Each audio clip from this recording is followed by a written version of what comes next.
Hello and welcome to the first ANZ ESeries Enduro. We find ourselves here in Belgium, about 110 kilometres southeast of Brussels. And yes, you guessed it, we're in Spa. This is our first of three Enduro series that we're doing this year. And we kick it off obviously here today for 6 hours in Spa. Then we move on to our 4-hour Enduro at Sandown on the 6th of August. Followed by our 12-hour, our very own Bathurst 12-hour in October. So, person can't wait for that. Not a huge field here tonight, or today I should say, but we do have over 30 drivers on track, so lot to sink our teeth into there. Things will be a little bit different than it is on our Wednesdays and Thursday night racing. The biggest change here will be we'll have teams, which is fantastic. There'll be teams of 2, sometimes 3 drivers. We'll have driver changes, pit stops, fuel stops, tyre changes. There'll be fuel saving and some strategy going on, so heaps to go through. And here to help me through all of this today will be our veteran commentators. I don't think Connor's on at the moment, but he's our loose and fast Connor Nixon. He'll be on a bit later. But at the moment, I've got here our local NASCAR driver, Liam Banks. Welcome, mate. Driver's a strong word to use there. Shall we? I'm not quite sure what to call myself after that ludicrous display on Thursday. Well, but, mate. yes, I'm here to help you through the endurance racing. Nicknames stick, unfortunately. Yeah, they really do, and memories are long. Sadly, mine's shocking, but other people tend to have a long memory, so I'm sure that one won't go away anytime soon. Just going back to what's happening on track at the moment. We've got not long left to practice, about five minutes practice before these drivers head into qualifying.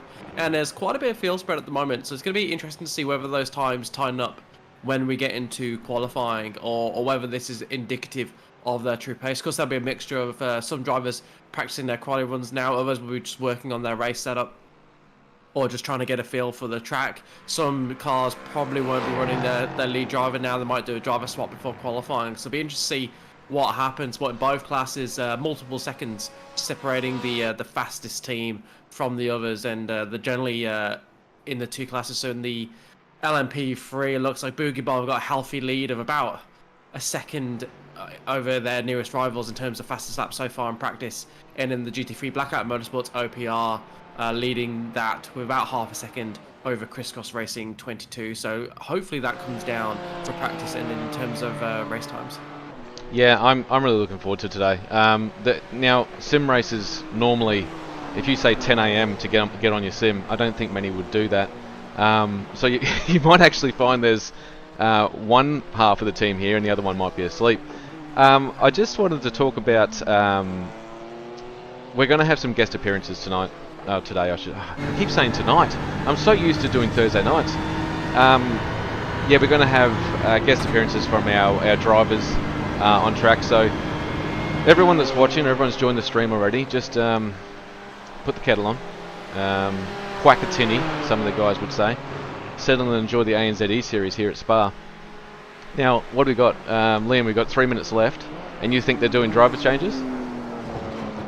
I mean, look, maybe. It depends how much practice each driver's got in, right? If you've got a driver that hasn't been able to get in much practice, they're sort of just hiving off today to practice and race, you're probably going to want to get them in the car now, but that's probably not going to be the driver that you're going to want doing your qualifying, right? The driver doing the qualifying is going to be the one that's set up your car. It's going to be the one that's putting the most effort throughout the last week or two, just really getting up to speed with this car track combination. So I wouldn't be surprised if we see 1 or 2 changes. Most will stick.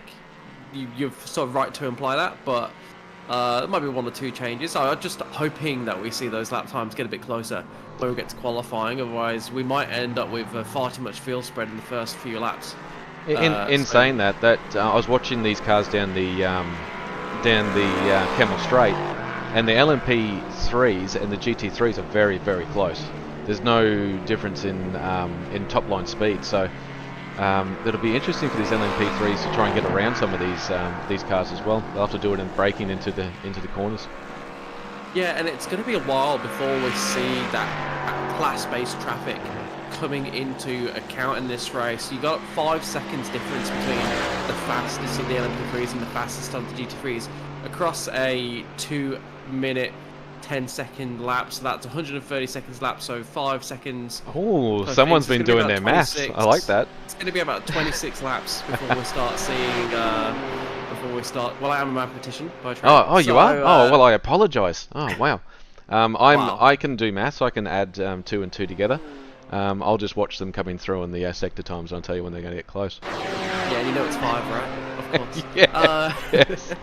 So yeah, it's gonna be 20-something laps before we see these two classes coming together and we see overlaps. And even then, that's only for the fastest guys. It's gonna be even longer for those guys a bit further back in the LMP3 to catch up the GT3. So lap traffic for the classes, like you said, it's not gonna appear that often. It's gonna occur a few times over the race, but not as much as we'd see if we were running the hypercars or the GT4s. But like you said, when they do catch up, it's going to be a big moment because it's not going to be easy to get that overtake done. And particularly if you've got some GT3 cars battling amongst themselves, they're not going to get out of the way. It's going to be really hard to make a way through. You're going to have to settle in and wait for your opportunity and not throw it away over a 1 minute passing opportunity. So, yeah, I'm really looking forward to this one. Like I said, we don't have we've only got 4 of the LMP3 cars out there, and I think that's what we're going to have for the majority. I'm just on board now with one of the teams. I'm not going to yell out their team name. I'm going to call them SHT Box Kings and see what they can do. That's Sean Doyle behind the wheel, and he's decided, nope, that's enough for me. Practice is finished, so we're about to go into qualifying. Well, I think we can just assume that the star between the SH and the T is an OU. So it's Shoutbox Kings. That sounds awful. It's the only thing I can think of that makes sense. Hey, anyone that's watching the stream, if you want me to jump on board with anyone, let me know. I'll take you for a lap with someone. Speaking of taking people for laps, I might take people for a lap now during qualifying. We've got 30 minutes of qualifying. We might see some driver changes. I think we will. I think they'll want to get some seat time as much as they can before they get into a 6-hour enduro around here. So we'll get on to who's jumping out on track now. Oh, it's Chewy. Chewy in the Vermilion. That was a terrible Chewbacca impression, but yeah. Yeah, he did really well. I think I'm having an issue with our paints at the moment. Unless that's the livery he's going to be rocking, I wouldn't think so. In a plain white livery, it does look striking. Yeah, I've actually been tempted to wear the plain white livery in some of the series I race in just to give the broadcasters a heart attack. I think that would be good fun. No, that pink livery that the green livery that you were running on Thursday, that was brilliant. I mean, we didn't see it much out on track. There's a lot of carnage around it, but hopefully we see that livery again. I manically made a fairly pretty livery in about 20 minutes before the first race, and it didn't rock up. And I was like, well, maybe it didn't. Maybe it just didn't sort. Maybe trading paints just didn't sort itself out in time. You know, because sometimes you make changes just before the race that don't come through. And then this week they didn't come through again, so I don't know what was happening. I was desperately trying to get it working instead of practicing, and I probably should have been practicing my pitting instead. Oh yeah, that pitting. Oh well, you have practiced now. I can't wait till next time we're out at NASCAR, and hopefully you join us for that and see if you've learned anything it's from just last whether time. I'm there for the whole race or not. That's the thing. So these drivers got 30 minutes of qualifying. Obviously, about 29 minutes left. I only just started qualifying, so plenty of time to get a decent lap on the board. They're going to have quite a few runs at it. But tell you what, that LMP3 getting held up by the GT3 there, a bit of a precursor to what might be to come in the race when that overlap does occur between the LMP3s and the GT3 class. So they should get 10 or so goes at it if they really want it. Maybe a bit less, maybe 6 or 7. So there's absolutely no excuse for any of these drivers to leave anything on the table. Get a banker lap in, and then you're going to have at least 5 goes where you can go hell for leather, and it doesn't matter if you lose it, because we are at Spa. There's plenty of space, most locations on this track, to go off and recover and keep the car in one piece to be able to go for a lap. I've got here the number 124 of Rob Carmichael in Rob Carmichael Motorsport. I've got some people watching him already. The notorious Stig telling us to let's go with the RCM. I might jump on board for a lap here. Let's get behind the wheel. Oh, what a great view. So coming in here, we've just gone through La Source. That's turn 2. We're coming into turn 3, which is our Rouge. Up into Radillon. Oh, he's hanging onto it. And then sit back, relax, get your tea, have a sip as you go down Camel Straight. As we come into Les Combe. Yeah, look for this to be one of the main overtaking opportunities in the race after that long slipstream down that straight. As we come down here, that's turn 9 into turn 10, which they changed the name of. It used to be Brussels, but I don't know what it's called now. I'll have to look that up. I love this turn. This gets me every time, just forever waiting to get back on the power. Into turn 11. Down this, it's a tricky turn as well, into turn 11 there. As you come down into Puhon, the double left-hander. See if he brakes, or if you can take it, but no, he's knocked it down a gear. Watch for the off-track there on the outside. Coming into turn 13 as your sweeping right-hander. Into Campus. And this here on the left is Campus. As we go through into turn 15, it's Stevlot, I think. I'm going to have to look this up. And on the power, from here onwards, on the power, it feels like an eternity. So that was turn 16. You come down to turn 17 down here, which is just a nice little gentle sweeping left into turn 18, which is everything but. Let's see how he travels through here. Oh, he's had the lift. Oh, he's backed out of it. He's backed out of it. Well, a Notorious Sig, I hope you enjoyed that lap aboard. He's had to pull out of that lap for whatever reason. He might have had an off-track. I think I did see an off-track for him at the start of that lap, so. The car sounds amazing. Yeah. That chicane at the end of the lap, I think people underestimate just how tricky that chicane is. It's a lot of time to be lost or gained there if you get it right. It's not one of the most loved corners on the track for sure. It doesn't have the mystique around it like the Uruge Rayon complex or Huon, but it is crucial for that time around here. And Rob Carmichael, with the we just got on board with, you saw how easy that car was running the curves. Was really going to help him through that chicane. And it'll be interesting to see if what GT3 cars we've got represented here. Because some of the GT3 cars, there's a big difference in how well they can take the curves. And for some cars, they're going to really need to actively try and dial that out, make sure that they can ride the curves. Because if you can't ride the curves around Spa, you're going to lose a lot of time, and you're going to have your handful for your stint, which is going to be about a 2-hour stint, I'd imagine these guys will be doing. I've got news that we've got people in here with one driver combination, so there's going to be guys out there doing the full 6 hours by themselves.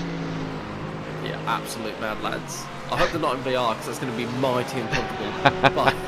But anyway, 2 hours. You can guarantee every time you put in the VR, your eye starts to itch. My eyes never itched at any other point in my life, except when I'm in a VR headset. So yeah, I'm just staying on board with the RCM team with Rob Carmichael. Just watching him finish off this lap. I'm hoping he does a time. He's on for a 2:20, so he's not setting the world on fire here with times. So I think he's just doing laps, maybe getting a heat cycle through these tyres. I don't know what the optimal setup is for these cars. Maybe you do have to do a full lap before you can get on the pace, and you don't want to have traffic either. That's going to be the worst thing if you go out for a hot lap and have a whole multitude of traffic in front of you. Well, there's a lap from Carmichael. Let's see who else is on the track. Anyone else in the chat that wants me to jump on board with them, I certainly will. And just while just before qualifying, we get to the final few moments of qualifying, and we get all excited about who's going to get pole. Let's just take a moment to send our condolences to the family and all those affected by the death of Delano Van Hoff at the circuit yesterday. It was unbelievable what I heard when I heard that. I couldn't believe what I was seeing. Yeah, really sad to see another driver losing their life at this circuit through the Rouge complex, spinning at the top, and just being hit at full pelt by another driver in poor visibility due to the wet conditions. Really sad to see. It does make you wonder whether they are going to have to treat Spa differently to other racetracks when it comes to racing there in the wet. Of course, there was a big UR in the F1 a few years ago when they didn't race there due to the rain, and they red flagged it, and I don't know why they gave a result for that one, to be honest, but yeah, I think over time it's definitely become clear that yes, racing was not going to happen, and it shouldn't have happened dangerous too high, particularly at Spa. There needs to be more allowance given for the wet weather at Spa than at other tracks, just because it is, you spend so much time at full throttle, and there's so many difficult corners at this circuit, high speed corners where if you crash, there is a likelihood of bouncing back onto the track. Yeah, exactly the right. right decision was made. Just certainly they shouldn't have awarded it. They shouldn't have counted it as a race with full race standings. It was not a race. It was just a mistake. But yeah, condolences to that's secondary, because condolences to Delano and Hoff's family, and best wishes from all of us at the ANZ series. The good thing about virtual racing is you can have a massive off and wipe yourself off and go again. Although in the enduros, I don't think there's any fast repairs. I haven't been told by race control if there is in this one. I wouldn't think so. Yeah, it'd be interesting to find out actually. Let me see if I can dig out that information. So I haven't jumped on one of the board of the LMP3 cars. I might, if he's coming through for a lap, in the Shoutbox Kings, Ben Miles is in there at the moment. Oh, Ben Miles is a fast driver. It'll be interesting to see what lap time they can put together there. So yeah, so information from the server. Instant count penalties. You'll get a penalty after 40 off tracks. Well, that's easy to do around here. That's going to happen. Yeah, that's going to be very easy to do around Spa. Really easy to go off track. Some really difficult corners, and they're quite tight on the track limits around here. So watch out for that. If we see some cars a bit later on the race taking random pit stops or drive-throughs, then we know what's happened there. They've hit that instant count limit, and once you hit that 40, you'll get another penalty for every 15 after that, and that's going to be swallowed quite quickly in 6 hours around this track. So they're going to need to be disciplined if they want to avoid penalties. They also have one fast repair. So they do have a fast repair. Okay, that's interesting. You could play that into strategy too, very big time. You can. When you get minor damage that's not hampering you a lot, but just costing you a little bit of lap time, there's a discussion that needs to be had within the team. Do we take our fast repair, or do we save it for something a bit bigger? Do we save it for when we potentially wipe out a P1 by Eau Rouge? Do we save it for when some idiot behind us decides to absolutely take us out trying to make the overtake? Or when an I like that, some idiot. No, we only got quality drivers out here. It'll be a mistake, I'm sure.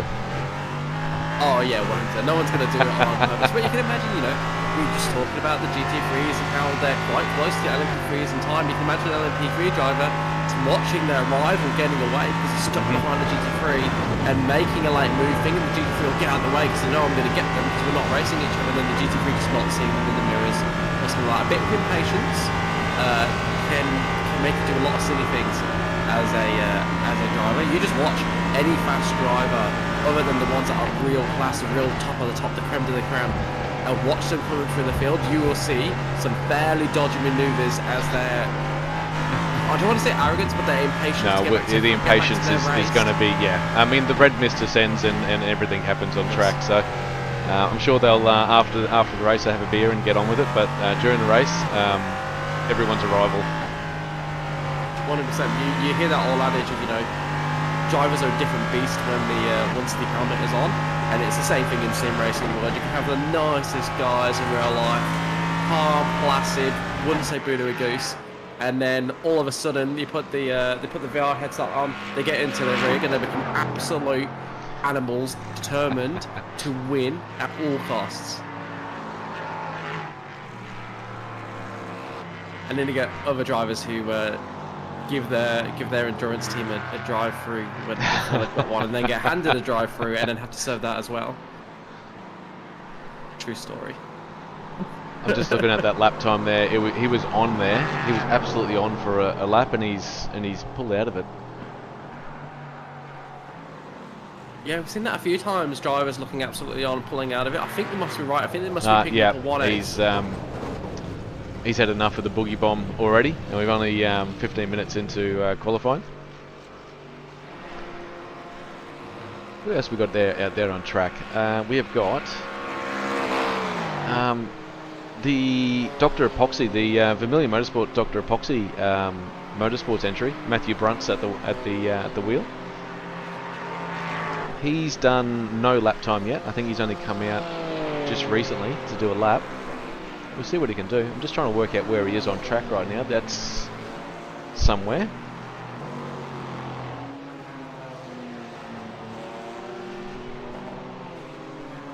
This looks like he's coming into Stovelot now. Yep, in just turn 16.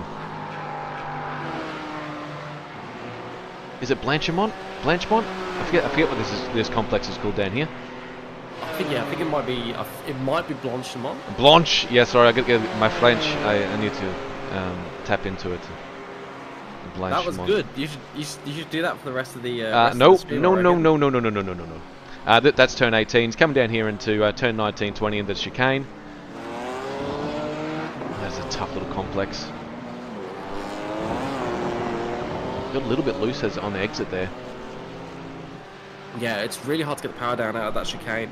That's why you see so many accidents there. There's just a very little grip. You really need to be straightened out before you can get the power down. And that's why getting that line right into through that chicane is so important. Because if you're on the wrong line and you can't get the car straightened up, you have to delay so long to get the power. That's one of the main reasons there's so much time to be gained and lost there. So Blanchemont, we were wrong. Blanchemont is the fast left-hander at the long straight just before the chicane.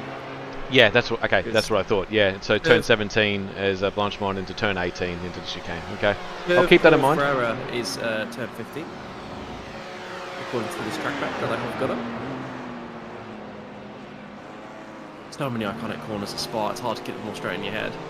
Oh, and it's in a different language for me. I dare that's true. For all of us here at the that will be commentating today. Hopefully, we'll have Connor Nixon in the booth later once I dart off to go make my partner happy by spending some time with her. Far out.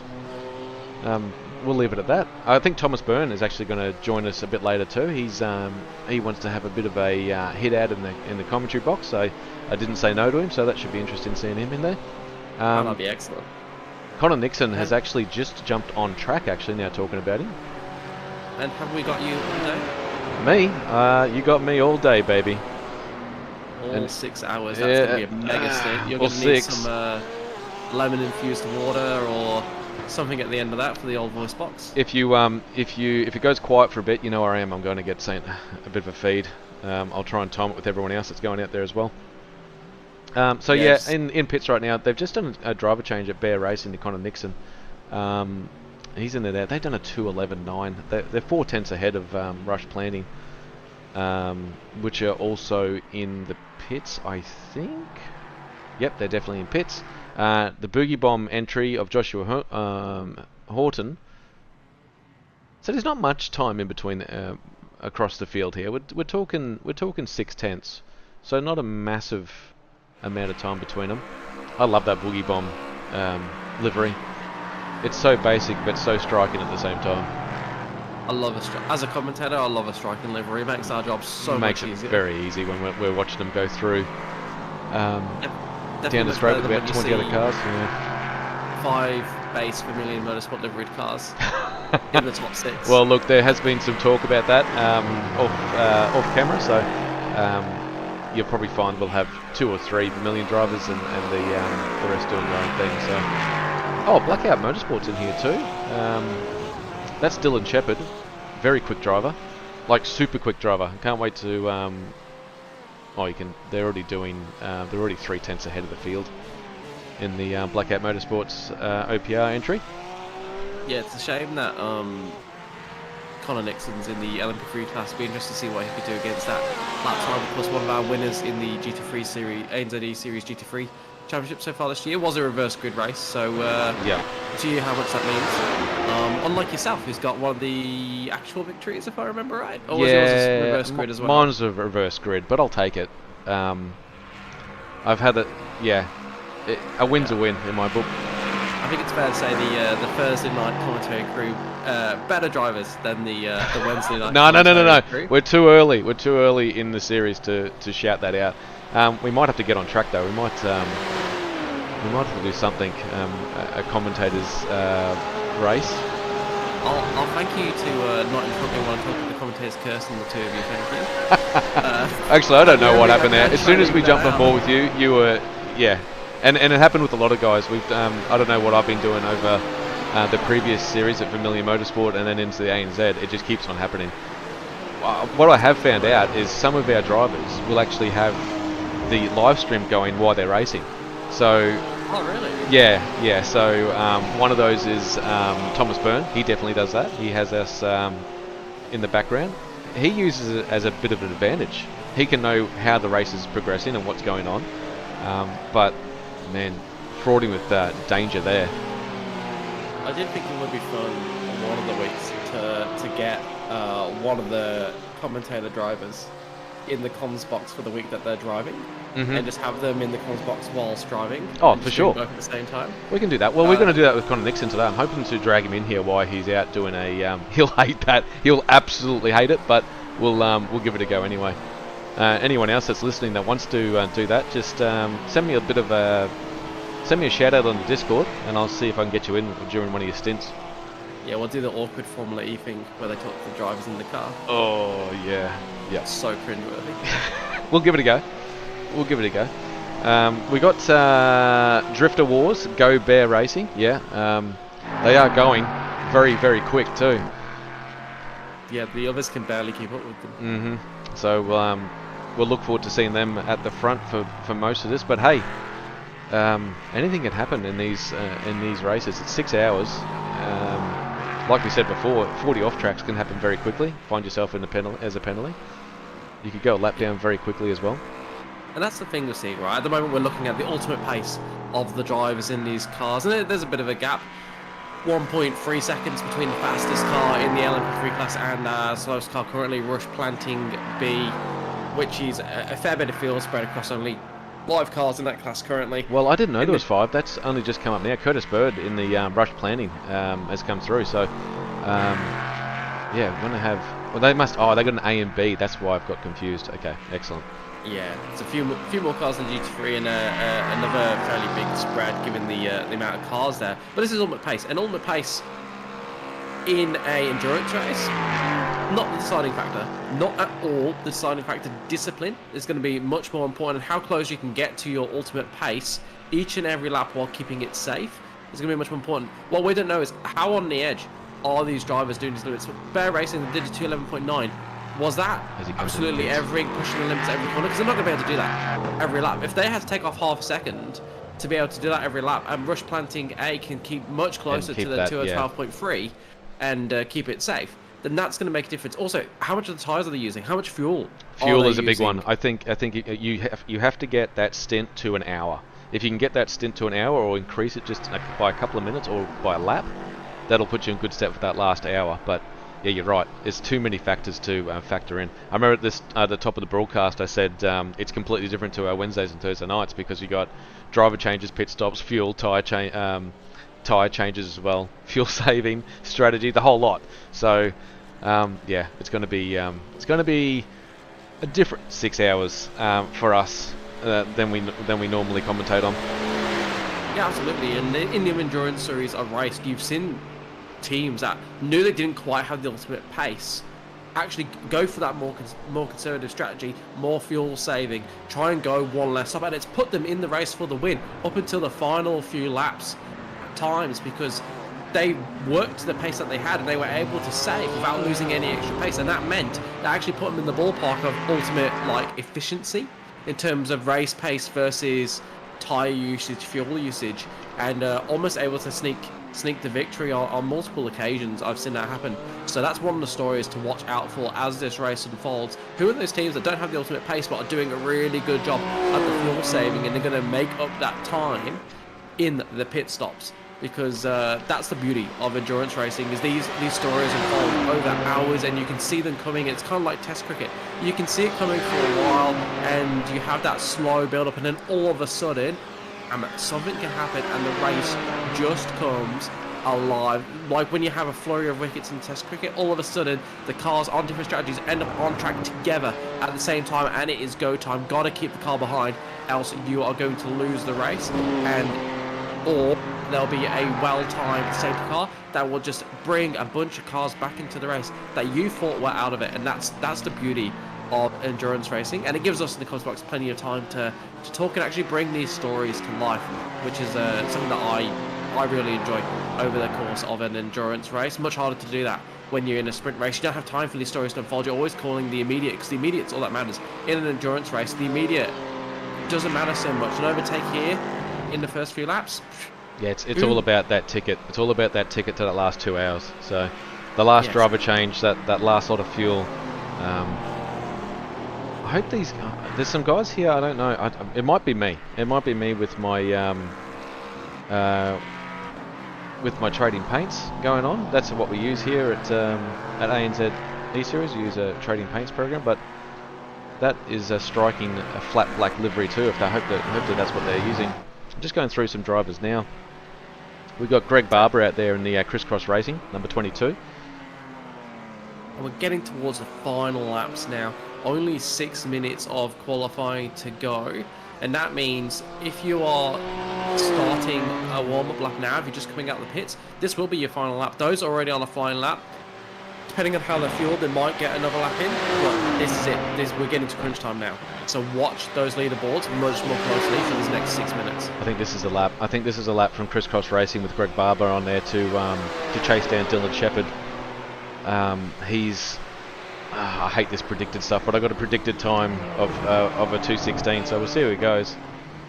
The other thing is we don't know if he got an off track or anything over Radion, because that's an easy place to get an off track. Right there is a great place to put an off track as well. Anyone that's watching, off tracks are exactly that, getting putting the car off the track, and it actually deletes your qualifying time. So.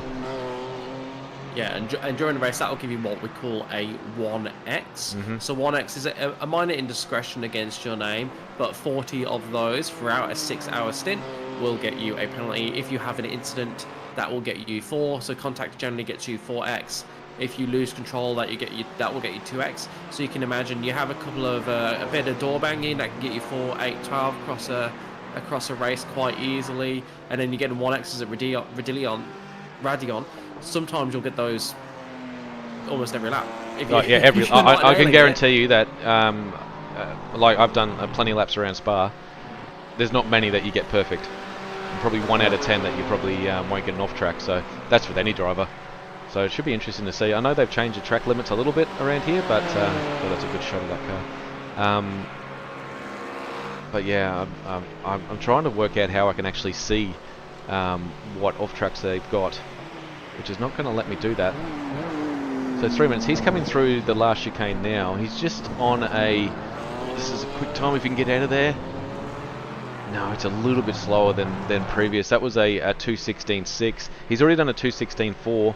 He's chasing down that 2:16.109 from the Blackout Motorsport crew. That's going to be hard to chase down. Yeah, that's a brilliant time from the Blackout Motorsport crew.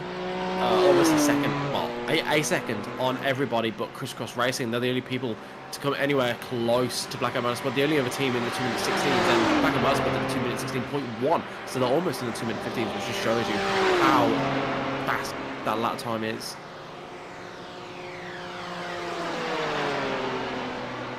Meanwhile, in the LMP3, Bear Racing still on top with 4 tenths of a second over Rush Panting A and another 10th over Boogie Bomb. So really close battle for second in the LMP3. We're watching Velocity Simlab 23, currently being driven by Matthew Gerard in that striking black BMW. They could do with a bit of an increase in pace, sitting around in the mid-pack in the GT3s at the moment. As you So just said that, Rob Carmichael has actually got himself up into to P4 in the GT3s with that lap, and there's nothing between. Oh yeah, there's nothing between third and fourth there. With a field this big, I mean it's not a large field. I don't think qualifying is going to be the be all and end all of these teams. So if this whole endeavour is almost pointless, well, it could be. Take some of the shine off it. Do you it helps you out, right? Yeah. Do you put your co-driver in there that's not as quick to get him a few more laps around here and just go out there and do a quick lap time and go from there, or I really don't know what you do.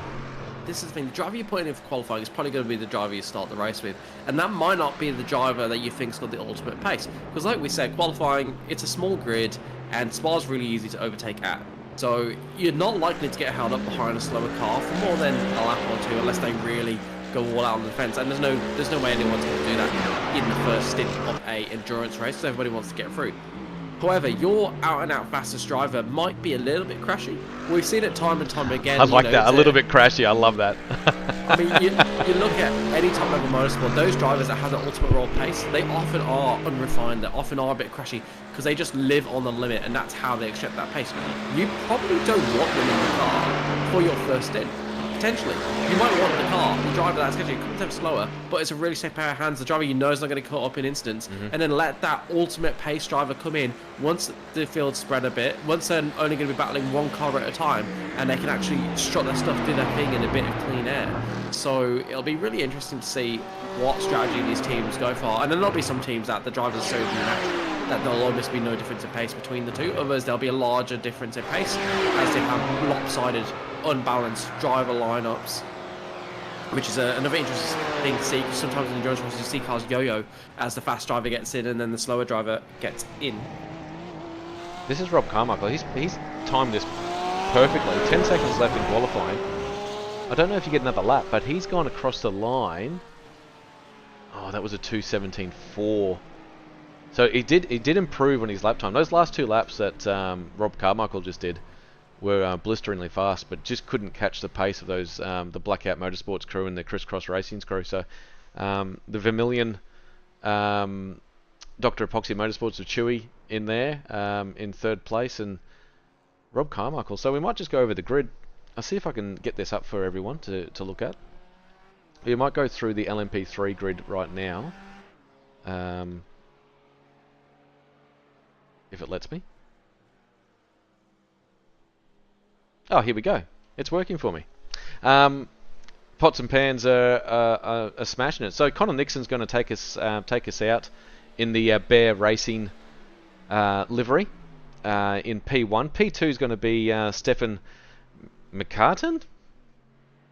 He'll be McCartan that thing through El Rouge. And then we'll go to the next page. That's P1 and 2. And there's only 5 of them out there in the group. Joshua Hooton in the Boogie Bomb entry. We got in P4, we had the Shout Box Kings, I'm going to call them. Ben Miles, he's going to take us out for the opening stint. And then Curtis Bird rounds it up in the Rush Plan High in B car. So that's the LMP3s. But we'll get the GT3s. See who's going to be out there in the GT3s. As we saw, the Blackout Motorsport guys, Dylan Shepherd, he's going to lead the GT3s out in P1. We got Greg Barber, part of the Crisscross Racing team in P2, front row of the grid. I think they're going to start about 5 seconds behind those LMP2s, but we'll see what they do. And then we're going to have the Chewy Kang. We've seen him racing a couple of times on our Wednesdays and Thursday nights. Hopefully to see him more. He is a quick driver and very, very good on fuel. So watch for him on the second row of the grid. And then we got the Rob Carmichael Motorsport with Rob Carmichael behind the wheel in the P4. Then we're moving along to Velocity Sim Labs, Matthew Gerard, and then Matthew Brunt's going to be alongside him on the row 3 of the grid. Followed by the is that the MH? Is that Steve Vella that I'm looking at there? Yeah, that's Steve Vella in the MHD Racing, and then the KMP Motorsport. Ryan Kemp is going to round out the field. Yeah, interesting to note the GT3 field dominated by BMWs with a Yes. smattering of Porsches and just the single Mercedes there on the back row of the grid. Oh, that's a great look through there, through Spa. So Coming down beautiful. into the complex. They've got an underground go-karting track underneath that pit as well. So Wait, what? yeah, they do. They have an underground go-karting track that people can go to when you go to Spa and race around. I'm sure anyone watching may have been to Spa. We have a lot of racers that have done that before. I think Ben may have gone to Spa before, who runs this series, but I'm not sure. So we're going to be led out by the safety car. I'm just trying to work out where they are on the... Let's try and get a better... Where's Chopper Dave? Is he out there? Hello, Chopper Dave. It's amazing how they get the chopper to run without any noise. Yeah. Look, he's zoomed in, all right? Is that what This it is is? the It's got magic. camera zoomed in, so it's This picking is up the the sound magic. from there. Yeah. This is the magic of sim racing. Okay. Ben Nothling's just given me a massive shout out for the BMW win, and that's why we got so many BMWs out there after witnessing what I just did. Thank you, Ben. It hasn't gone in my head at all. No, you can tell.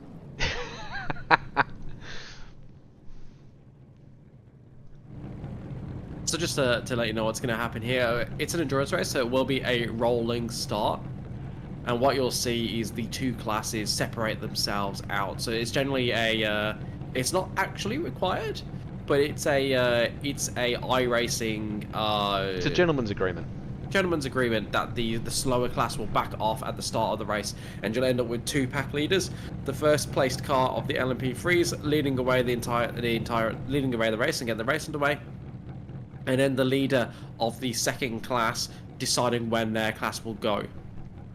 So at the moment, we're just sitting on the grid for a little bit. I'm sure they're going through a bit of a briefing, probably run by Ben at the moment. So they're just telling him what they can and can't do, what the starting procedure is, what the safety car procedures are as well. We are actually going to have a manual safety car that's going to be deployed at some point during the race, I would imagine. I don't think we'd have a clean race for 6 hours, that's for sure. No, but it's not a huge grid, so we might get away with it, and there's plenty of runoff. So we'll see what happens. There's some great liveries out there. That gentleman's agreement will get you banned if you break it. Yes, 100% it would. Also a true story. didn't know about it. Did my first multi-class race, and got banned, and I had to email and plead ignorance. Oh, so I was man. just following what it was literally telling me to do. Yeah, on what the it was screen, telling you to just do, Stick yeah. behind the car ahead. So I did everything it told me to. Why am I getting banned? It's weird that we got the Boogie Bomb entry of Orlando Black. I'm just trying to get a look at that car. Right at the back of the grid. Yeah, there was a second Boogie Bomb car that didn't set lap times. That's but Orlando they're Black. on the grid. So that we got a 6th LMP. Watch for him. That's going to be tricky. That's a good word for it. Tricky would be the word to get through all those GT3 cars. Might just jump on board what he's looking at right now. Yeah. He's looking at chaos and mayhem in front of him right now. And he's not going to be able to overtake them to start the race at the back of the LMP3 field. He's going to be down by 10 seconds at least before he starts his race. Because we had black flag. Automated from iRacing. So I don't know if he's thought that one through as Orlando Black. Here we go. We're under safety car now. We'll get back to the front of this grid. I'll see if I can get... We'll see what the... Yeah, that's an awesome shot. They're just peeking through the trees here now. As we go through the chicane to start this off, that safety car will go straight into the pits. And we're about to get racing. There goes the LMPs. We got the GT3s coming through now. And they're going to be... Orlando Black. I think we've gone green. So as we get a start for the ANZ Enduro series, 1 of 3 basically. Oh, they're going to go all the way down to the start-finish of after turn 1. Yeah, that's interesting. The start line is the second line, the line on the approach to Eau Rouge. It's not the finish line, which is the traditional start finish line that you see in Green F1. flag, green flag. Just because it's just easier. Chopper Dave's got him again as they take off down through to El Rouge, up into Radiolon, and they're playing well. We'll get back to these boys behind. Oh, and we've already had an off. That's Big off. Who is that? That is. Oh, I talked him up at the start too. That's Chewy. Let's see how badly that car is damaged. Oh, it's not looking great. Let's see if I can get a better look at that. There must have been someone else involved in that too. I think Matthew Brunt was. Yeah, that car is toast. He does have fast repair, so he'll. No, that car.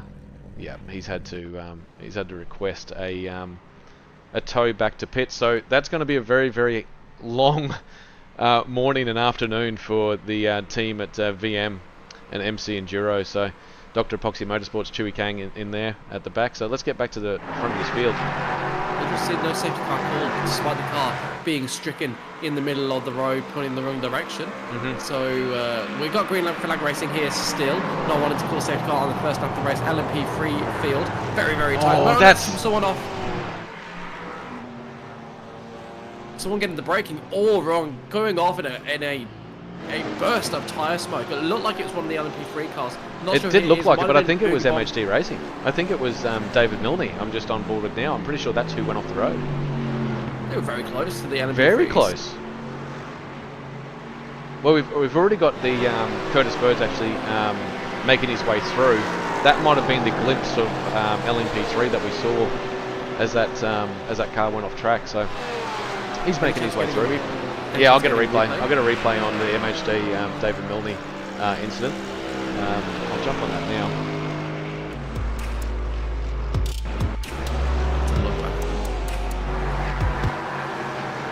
Oh, that was that in the background. So that's what. Oh, but that, and then he's just lost it himself.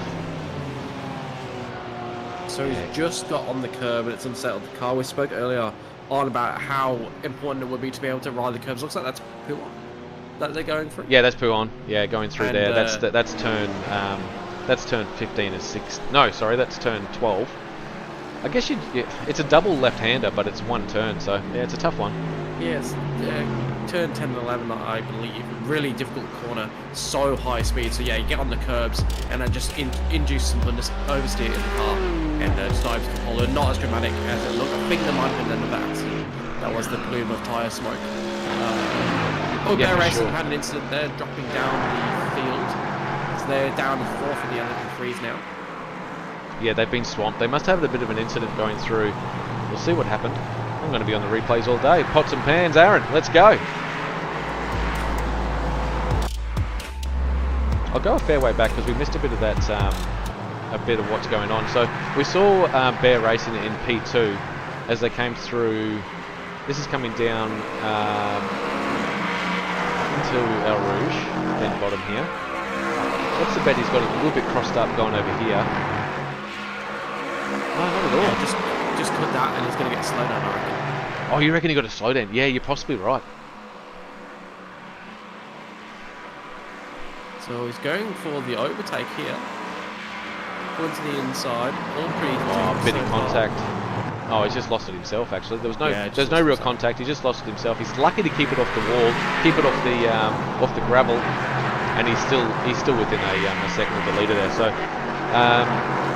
very, very lucky to get away with that. Yeah, not many places around Spa. The barriers are only a metre or two away, and he's found one of those places. He's found a perfect spot. Well done. Decided to start having an accident, so did well to keep out the wall in the end.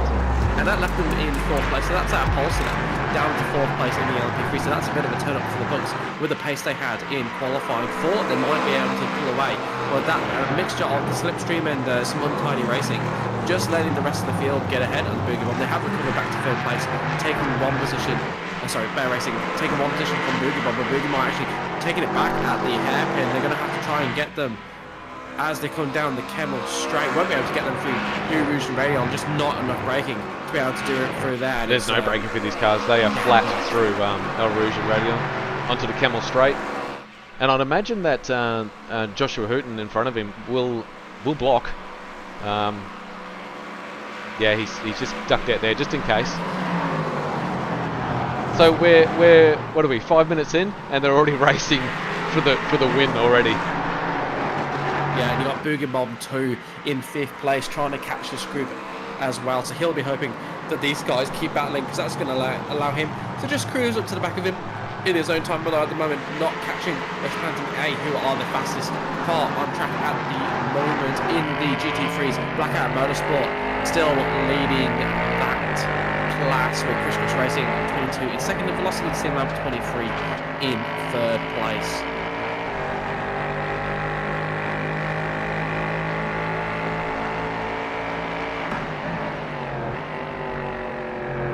Watching here, yeah, look at the body language of that car behind. Definitely looking to get past this Bear Racing, wanting to reinstall themselves at the front of the field.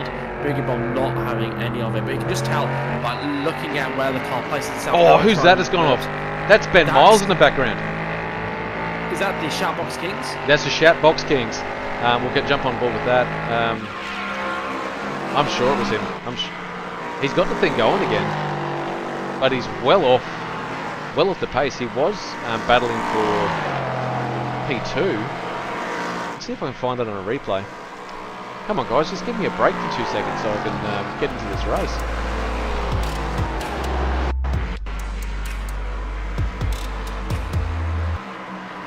So yeah, he was battling for P2.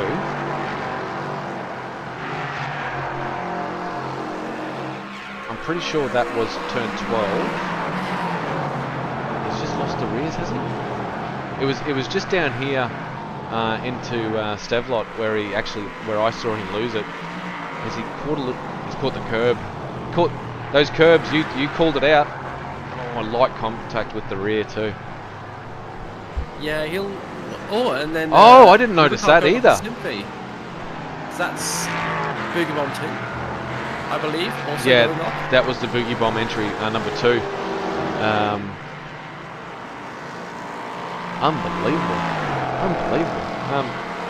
I don't know what they had for. They've all had their Wheaties this morning. I don't know what else was on their cereal this morning, because they are fighting for the lead, and he's had to come into the pits to get some repairs. So that's one team that's had early. We've had 2 teams that have had early carnage. I tell you who's doing really well though. Is these guys in the Porsche. Dylan Shepherd in the Blackout Motorsport. He's got Crisscross Racing about. I'm trying to work out how far behind he is. It's not giving me the. I'll see if I can get the grid up for everyone. The timing tower. Oh, that's better. That's better. Everyone can see what's actually going on now. Sorry about that. Ben Laughlin, I won't say that, but they definitely had their Wheaties. Maybe with some chocolate milk on them. I'm not sure. I think they definitely did. And the thing is, what we have seen though is a lot of battling for 2nd, 3rd, 4th. No one actually making a maneuver for the lead. Really, I haven't seen that so much. And it might be because you want to be behind the car at the moment so you can save your fuel. Just saving fuel, race because taking it easy, making sure the car comes back in one piece. These are the things that us on the back, like outside and looking in, can say. But once you're behind the wheel, you know what it's like. Yeah, this is true. You do get the blinkers on when you're behind the wheel. It's hard to think of strategy when you've got a car in front of you that just is begging to be overtaken. So Curtis Bird has now found himself, because of all those. Yeah, he's had to come in as well. That's Orlando Black in the Boogie Bomb 2 that we saw plough into the fence down on. I think that was at Stavlot. I think that's where he came unstuck. But yeah, Curtis Bird. I know he's a little bit off the leaders right now, but he's running his own race, keeping it tidy, keeping it clean. They're saying that Boogie Bomb not taking the lead from Rush Planting A. Bear Racing right behind them. The 3 of them basically occupying the same. I knew I'd come into this. That's. It's going to go for the double overtake on the inside. No, pulling around the outside. That's much smarter. Oh, you're joking me. I can't believe what I'm watching here. That's Stefan. Yeah, that's Stefan. Oh, and he's gone. Bear Racing's gone around as well. Timothy Vaughan. just keeping us nicely. Gonna lead this race. Push button again, Bear Racing. He's having a rush of blood to the head. Oh, be Trying to careful. go around the outside. Look like they just squeeze them. I have to get a replay to see how much the car on the inside wide versus the car on the outside just squeezing in on them. But to the rear, both cars send it to a spin. And both losing time for the leader, take themselves out of the running for the leader to the track. So we were watching this battle. So I just want to see how it all came about. So that's Bear Racing in P3 there, the number 14. That's the Boogie Bomb that took the lead. Then they come down into turn 10. Oh, and they've just... Yeah, so the car on the inside, I believe it was just not getting they wanted, having to steer on entry. He just steered straight into the Bear Racing tree. It was a vicious take going around the outside, but entitled to that bit of time. He pulled slightly ahead by the time he got to the corner, and Rushman A just not able to stick with the inside line as tightly as was required to allow Racing to have space. Both being sent into a spin, Rushman A able to go straight away from Bear Racing a little bit longer, which is why Rushman A still in second place in the race. Bear Racing third, Racing B in fourth, Boxing in fifth, and then Boogie. Sorry. you mean the Shoutbox Kings? Yeah. No. We don't have any editing, so we'll got that out. Just 10, and then New Bombers in 6th on the field, as we would expect. They started on the G3 field. They're not behind the Shoutbox Kings at the moment. That's still in Shepherd. He's actually gaining on the LMP3s at the moment. Ben Nothlin in the chat said GT3 car for the outright win. Hey, we might actually see that. If these guys keep battling at the front, they're going to have too much damage to continue. So the guys in the GT3 showing how it's done. We'll go through the field at the moment. So there's the Blackout Motorsports in the GT3s. That's Dylan Shepherd behind the wheel doing a stellar job as he normally does. Crisscross Racing, they've stayed with him with Greg Barber behind the wheel. I think they're just saving fuel. They might just be hitting numbers. I'm not quite sure what they're doing. We'll find out as it comes into the next stint, or when they actually come in for a pit stop, which will be in the next 45 minutes or so. Matthew Gerard in the Velocity Sims. He's in P3 quite comfortably. Rob Carmichael, we saw him do some pretty quick times. He was getting quicker as the qualifying session was going on. That car's looking fantastic. No damage on that at all. So he's in P4.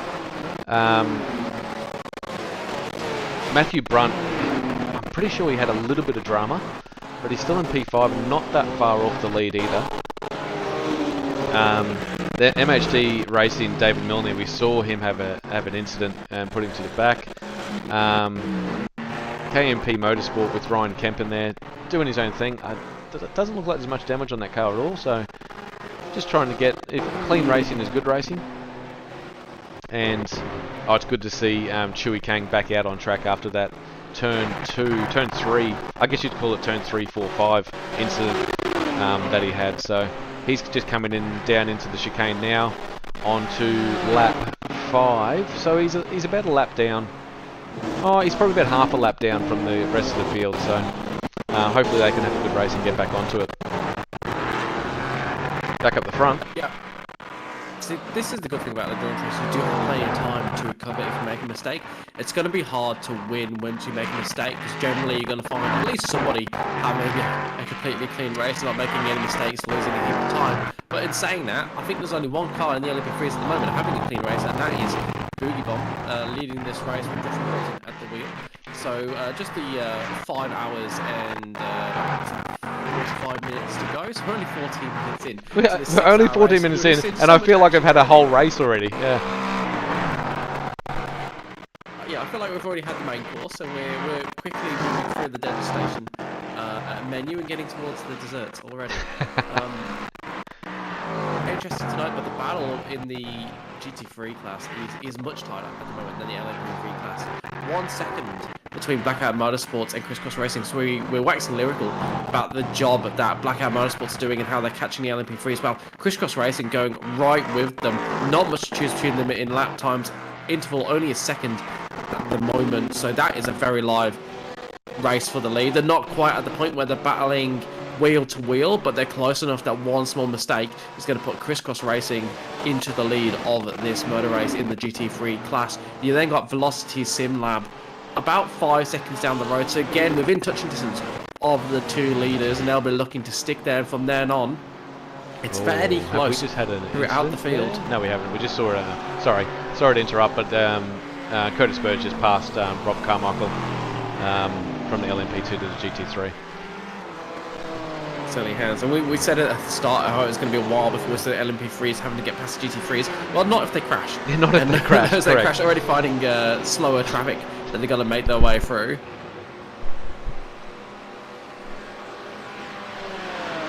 So just take a note when you can, viewers, of the difference in straight line speed between the LMP3 and the GT3, because it's not as much as you might expect, given they are in different classes. Only a few seconds difference in the lap times between an LMP3 and a GT3 car.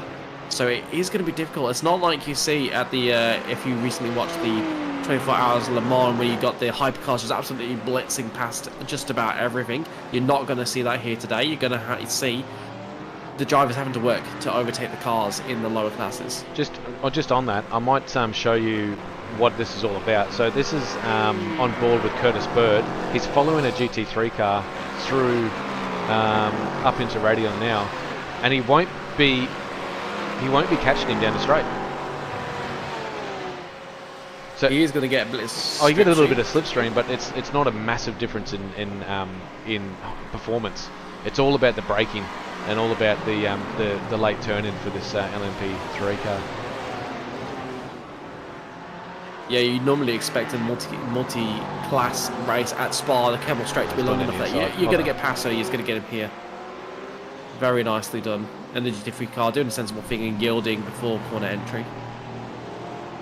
Yeah, not giving up too much. That was Matthew Gerard there in the GT3 class, in the BMW, not giving too much away on his lap time, because he is being chased by Mr. Carmichael behind him. So.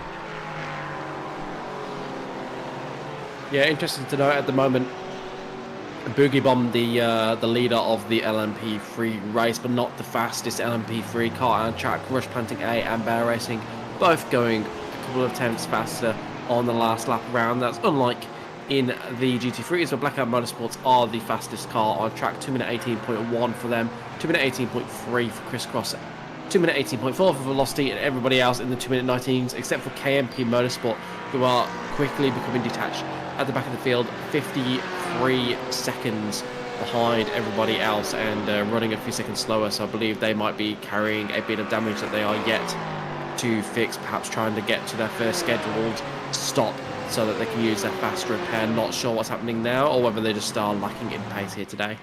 Look at this lead that Joshua Hooton's got on the field. Yeah, we saw the instance that that allowed him to have that lead, while Joshua Horton played a much smarter, clean race, and got a little bit of luck to help it as well, I am sure. But he's running, yeah, just a little bit slower than the cars behind. It's going to be quite a few laps before they catch him, but at this pace, could get tasty around pit stop time. You say that he's a little bit slower. We're talking 2 tenths. Yeah, we're talking 2 tenths on a 2-minute 13 lap. So it's going to be a very long time for them to catch him, and this can set you up for your first 2 stints. So hopefully they can stick with it, because Bear Racing, Timothy Vaughan and Connor Nixon are coming. And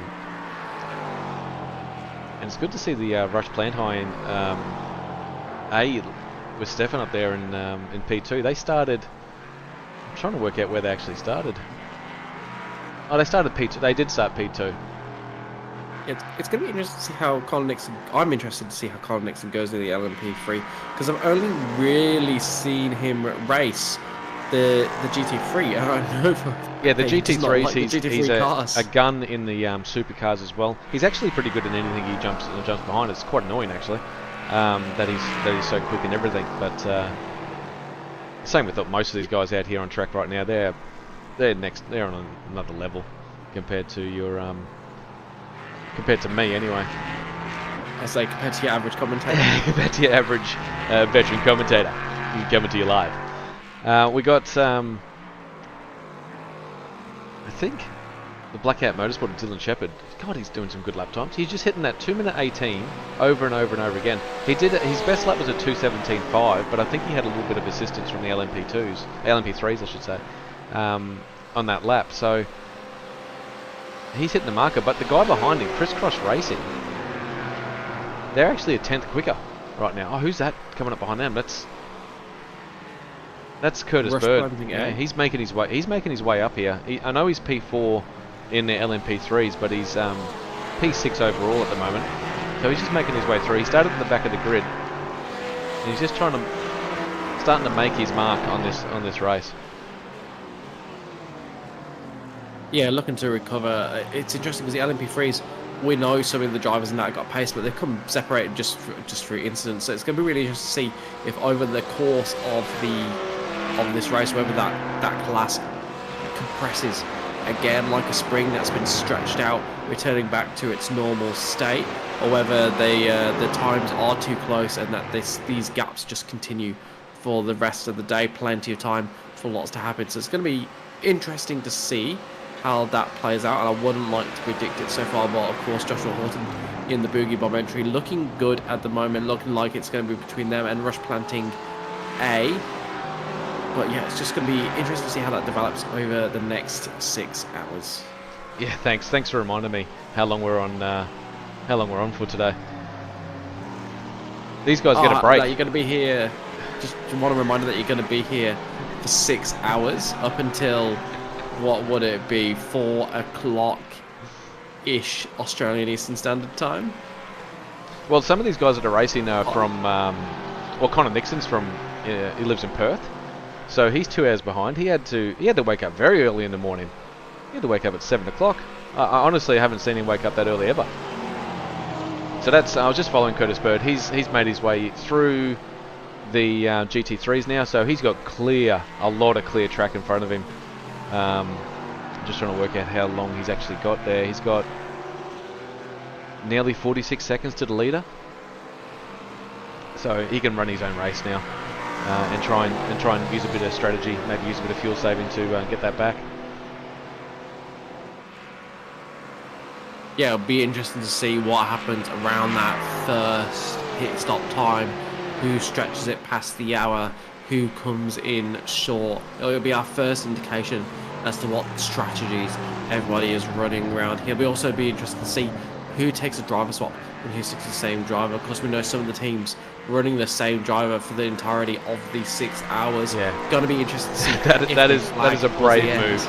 Yeah, I wouldn't be doing, not me personally, I wouldn't be doing 6 hours in a sim. I'd melt. Yeah, I would crash. I'd crash out and just maybe throw my steering wheel on the ground. And it's one thing to crash out of a sprint race. It's another thing to crash out 4 hours into a 6-hour enduro. It's another level of frustration. Although we joke, my endurance team came 5th in the last championship we did. Oh, you did? What were you racing? We're racing the Lambo in the GT3. Oh, in the GT3. Because, I mean, we came 5th because we were one of few drivers that actually did every round. But we'll take it. No, hey, with, you got to take them.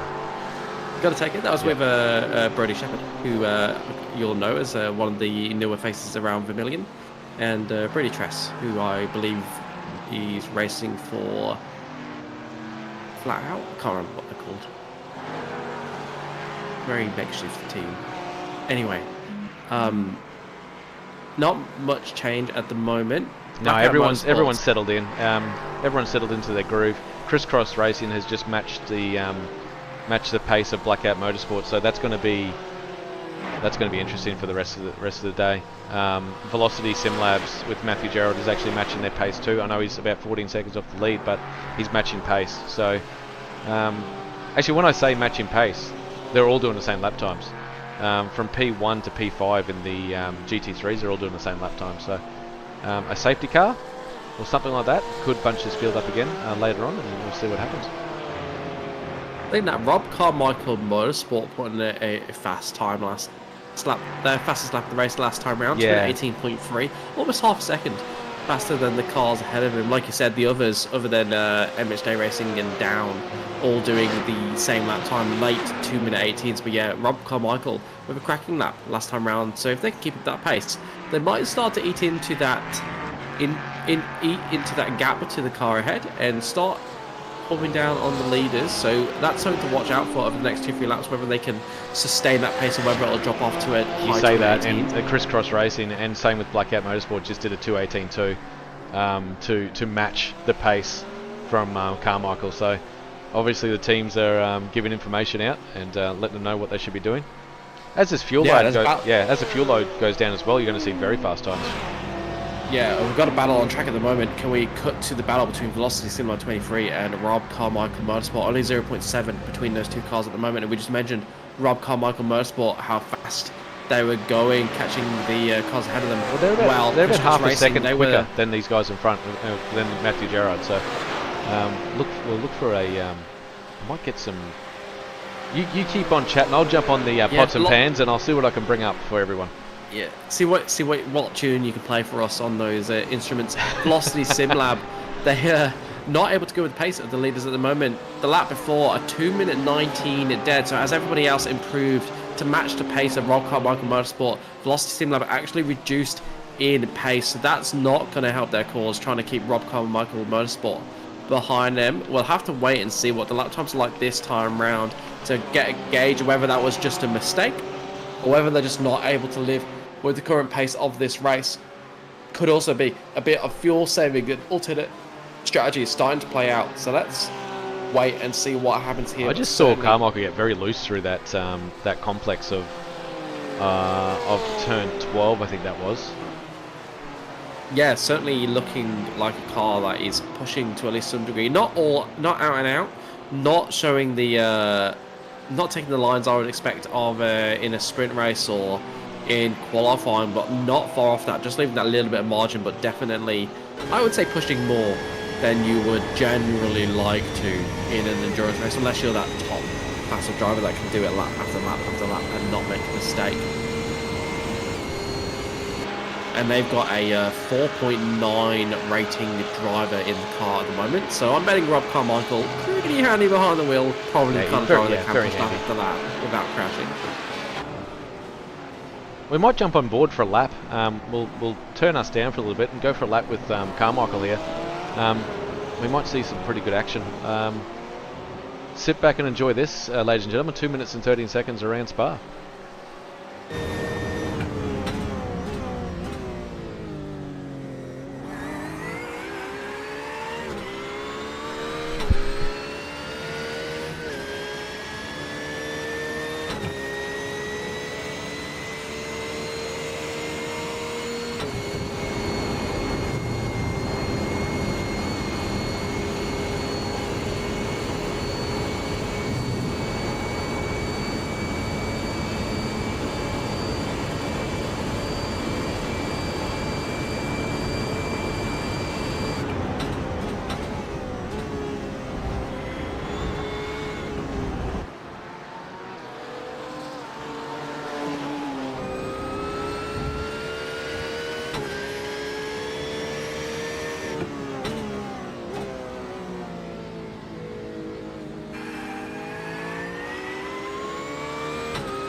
I don't know if anyone else is noticing that, but these cars are pushing so hard.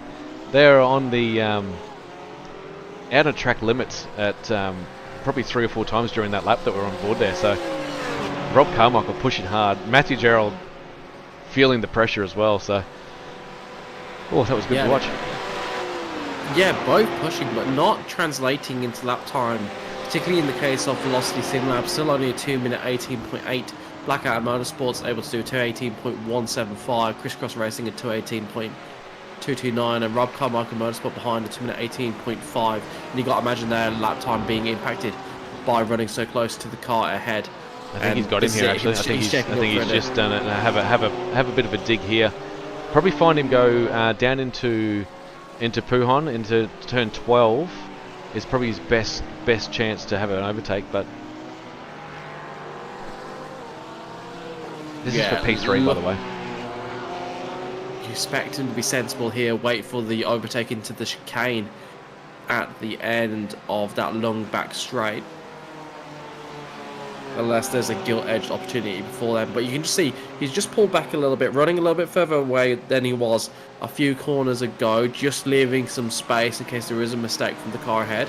So I expect him to close that gap up on the long back straight, through Blanchimont, and make the overtake into the chicane. Let's see what happens in reality though. Yeah, that's probably the best. That's probably the best time to make an overtake. It's flat through there. You can get on the inside into the chicane as well. But it looks like Matthew Gerald is pretty awake to it, and he's gapped him.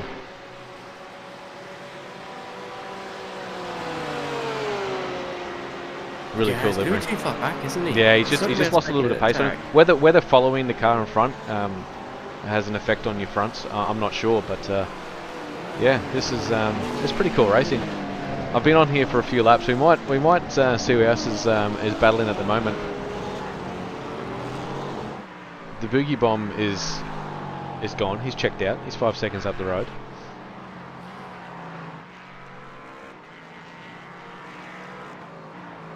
That car looks clean, looks fine. Doesn't look like he's got any damage either. He's coming through to the last half an hour of his stint. We'll see what sort of fuel loads they're going to have when they come in. You really want to hit that hour mark, so.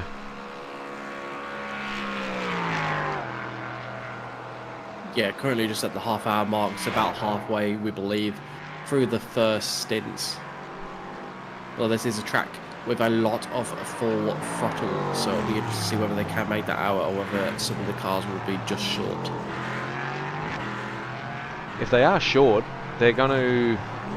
Yeah, that's going to... You'll see a lot of the teams having a couple of drivers together briefing about what times they need to be hitting and what fuel they need to be hitting as well. And that'll go on for the next 4 hours until it's too late. Until they have to change their strategy because they've used too much fuel or not enough, or vice versa. So I've been in many calls like that on Discord with the teams trying to work out fuel, and this will be no different. Yeah, and with a track as long as Spa, you know, almost 7 kilometers in length, it makes that job even harder because you have to save so much more fuel just to get that one extra lap in.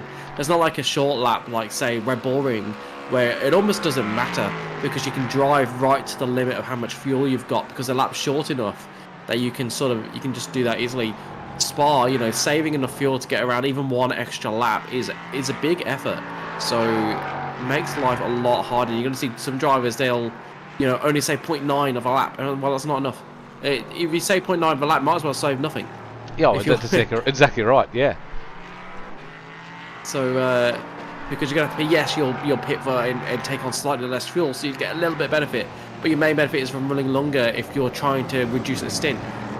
And tell you what, that was almost a crash, wasn't it? Well, it was nearly. So Ben Miles. See, this is the thing. Ben Miles will get past here, but Carmichael has taken full advantage of what just happened there and got him on the inside. Certainly has really opportunistic, just following the LMP3 car through. Really clever racing from Rob Carmichael, knew what he was doing and did it perfectly, and he's going to get a bit of a tow from that LMP3 car all up through here and onto the Camel Straight. which should help him defend. He's going to have to defend. That, He's going to have to defend up here into Lescombe. you've lost his lap right behind them. Let's have a look at the grunt of that Porsche versus the BMW. Back the BMW in a straight line probably, but not enough to get a manoeuvre done. And I think Rob Carmichael should be safe from here given the relative pace of those two cars over the last few laps. So we went away from that that battle. That battle actually lasted for 5 laps, and not until a LMP3 car turned up on the scene was there an opportunity for Carmichael to have a dig. So he, on pace, he should pull away a little bit, but not too much from Matthew Gerard. The guy that's lurking in the background though is Matthew Brunt. He's just back here watching these boys do their thing. He's hitting these lap times. He's a little bit down on lap speed. He's about 5 tenths away from him, but with them battling like that, he's played himself in here. Yeah, no obvious damage on that car. Not at all. So lap times are just genuine pace of the drivers. Because what we don't know is what other drivers these cars, these teams have got in their locker. But yeah, like you said, just slowly pulling in on the 2 cars ahead. Hang on. 3 seconds behind at the moment. Hang on. That's the Orlando Black Boogie Bomb entry. And where is he at the moment? Is he coming to the pits? I think he's gone off. That plume of... Yeah, he's gone off. Why is it done that? I can't tell where that is. Is that I think they've called a safety car. I think they've called a safety car on this. We'll try and get a replay while they're doing that.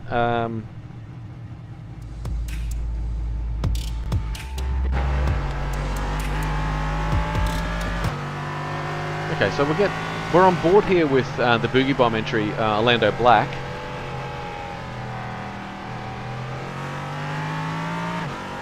Oh, has he done it here? Has he? And he's lost it completely. Oh, that's big contact. So that's a no name. Yeah. Oh, the car's pulling to the right heavily.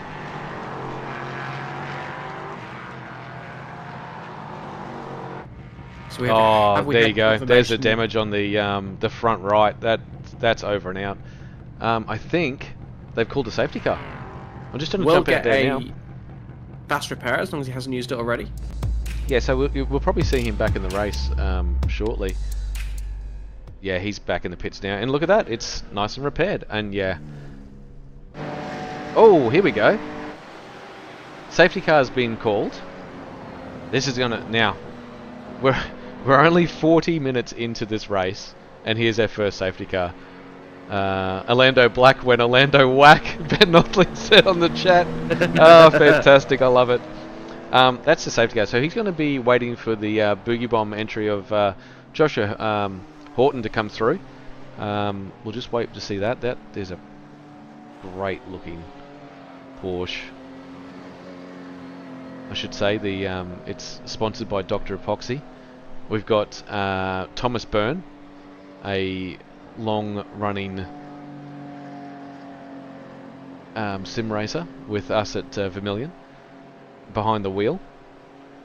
A little bit of an off-track there for him. He's actually on a controller. For anyone watching that hasn't seen Thomas race, I know he's behind his safety car at the moment, but he is actually on a Xbox controller doing this. So, wow.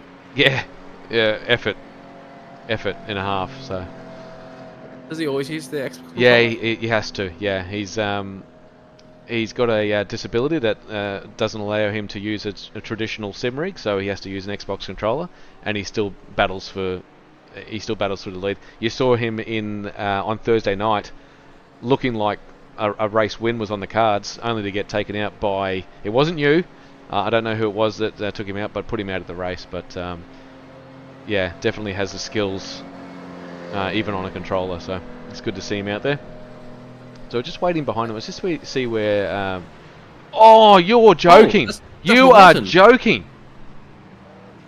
Getting it all wrong with the safety car. What's happened there? How's he done that? Who's behind the wheel? That is Joshua behind the wheel. He is going to be... Filthy. He'd be filthy with himself. Struggling to get it pulled up in the next corner as well, so definitely a bit of damage. He's going to have to pull in and use his fast repair. Might take fuel. Be interesting to see. So this Probably is him will coming take fuel because he behind came safety out of the car. pits. This is him coming out of the pits, and he wanted to chase the safety car. The safety car right now was already well down the straight, so he's pushing it. Just remember, cold tyres that he's just put on there. He's taken a splash of fuel as well, I'd imagine. So the car would feel completely different to what he was doing before. Let's get a So he's not at full pace, or is he? Oh, he is. He's pushing. Oh, and he's... Why are He you will pushing, be Joshua? filthy. Absolutely filthy with himself. He's still got the race lead, but he's going to have to come in and pit to get that repaired. We'll go back live. Well, he's already pitted to get fuel behind the safety car. So is everybody else. But if he catches the safety car, yeah, look at the pack. Pack's right there. If he's got a pit now and It uses puts him to the fast back of repair, it. Puts him to the back. puts him to the back. I'm just going to see where So the after- safety car is.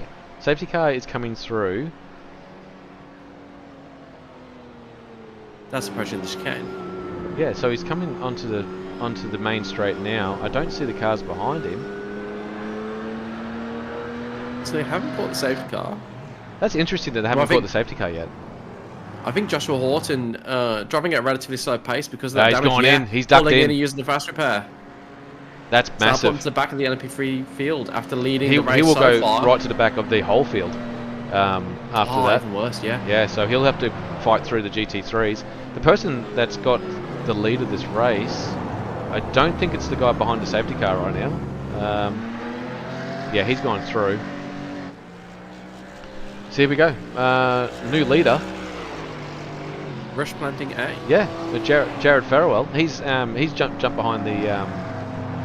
Just jump on board with him now. Yes, it's going to be Farrell versus Nixon at the front of the LMP3 field. Nixon was not expecting to be up here fighting for P1 after that pit stop, I wouldn't think. I think Horton might have got away somewhat with that. Looks like he's come out in third place by my timings. So he's come and take that quick repair. I mean, that quick repair that's gone now for the remaining of the race. 5 hours and 17 minutes left of this race, and he hasn't got a fast repair. So they're going to have to be absolutely on it.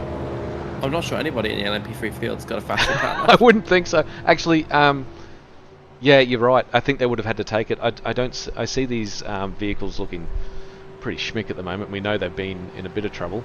You don't have to take it. You can elect not to take your fast repair and use it at a later time. But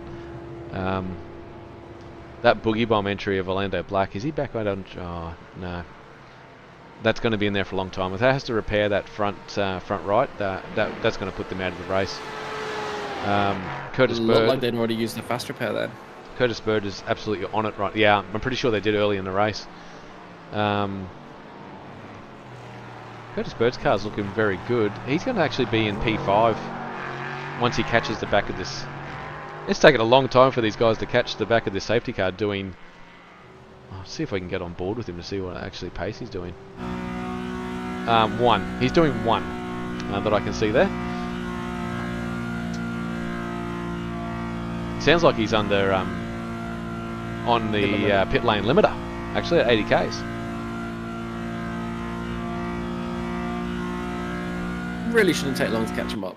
Oh no, it won't. It won't take long at all to catch up. But race control. Thomas Byrne's been out there in a safety car for a full 2 laps now, so you would have expected them to come through. So this has really shaken up the field. All these cars at the front, all these LMP3 cars will be full of fuel.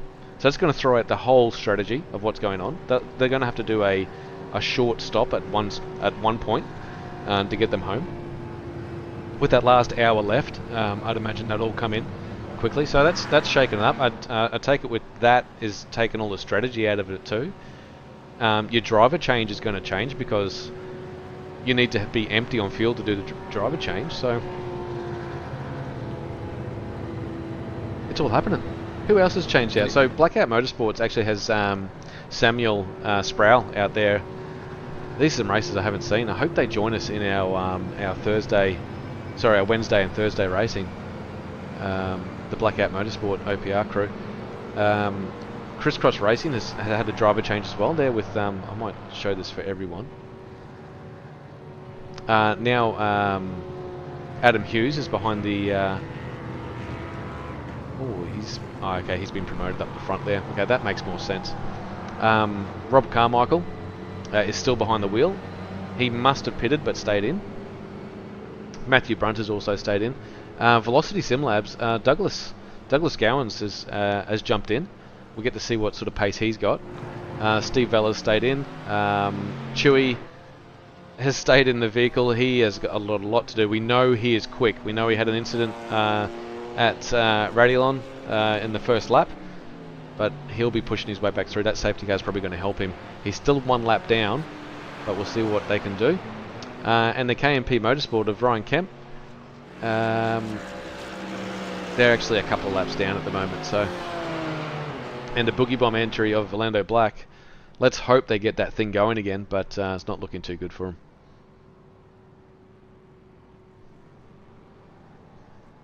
Yeah, it's almost a complete reset on the race, just with a few drivers losing their fast repair, which, like you said, you don't want to do quite so early in the race, ideally. No, we'd like to hang on to that until the drivers get a little bit frazzled, until the racing gets a bit more frenetic in the last hour or so of the race. Gonna have to be clean now, gonna have to take another percentage or two off the amount that they're pushing just to make sure that they keep it clean to the end of the race. Think twice before getting into wheel-to-wheel battles. We're doing one more lap behind. No, okay, so the safety cars come into the pits. I'd imagine that it would have started back there, but obviously going to have the start-finish line after turn 1, which is here. Anytime between here and the start-finish lines are going to take off. And Jared is waiting, and off he goes. So after the first safety car, that was only 40 minutes in, we're back racing for the ANZ ESeries Enduro. The ANZ ESeries Enduro Series, we need to change that. We've too many series in there. I agree. So yeah, Jared Farrellwell has found himself at the front here. Oh, who's that behind there? That's Joshua Horton. Yeah, well, we saw what he did. So somehow he found himself back out in P3 after that incident. He'd be kicking himself after losing that fast repair, and he is absolutely pushing that thing to the limits. Might jump on board with him.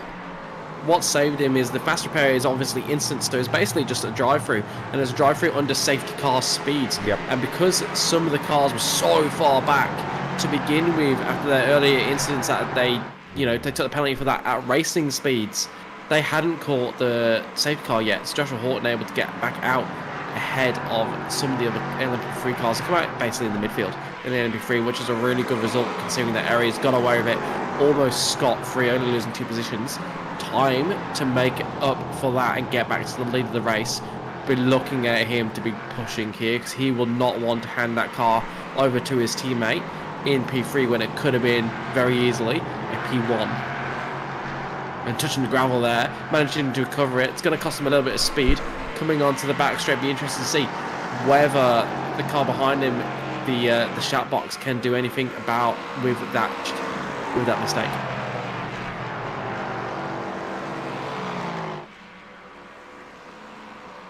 And we're back to 4 cars at the front of the LMP3 field doing battle. It didn't end brilliantly for anyone involved last time. So we'll see if they take it a little bit easier. Although Joshua Horton looking up the inside of Colin Nixon in the second part of that chicane. Nothing serious, just staying wide a bit to give Colin Nixon a bit of a heart attack, I imagine. So no evidence that they can take it any easier so far. I've jumped on with Colin Nixon here. He's got pace. Oh, he's got pace in everything that he drives, does Connor. Even the cars he doesn't like, which is pretty fantastic. So let's have a look. So he's following Rush Planting A here. In the GT3's Blackout Motorsport still in the lead with Crisscross Racing second and Rob Carmichael Motorsport in third. Rob Carmichael, big beneficiary, was quite far back from Crisscross and Blackout Motorsport, but had decent pace, and now he's in that top 3 and right behind them. So that's put him back into the race for the lead.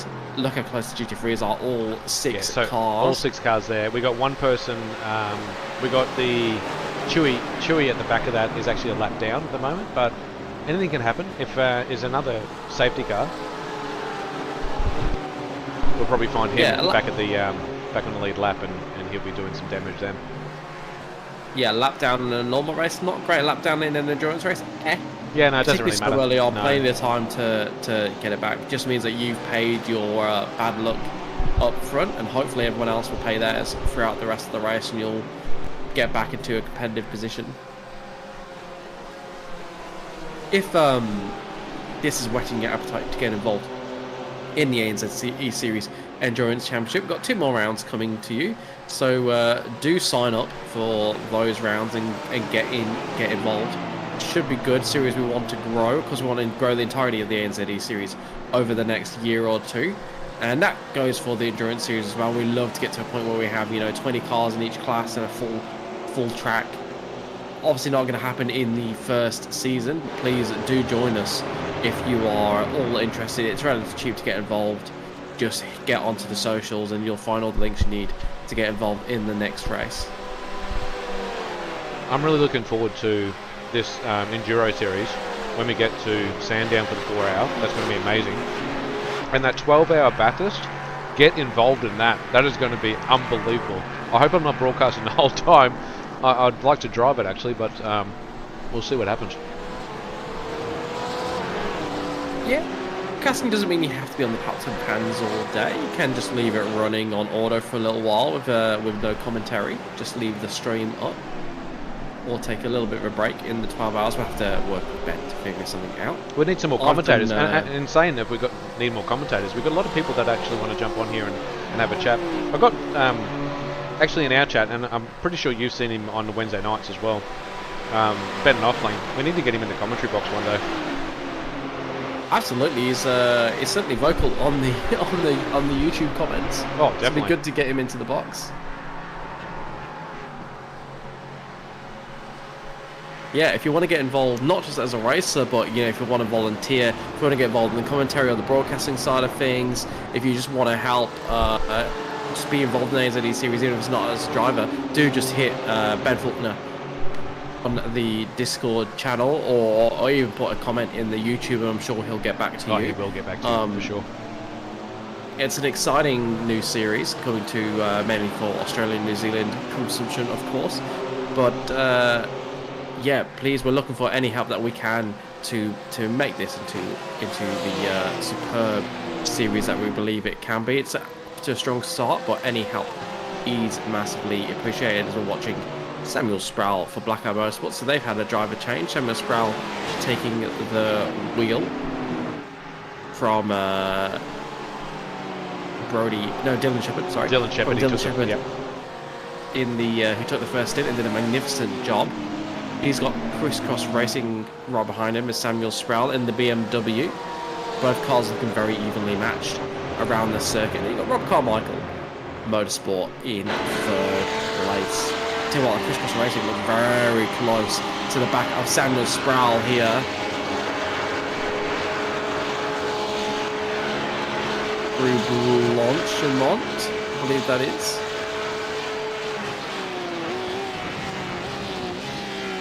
This will be the chicane.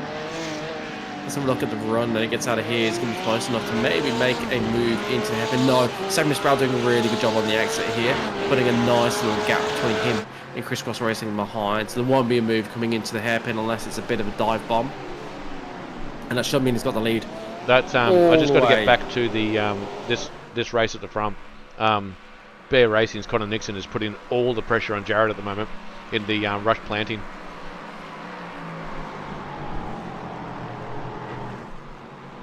Oh yeah, so much faster through that section there. He's all over him. There'll be a lot of pressure on the driver of rush planting A at the moment. He's got a little bit wide there. That's Jared getting a little bit wide through turn 10 into turn 11, coming down here into Huhon, turn 12, the double left-hander. Let's see how much quicker Connor is through here. Good line. On the power, so much. He's on the power straight away. Yeah, driving really well is Connor Nixon. Farrell doing a good job to keep him behind, but that pressure is going to be building now. He's going to be feeling his blood in his veins as Farrell, as Connor Nixon pushes and pushes behind, trying to take the lead in this race. So close on the exit of Paul Ferreira corner. It's going to be well placed to make a move to the chicane. I think we're about to see a pass here for sure. Yeah, already pulling out wide there. Oh, he's blocked. So Jared's... Oh, he hasn't blocked him. He's jinked it. He should be able to get up. Oh. No, Con Nixon having to dive in behind. Not quite alongside enough to go side by side for the chicane. Perhaps also realising that I put him on the outside on the exit. That might not be where he wants to be. Might be better to try and move into the hairpin. Is he going to go for it here? No, just backing off a little bit. So next overtaking opportunity won't be until they get down Camel Straight and approach Lecombe.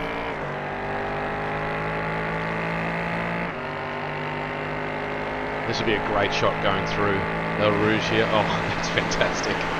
Oh, he's got himself a bit wide.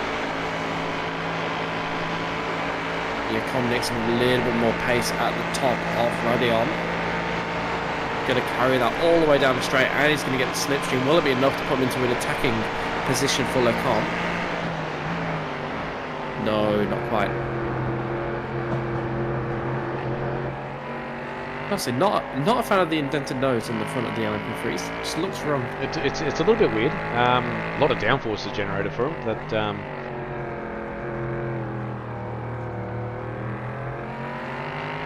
just look how close.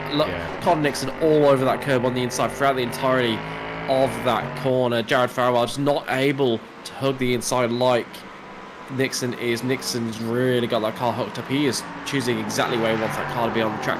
Farrell's also doing a fantastic job, but just maybe an inch or so less precision than Connor Nixon at this point, and that's why Connor Nixon is able to go aggressive like this, swinging about all over the place, filling up Farrell's mirrors, trying to get him into a mistake, trying to bait him into thinking that he's going to launch a move, but Connor Nixon too savvy to actually launch a move at somewhere that's going to be a low probability. He's going to wait. He knows he's got the pace. He knows a mistake will be coming, or he'll be able to get through safely at some point.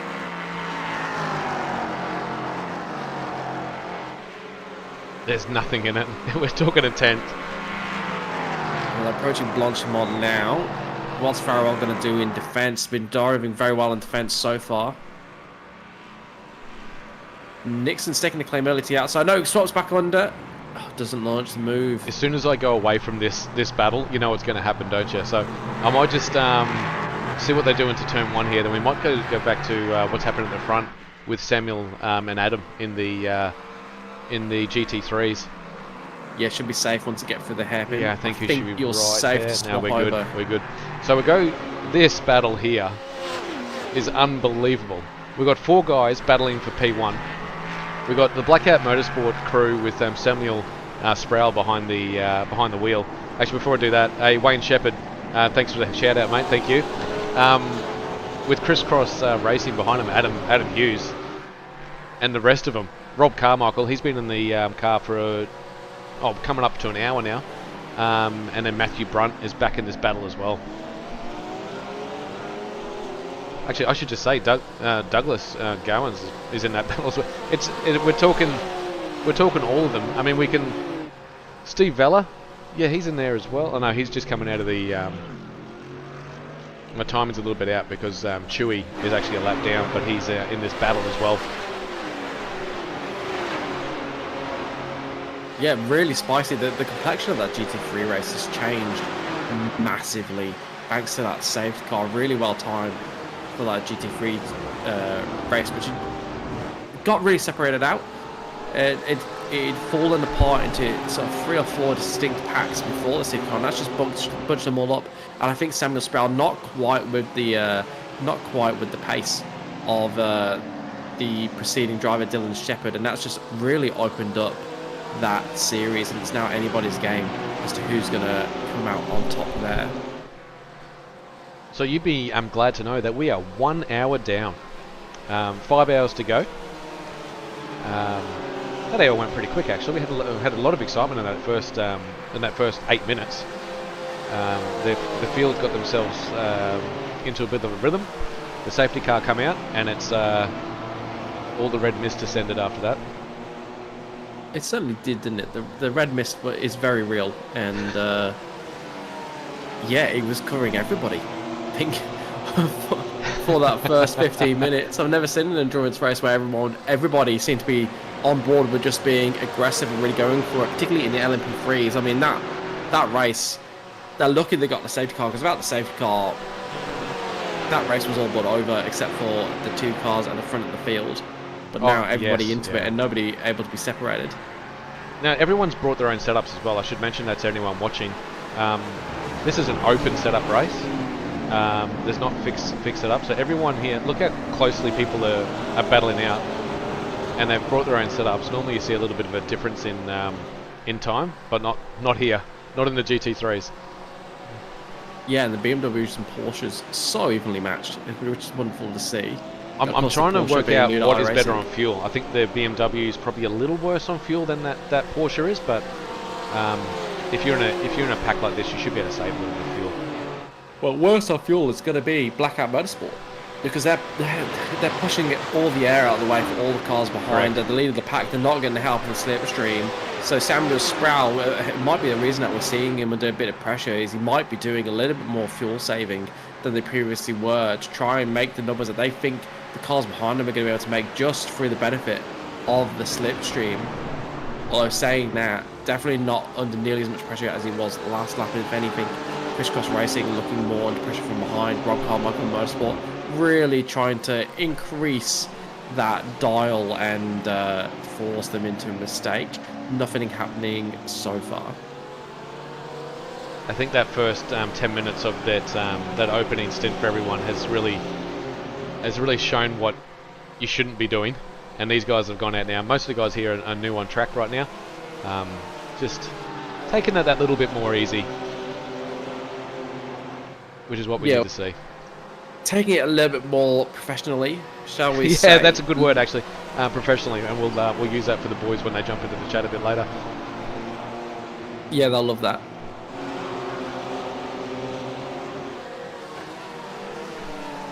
So just continuing to watch that GT3 till the gap out front. Rush Planting A in the LMP3 still leading Bear Racing. Gap out half a second currently. So a little bit of heat has come out of that battle. I think Connor Nixon just backed off a little bit. He was pushing to try and get that lead. He's probably thought better of it and just stuck behind him. He can save a bit of fuel. He's not getting challenged by the Shoutbox Kings from Sean Doyle, so he's in a really nice spot. Yes, the only car really not involved in this lead battle is Rush Planting B. Just haven't got the pace at the moment. 25 seconds behind, even with the help of that safety car. Yeah. Just, I think they were behind a couple of the GT3 they cars. They were. He's had to make up a lot of space. Remember, he was a long way back. He was 43 seconds off the leader before the safety car. So it has helped. Oh, that is a tight line through there, Connor. But just not with the pace of these boys. All these boys in the 2-minute 12s, pretty much. Rush Planting B in 2-minute 14s. So that's the other half of the equation. Here we go. We're on. I think this is going to be a change for the lead. He's right on his bumper. You can't go on the outside there, Connor. Oh! Big twitch on entry. He tries to brake. I think I saw it about a second before it happened. You could just see it. Just see it about to happen.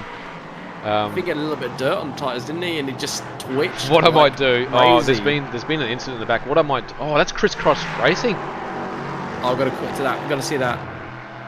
I'll try and get a replay of what's going on. Give the GT3 boys some loving.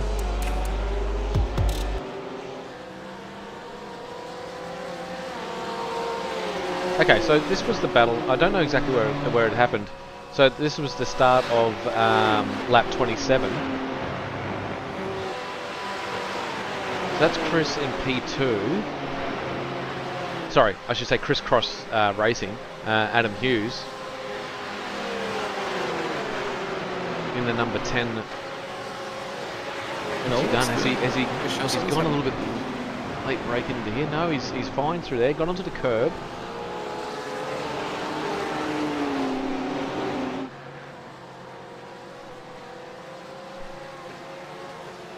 Oh, you know what we've just witnessed? We've witnessed a disconnect. That's what's happened. Oh, and then he's come back in. He's come back in. He's actually had a disconnect. I mean, however, LMP Freeze, we need to go to LMP Freeze. Has been, looks like Colin Nixon's now in the lead of this race. Yep, I'll get back to that. Shoutbox King's just taking the lead of the race as well. Sean Doyle getting ahead of Colin Nixon.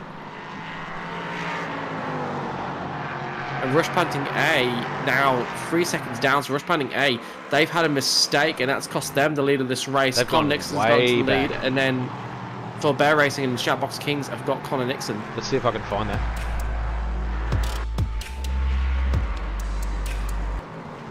Oh, he's done it into turn 1. He's gone a little bit wide on the curb on the outside. Yeah, that's all the work. Pressure. That's the pressure taking its toll. Feeling like he couldn't leave anything on the table. Feeling like he had to use all of the track, else he was going to lose the position, and just using all the track and a little bit more there and setting himself into a spin. I might just go back a little bit further just to see what actually happened here. So he's got himself onto the dirt, just a little bit onto the dirt.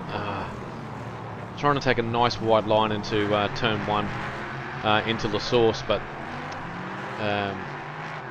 found himself in P4. And how did the Shoutbox Kings get past Bear Racing? That's a great question. That is a great question. One that is going to be a mystery for for the majority of this race, I think. Until we get Colin Nixon into the comms box. Yeah, we'll ask him about it. Describe in detail how he lost the lead of the race. Because everybody loves describing in detail losing a position. Well, it looked like he had the lead for about 20 seconds before he lost it, so he must have made a mistake as well. I wonder if he just checked up a little bit, seeing Rush Panting A going for a spin in the hairpin, and just got a worse run through Al Rouge Radion, and then Sean Doyle for the Shoutbox Kings just able to take advantage. That's my bet. That's my running theory until we hear from Colin Nixon himself. He's going to be doing I believe the second stint of commentary. Yeah, he'll be joining me in about an hour, I'd imagine, once he gets out of the car. Oh, he might be doing a 2-hour stint, so he might be joining for the last bit. I might be doing this by myself. Might get Ben, one of the guys in here, to have a chat with me. But looking forward to another 4 hours and 50 minutes of commentary. I'm sure it's all good fun. Oh, it is. It is. I enjoy the guys on the chat having a. I know they're sitting down having a cup of tea right now, probably a scone or two. It's going. But we'll get some good times happening. That's for sure. I'll tell you what, I could go for a scone right now. Oh, a bit of jam. Yeah, I don't know what a scone is, but I eat scones. They're a little bit different. Yeah, one's classy, the other's not. One's classier. Yeah, okay. yeah, the one you have with tea and you lift your pinky, and the one you don't lift your pinky. Oh, okay. Yeah, that's the one I'm eating. The one where you don't lift your pinky. That's the one I'm on. Yeah, we just utterly devour it. Yeah, our scones are bigger and better. Yeah. Yum. No, I could definitely go with that if you're listening, partner. No, I kid. Actually, in saying that, my wife just came in. My wife Jessica, she came in and gave me a bowl of soup with some bread. How nice is that? She's lovely. That is wonderful. I think one comes with tea, one comes with a room temp VB. Thank you. Yeah, absolutely right. Thank you, Mr. Lube. I've missed you a bit on track, actually. I look forward to commentating with you out on track shortly. I think he was around in the GT3s. He was out in the GT3s. I think he was in the GR86s with us as well. Always good to have him on out racing. Yeah, hoping to race the GR86s this week, as long as work doesn't get in the way again. Yeah, Dale Slip and Lube, mate. He is he's the man. I say this joke a bit. I've said this joke a couple of times, but have you read his autobiography? No. It's non-friction. Excellent. Excellent. I mean, most of the guys in the chat probably heard that about 4 times from me, but I like saying it. Bugger it. That's a good one. I appreciate that. I appreciate a good pun. Actually, in saying that, the Boogie Bomb entry is really putting the pressure on Connor Nixon, Joshua Hooten. Yeah, it really is. Connor Nixon's pace just falling off a little bit, it seems, in comparison to those around him. Like saying that, his last lap was still faster than Joshua Hooten's or Sean Dawes, the two cars on either side of him. But yeah, just considering how attacky he looked at the beginning, you thought if Rush Planning A made a mistake, then he'd start to pull away. Such was the pace advantage. It looked like he had just attacking Rush Planning A, but at the moment, Sean Doyle under no pressure, and like you said, Boogie Bomb closer to Sean Doyle than Sean Doyle is to Shout Box Kings. And no change in the GT3 at the moment. Black Hat Motorsport still leading Crisscross Racing, and Rob Carmichael Motorsport in the podium positions. Yeah, they're just going through the motions at the moment. They're in the middle of a stint, so no need to push. Save your tyre a little bit. Maybe push in the last 15 minutes to see what you can do. I'm just trying to find anyone on the chat that you want to watch a hot lap with. I'll jump on board with them. I have to eat my soup, so you know, if you want me to jump on board with someone, I will. I'm going to jump on board with Adam Hughes very shortly for a hot lap. Him following Samuel Sproul at the front here. Yeah, I think that's a good hot lap for us to take. Yeah, I think it'd be good to see. On. Yeah, it'd be good to see what the strengths and weaknesses are of that Porsche out front. I don't think there is any weaknesses of that Porsche at the moment, but we'll see.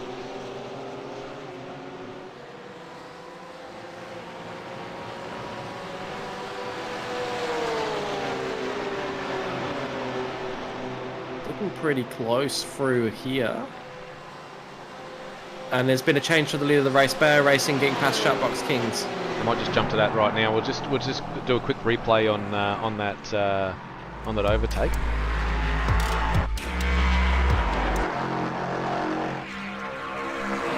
So going through up over Radion. Oh, you can tell what he's going to do already. He's going to do it on the outside.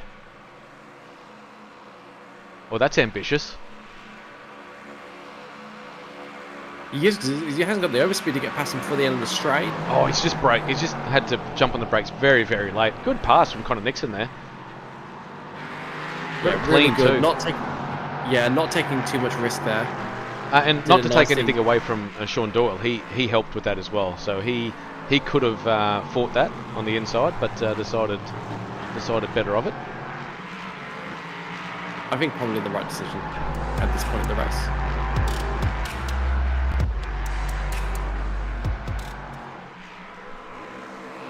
Back live. So yeah, I was going to jump on board with these guys. Once they come through for another lap, I'll jump on board with them. We'll have to get on board with the BMW. Actually, that Porsche of Rob Carmichael does sound very good as well. So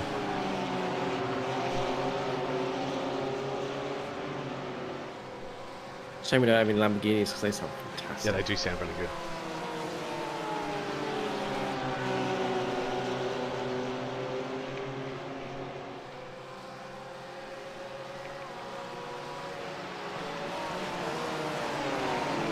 Interesting, the BMWs all got their headlights on, but the Porsches don't. Yeah, I noticed that too. The BMW, well, they sort of do. They've got like a little hue, I guess you'd call it. Oh, that is getting very close behind. That's Matthew Brunt behind Rob Carmichael there. Yeah, looking very aggressive through there. I think Rob Carmichael just not quite nailing that corner. You can tell by the gap from him to Crisscross Racing. Yeah, he keeps on losing just that little bit of time through certain sectors. Yeah. And Matthew Brunt is all over him now. I mean, we'll jump on board with Matthew Brunt actually for this lap. Sit back and enjoy, guys. I'm going to go for a full hot lap with Matthew Brunt, Mr. Brunt Force Trauma himself.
This battle is really heating up. That hot lap there was fantastic. They were actually making the whole group of 4 cars. They were actually making time on Samuel out front. So just going through the lap times of that last lap, Samuel Sproul out in front there in the Blackout Motorsport group did a 2:18.5. Everyone else behind him did a faster time by a couple of tenths. So they've really bunched up here.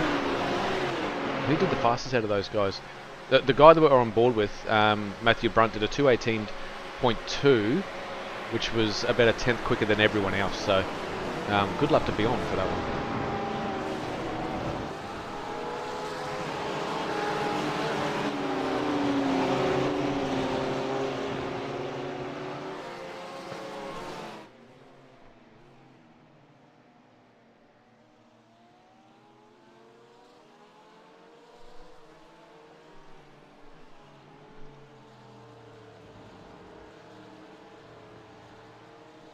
Hope you all enjoyed that lap on board.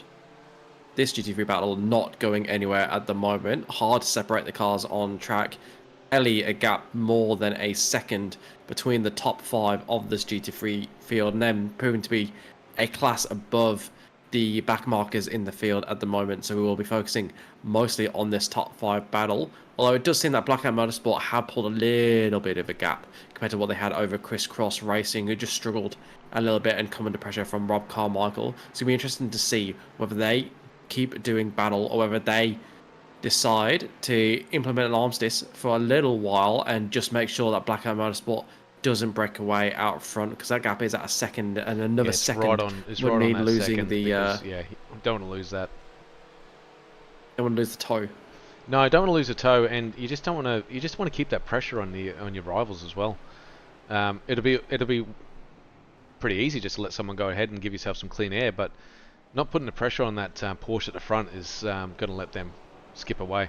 And you see the difference between the straight line speed between these out of the chicane. Yeah, really do. The difference in traction is quite stark coming out of the chicane. Now that lap before that we're on board with Matthew Brunt, the whole field bunched up together again. So at Crisscross Racing, Adam Hughes, he sort of let his foot off the pedal there a little bit and let him get away. Now he's on this massive battle with Rob Carmichael. Yeah, this has got to be a move surely down the inside, going into the comms. No, it's he has got him. But it's gone wide. He's got him. Crisscross Racing going wide. Big re-entry for Crisscross. Yeah, just about avoiding wiping out one of his competitors as he re-enters, just about safely. But yeah, just getting spooked by the car on the inside and going wide.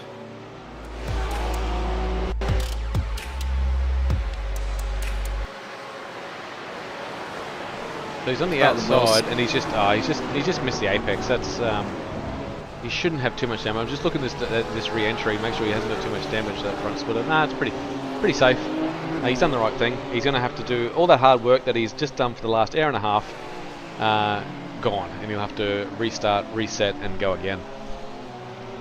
Yeah, certainly well. And that re-entry, safer than it looked from the other camera angle. So very safe re-entry in the end. And there's been an overtake with the lead of the race. Shoutbox Kings getting back. Bear Racing. I think we just need to keep doing replays, because every time we do a replay, yeah, I think we get a bit of action. So I'll try and find that one.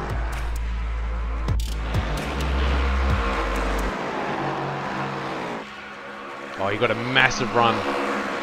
He got a massive run out of Radidon, and he's got the pass done. So Connor's normally very good under brakes. It doesn't matter how good you are. Oh, he's let him go. Let him go through there. That could have been a ploy from Connor too, not to fight that, just to get in behind there, save a bit of fuel as well. Let the Shoutbox Kings have a go for once. Yeah, just let them burn all the fuel. Like, no, you go ahead. You push all those air molecules out the way for me. I'll quite happily take the extra fuel, buddy. There's only one lap that matters in terms of positions, and that's the final lap. Oh, for sure. And I don't think much is going to change between now and the end of this race. These guys are all so close to each other. Oh, Nixon pulling alongside for Blanchimont. That aggressive door banging there. Shawdor's going to have the inside for the chicane, but you can go around the outside if you need to. Where's Connor Nixon? Is he there?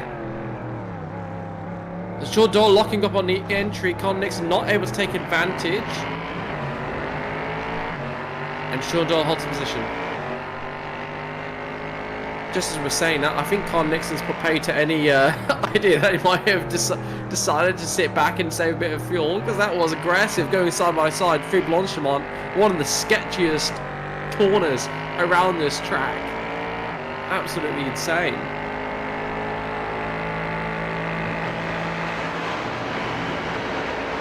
I'm sorry to put that. He's got another run. He's got a major run here. Connor Nixon has into the inside. Another change for the lead. And the person that's enjoying this is Joshua Horton behind him. Oh, he's had to get right on the curb there. Connor Nixon make that move stick. But Joshua behind these guys in P3 has really climbed back up into the mix. Yeah, well, he's got good pace. We know he's got good pace. He led the first portion of this race and was involved in that battle preceding him being gifted the lead when the two leaders took themselves out. But he's got really good pace, and particularly with these two fighting, he's going to be fast enough to stay with them. So these two need to be careful. There might be a better approach to try and see if you can drop him by upping the pace instead of battling. But these two drivers not having any of it, both of them want to lead this race. Despite the fuel usage, despite everything else, they decided that track position is more important at the moment, which is great for us, but interesting at the start of an endurance race.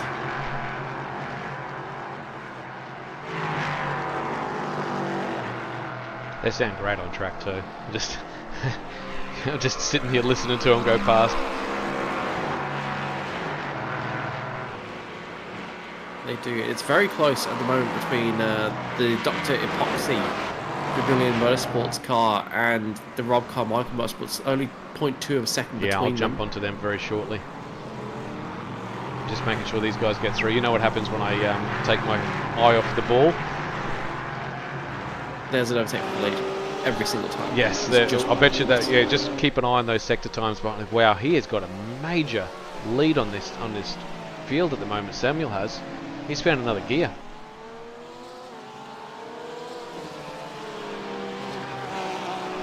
Yeah, but this battle really behind for P2 is heating up. Matthew Brunt has really worked his way through the field nicely. He's taken about an hour and a half to get into the groove. He started in P4. He's up a couple of positions, so... Oh, sorry. I shouldn't say that. He started in P6, I should say, and he's up actually 3 positions. I'm pretty sure that BMW has a lot of straight line speed, so if he's going to get him anywhere, it's going to be on the Camel Straight, or even here actually. I might jump on, see if I can get onto the nose. Here we are.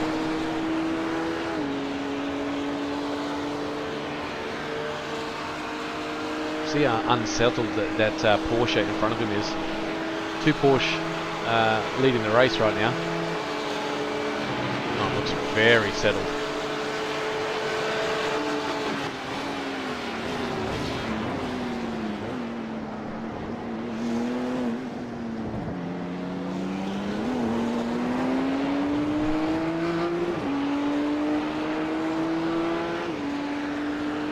What I haven't been checking out for is race control. See if they've put any information out. No. We got Thomas Byrne in race control today, and there's been no incidents to report. So most of the things that we've seen have been done by themselves. So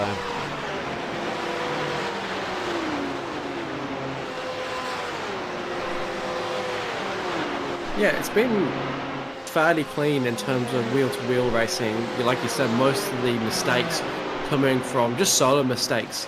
The only real notable incident was that collision between the 2 leading LMP3 cars a little bit earlier. Yeah, just down here on track actually. Yeah.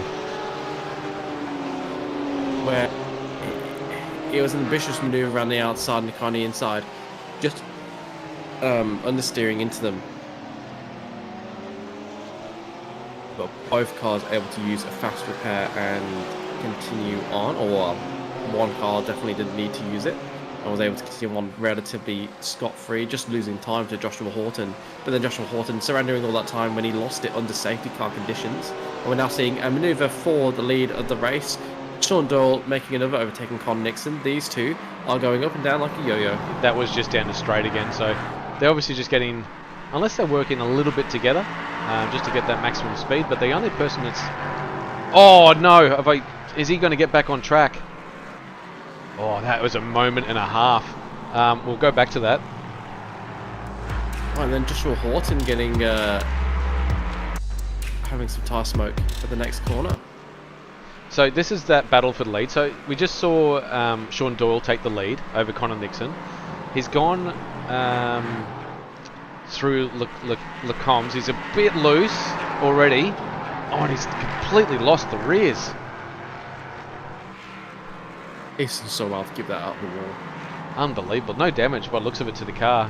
That under tray might be a little bit damaged. The damage models on these things are very good actually.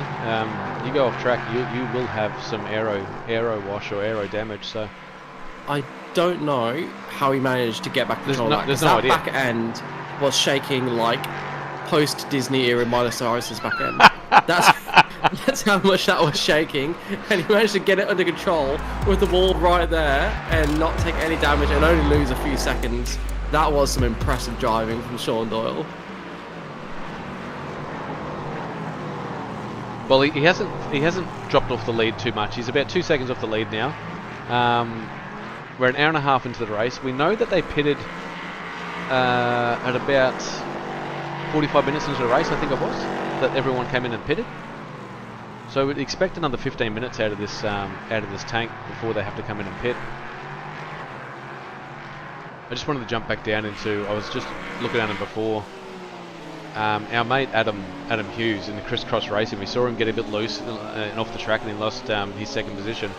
He's already back up into fourth, and he's fighting for P3 now. He's got pace. His last lap was about 5/10 quicker than Matthew Brunt in front of him, so he's going to be pushing through. He's making up for lost time.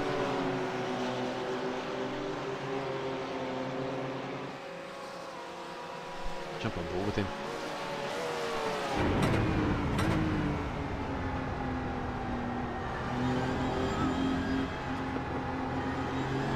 So gentle on the throttle.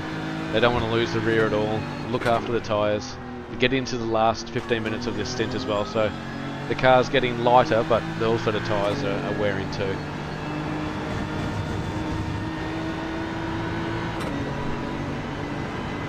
Watch for a move down here into the chicane.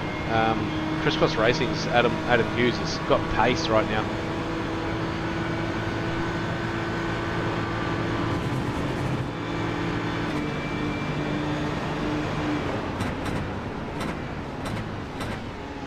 That's a big maneuver, almost taking out the car. Did he get it done? Two of them. Oh, he couldn't get it done. No, not done. He couldn't get it done. I might jump back on that because that was a... We'll just see how they get through. No, he's just showing the nose. He had the move all but done. Yeah, really big defense from the Vermilion Motorsports Dr. Epoxy entry. Keep So position. big lunge down in here into the... Oh, Matthew Brunt. Brunt Force trauma himself. Showing that he's here to race. You're not going to get me that easy down the inside. I'll go around the outside. Well done. That's some good racing.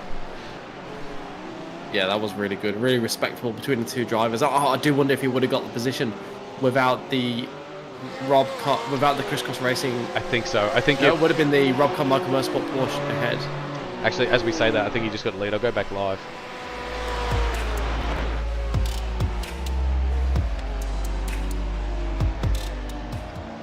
So as we were talking about that, he has got Matthew Brunt's actually gone back down to 5th. I'm just seeing if there's any damage. We're going to have to look at that car. Now we have to go look at that. Replays. Bring replays. They really do. Okay, this is just battle. This is just after that battle through that battle through the chicane. Then they went through Radialon.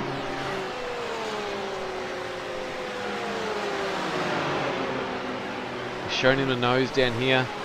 Will be respected. Oh, that is crazy.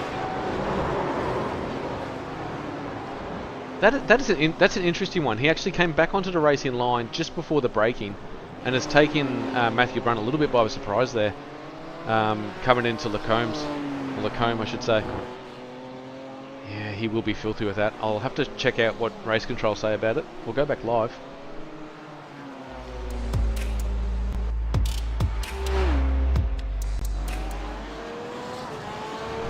So he's found himself way down. I'll see where Crisscross Racing has made his way up to there. I'll see if there's any chat over there. No chat over the over race control. So play on.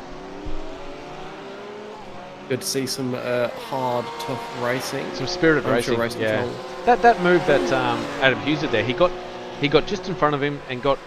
I don't know if he moved under brakes or not. That'd have to be something we'd have to look at a later time. What lap was that? I'll have to make a note of it, and we can go back to it a later time. Lap 40.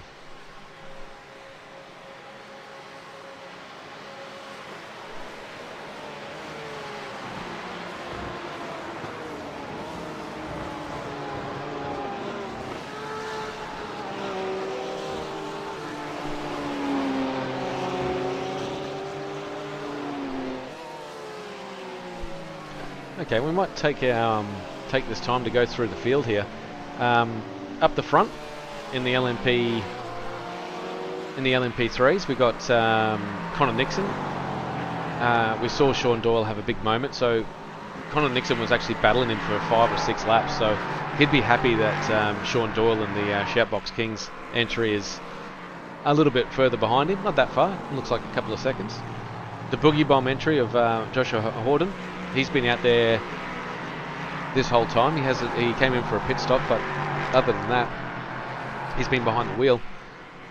He's had a pretty clean race, and he was just watching that unfold for him for the battle for P1, and found himself in P2. So, well done to him. Sean Doyle, we just mentioned his little mistake that he made, but he's still in the race, so that's the main thing. The car looks fantastic too. The rush planting high of Jared Farrell, we saw he's making his way back through now, so that's a lapped car that he's going past now. But he's definitely in. Trying to work out how far behind the lead he is. I think he's about 10 seconds or 12 seconds behind the lead. 12 seconds. Yeah, 12 seconds behind the lead. And then we've got the rush planting B with Curtis Bird, a long way back. Still hasn't been lapped, so he's still on the lead lap, but he's got a lot of work to do. And the Boogie Bomb entry, Orlando Black, decided to get out of the car and walk home. Maybe went down to that underground karting complex I was talking about.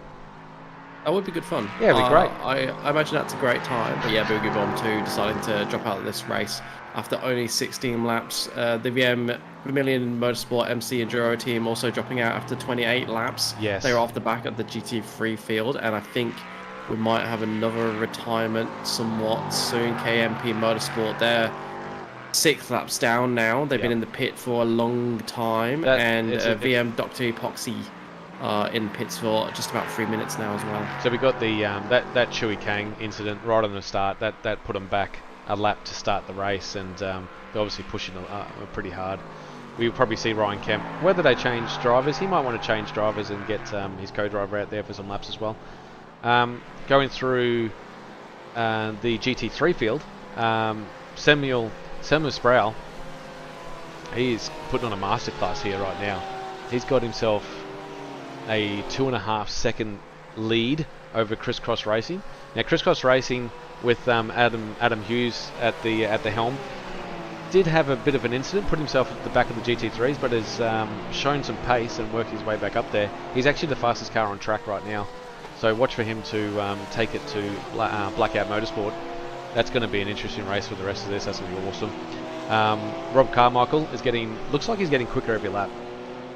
He's obviously getting the hang of this car. He's still got he's probably going to get out of the car at this next pit stop, which should be happening shortly. I think we're approaching that 1 hour mark on that fuel load. Douglas Gowans hanging in there in the top 4. Anything's possible, even from that position as well. MHD Racing, they're still on the lead lap as well, in P5. They're a fair way down. I think they're 30 seconds away from No, they're about 35 seconds away from the Blackout Motorsport team. And Matthew Brunt, we saw, got a bit loose. Obviously had an incident, has found himself back in the pits. So whether they're doing getting a bit of a fix done on that car and some fuel and a new driver, we don't know, but we'll keep an eye on that. As I say that, here we go. So this is the start of the pitting. So that's Curtis Bird coming into pit. So their fuel economy is not as good as the other LMP 3 cars. They've come in. They're going to change driver. I see if it changes it. So yeah, he's definitely changed driver. We'll see. That's Curtis Bird jumping out of the car. We'll see who actually jumps in. Andrew Sharp. Andrew Sharp is a quick racer, so we look forward to seeing them. So Connor Nixon must be on fumes for this lap. We might stay on board with it. The person who's going to have the best fuel right now is the Boogie Bomb entry of Joshua Horton. Not only did he was leading the race, he had to come back in after damage behind a safety car. So if he was smart, he might have just done a little bit extra fuel. He might get that extra lap, which might make a massive difference to this race. It'll make a massive difference to this race. Currently in the pits, we've got Rob Carmichael and Velocity Sim Labs both in the pits for 1 minute and 30 seconds. So they followed each other in on lap 41. Got Rush Punting B in the pits at the moment as well. Be interesting to see, like you said, whether these lead drivers pit this lap or whether they're able to go another lap. Interesting note, Boogie Bomb actually pitted a lap later than Bear Racing, exactly right. Kings and Rush Punting A, so they should be able to go for another lap at least. So that could pay dividends. Great fuel economy. If they can get this other lap done, that's what I'm interested to see how far these guys go. I don't think Connor Nixon's going to be able to go another lap. He's been pushing that whole time. But the car, the Boogie Bomb entry of Joshua Horton, he was sitting behind those two, fighting for P1 and 2. He's probably found himself with a nice hefty bit of fuel. Let's see. That's Connor in. They both had to come in. Yeah, as we suspected. Going to be really interesting Doyle's to in. see what they do here. And let's see the other entry of Jared Farrell. He's in. Definitely in. So he's cutting that line big time. That's Samuel coming out of there. Who else is... That's Sharp back on track. We'll see where he rejoins. So, see if I can get a better. Oh, here we go. This is them coming out of the pit lane into their pit box. So Blackout Motorsport and MHD Racing taken to the pits in the GT3 class. Rob Carmichael and Velocity Sim Lab on their outlaps.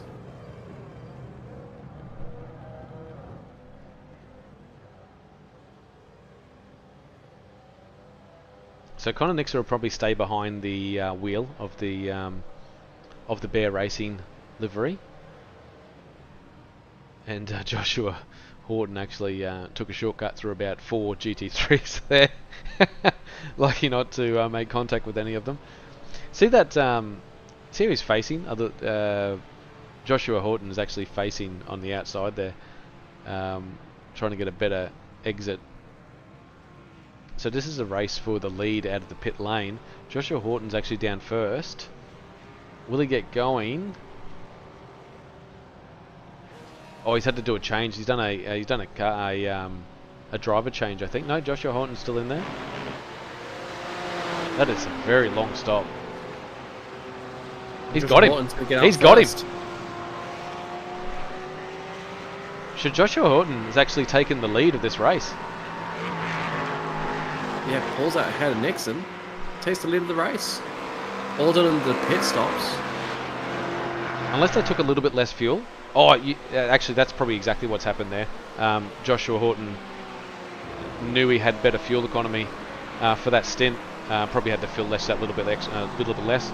And he's done it again on cold tyres. We saw that happen under the safety car.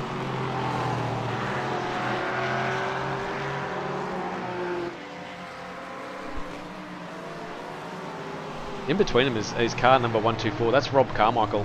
Oh, sorry, it's not. It's Rob Carmichael Motorsport, but it's actually Tyson Hammer, the wobbler, Hammer Time, behind the wheel.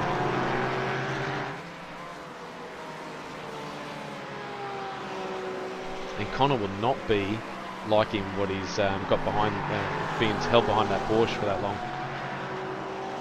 No, it won't. It's let Boogie Bomb get away from him a little bit. The gap already 1.3 seconds. 1.3. Yeah, it's going to be hard to pull back in now. It certainly will, but Con Nixon's had decent pace, so we'll see how it goes against Horton in this stint. Brad Newman, 100% it's coming up, mate. I'll jump on board with Jared very shortly, alright?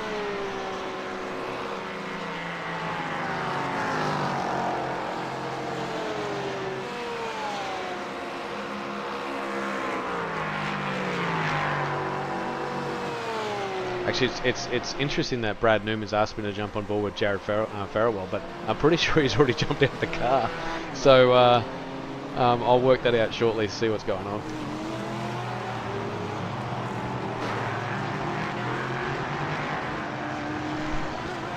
So after those pit stops, Blackout Motorsports' Dylan Shepherd has taken a massive lead.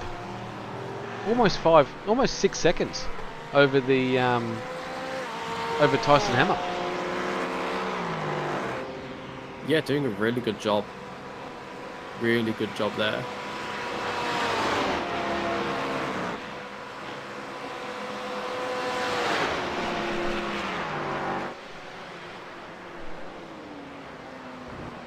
Yeah, the GT3 race really spreading out now.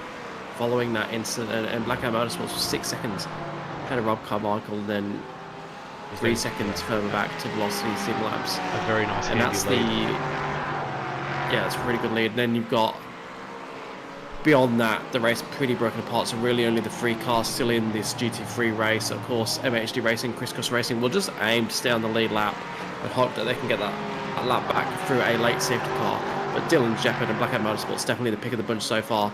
They've been in the lead the whole time and driven fantastically. When the safety car happened, they withstood the pressure and just were able to eventually pull out that lead yet again. So they are looking like the solid favourites at this point for the GT3 and the class of the field. LMP3 a lot closer at the moment. Boogie Bomb and Bear Racing only a second between them. Then you got 18 seconds back to Rush Planting A and 32 seconds back to the Shoutbox Kings after they had a lengthy pit stop, spent 2 minutes and 10 seconds just shy in the pits compared to a minute 45-ish for everybody else. I was just looking at Crisscross Racing's Adam Hughes. I don't know why he's back in P5 in the GT3s. I just can't seem to work out how he dropped all that pace. Had a 3 minute 14-second stop. Oh, so they've done some repairs. They've done some repairs to the car. They must have, and they've got the fastest lap in the GT3 at the moment, and they seem to have the fastest pace, but it's not going to be enough for them to make quite that much time.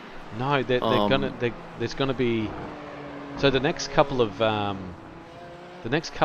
stints is really going to be tough for them without a safety car. They're going to need a safety car to get back up there. The times are so close with these GT3s that you're going to need an incident to catch up. So, yeah, he's found himself way down, nearly a minute and a half. Nearly a minute and a half off the race leader in the GT3s. You wouldn't bet against another safety car though, so it might not be a bad play. It's a long-term play. It's a risky play, but it's not necessarily a bad play. We'll have to just wait and see how that plays out over the course of this race. It's either going to look genius in 2 hours' time, or we're going to be really starting to question that decision. Well, in the comments, someone said he actually crashed and had to tow before that, and then I saw Brad Newman said he probably had to take a break and have a round of Call of Duty, but possibly that's what he's done in his little break, thinking he was going to get off the sim. But we'll come back to that and see what he's doing. Actually, it's just somewhere between those two things. Isn't yeah, it? somewhere It's between the two of them. the black and grey and the white that I'm going through is where it all happened. What I'll do for Brad Newman now, though, I'll jump on board with Husey for a hot lap. Where is it? Whereabouts is he? Yeah, perfect timing. Sit back, Mr. Newman, and enjoy this.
That car is looking very quick.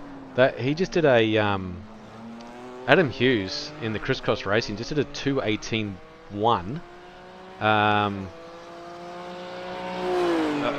about 2/10 quicker than anyone else out there. So 2/10 a lap. He's going to need about 1 million laps to catch that. But all we need is a safety car, and he's back on. And Brad Newman's telling me he's a generational talent. Love it. Absolutely love that. We'll see what's going on at the front here.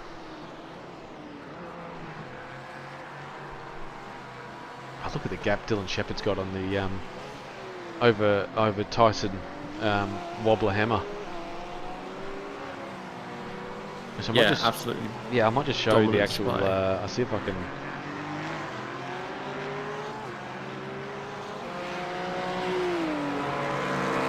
Eight seconds.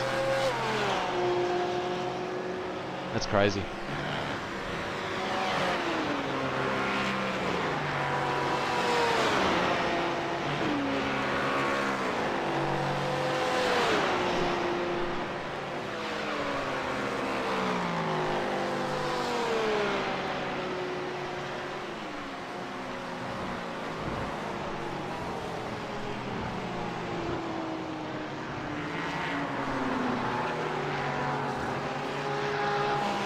So Rob Carmichael did a really good job in that first stint to get that car into P2, and Tyson Hammer's just, he might not have the speed, but he seems to be matching lap time with the Blackout crew. So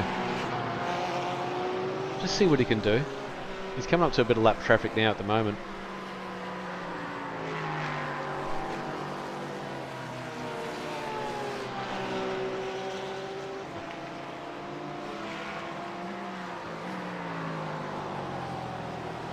Barb on the chat has said that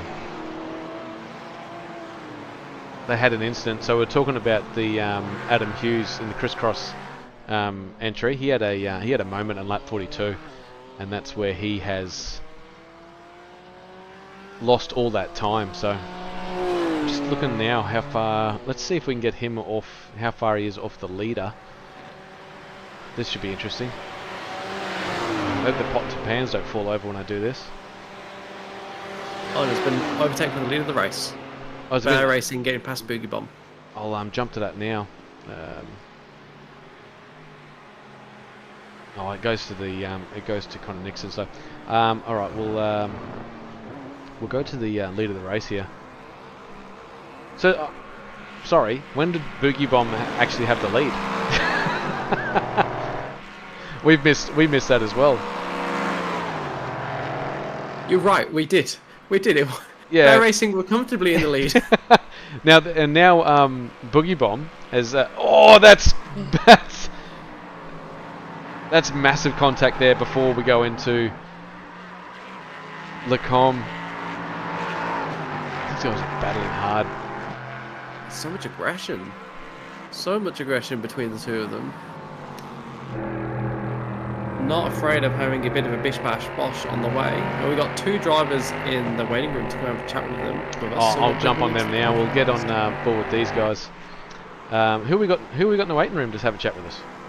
We've got Barbs and Curtis Bird. I might bring Curtis Bird in. Actually, excuse me for not knowing, but I don't know who Barbs is.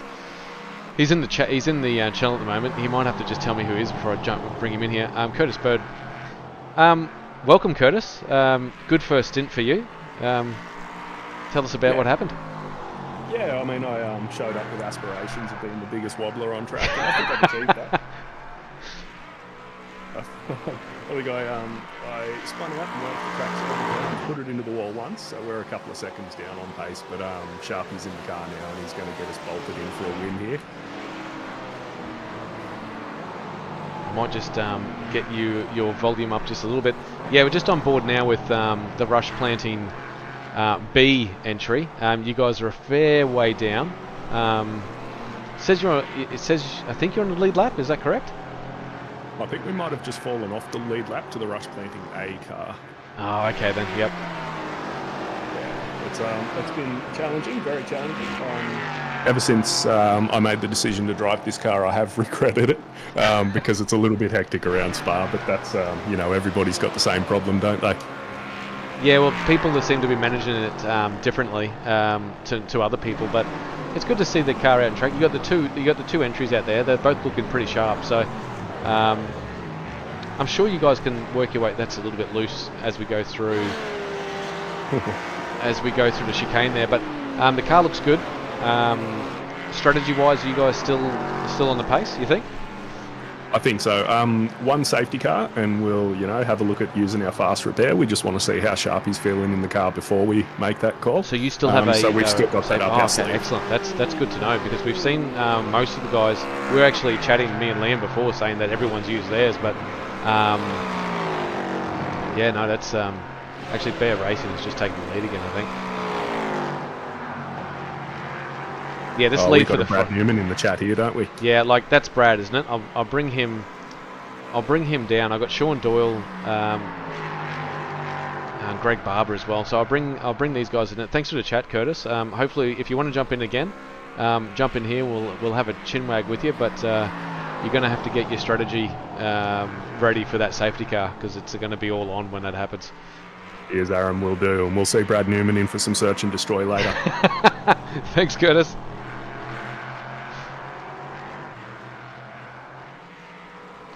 Greg Barber, welcome to the commentary. How you going, boys? Fantastic.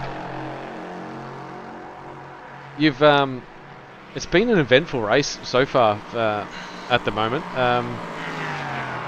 I'm just having a look. I'm just actually reading what Brad Newman's saying in the chat before I keep going. He just can't. He just can't help himself. So yeah, the race so far, how's it been going? So my stint was really good. Sort of started the race, just sort of sat behind Shep. Saved a bit of fuel, saved a bit of tyres, was ready to sort of overcut him at the end of the stint. The safety car came out, so that kind of ruined that. Did the safety car help you guys at all? I probably came about 10 laps too early. Yep. But you know, it was close enough to take the pit stop. I mean, you really got to take the pit stop on the safety car here because you got to tour through that extra long pit lane. So it doesn't make much sense doing that under green. Well, we saw a couple of people have to do that. Put Husey in the car, and you saw what happened there. Yeah, he's quick. Like he's super quick out there. It's going to take a safety car to get you guys back on that out there. You guys are trending right now as the fastest car out there in the GT3s by a massive margin right now. So you're actually a second quicker. No, sorry, 5 tenths quicker than Dylan Shepherd out in front. So if this can get bunched up again, you guys can definitely make it to the lead. Yeah, so in the first stint against Shep, I definitely felt like we had the pace to at least go with him. I sort of hung back sort of a 1-2 seconds behind him, just sort of saving a bit of fuel to see what the strategy would fold out. But yeah, I think the Porsches they do need to take it a little bit easier on their tyres to get them through the stint. So that's our advantage at the moment. Hughesy's doing a full push stint now, of course, now that we've lost all that time. So we'll see how long things last and how far we can go like that, and at full pace. See where we're at about half distance. Yeah. No, it's been good to watch you guys. You've been on the stream quite a lot actually. You've been in the thick of it most of the race, and I could tell that you guys were playing the long game at the start there, but now you have to push. So yeah, it was really interesting. I sort of coached Husey and said, okay, 10 laps to go in the stint. Time to go hard, and yeah, he just sort of put a wheel on the curb into Puon and around the back came and ended up in the tyres. So that wasn't ideal, but fortunately it happened at the same time as all the other GT3s were taking their pit stops. So we really only lost the time it took to tow. Yeah, exactly right. So I'm surprised I didn't call the safety car for that. We actually missed it on the stream completely of you guys crashing. So. We only just came back to it after the safety cars just to ask, hey, where's Crisscross Racing right now? But yeah, I really am pulling for you guys to get back to the to pointy end, because that's where the racing's going to be. And I think right now you guys are on track to pass David Milne very shortly in the MHD racing. And is Husey going to stay in for another stint, or is it going to be are you going to be swapping every time?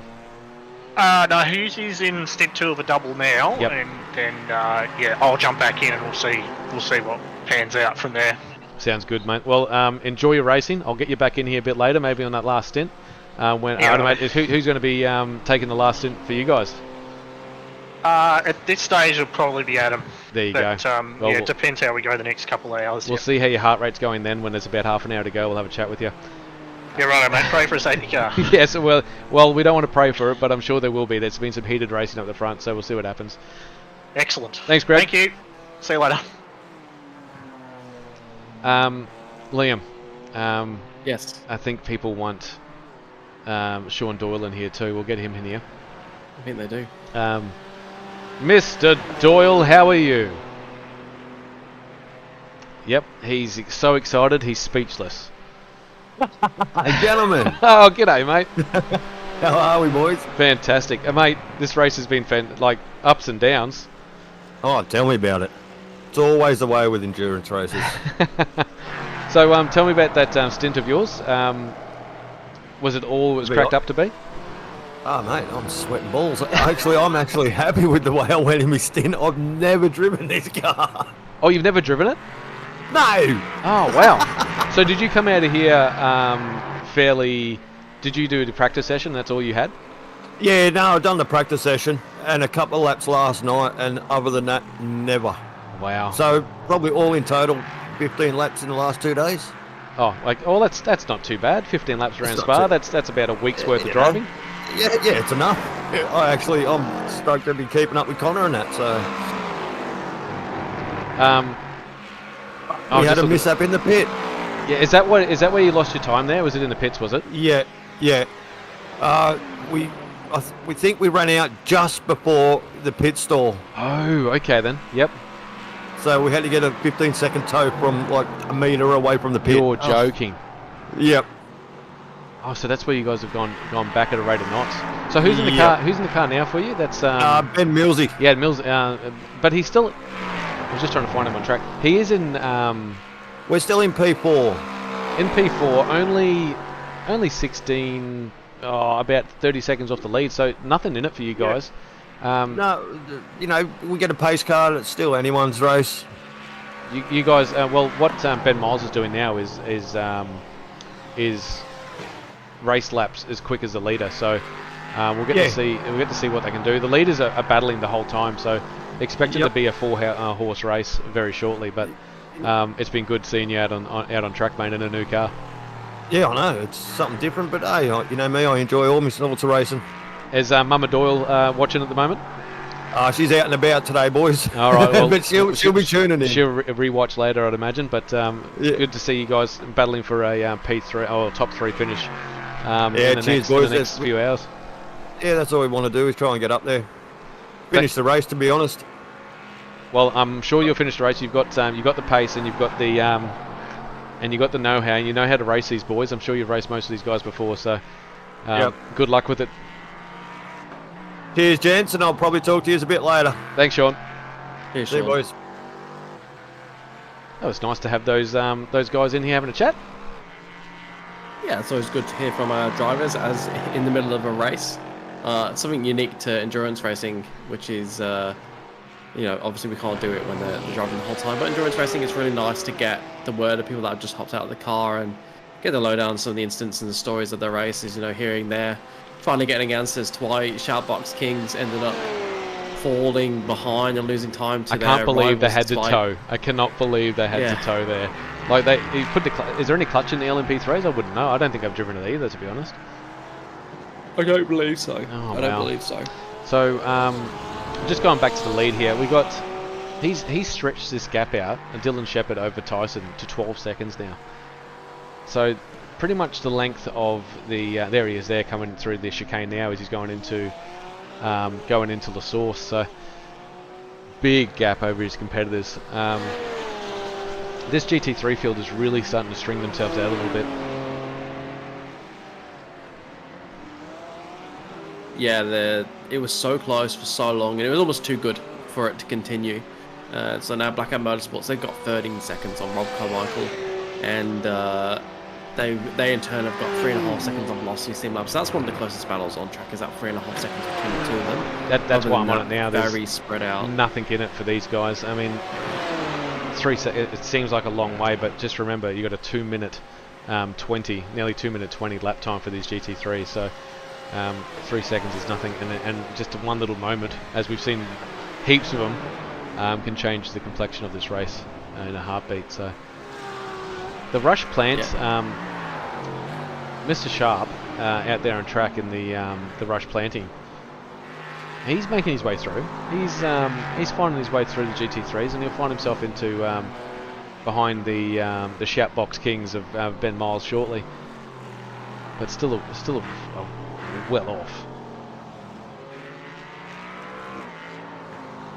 Yeah, doing a good job in the car, but just starting from too far back to be able to make a large difference. But what we will see is if there is a safety car, this race is going to explode in activity, because there's a lot of drivers with pace not quite in the position where they should be.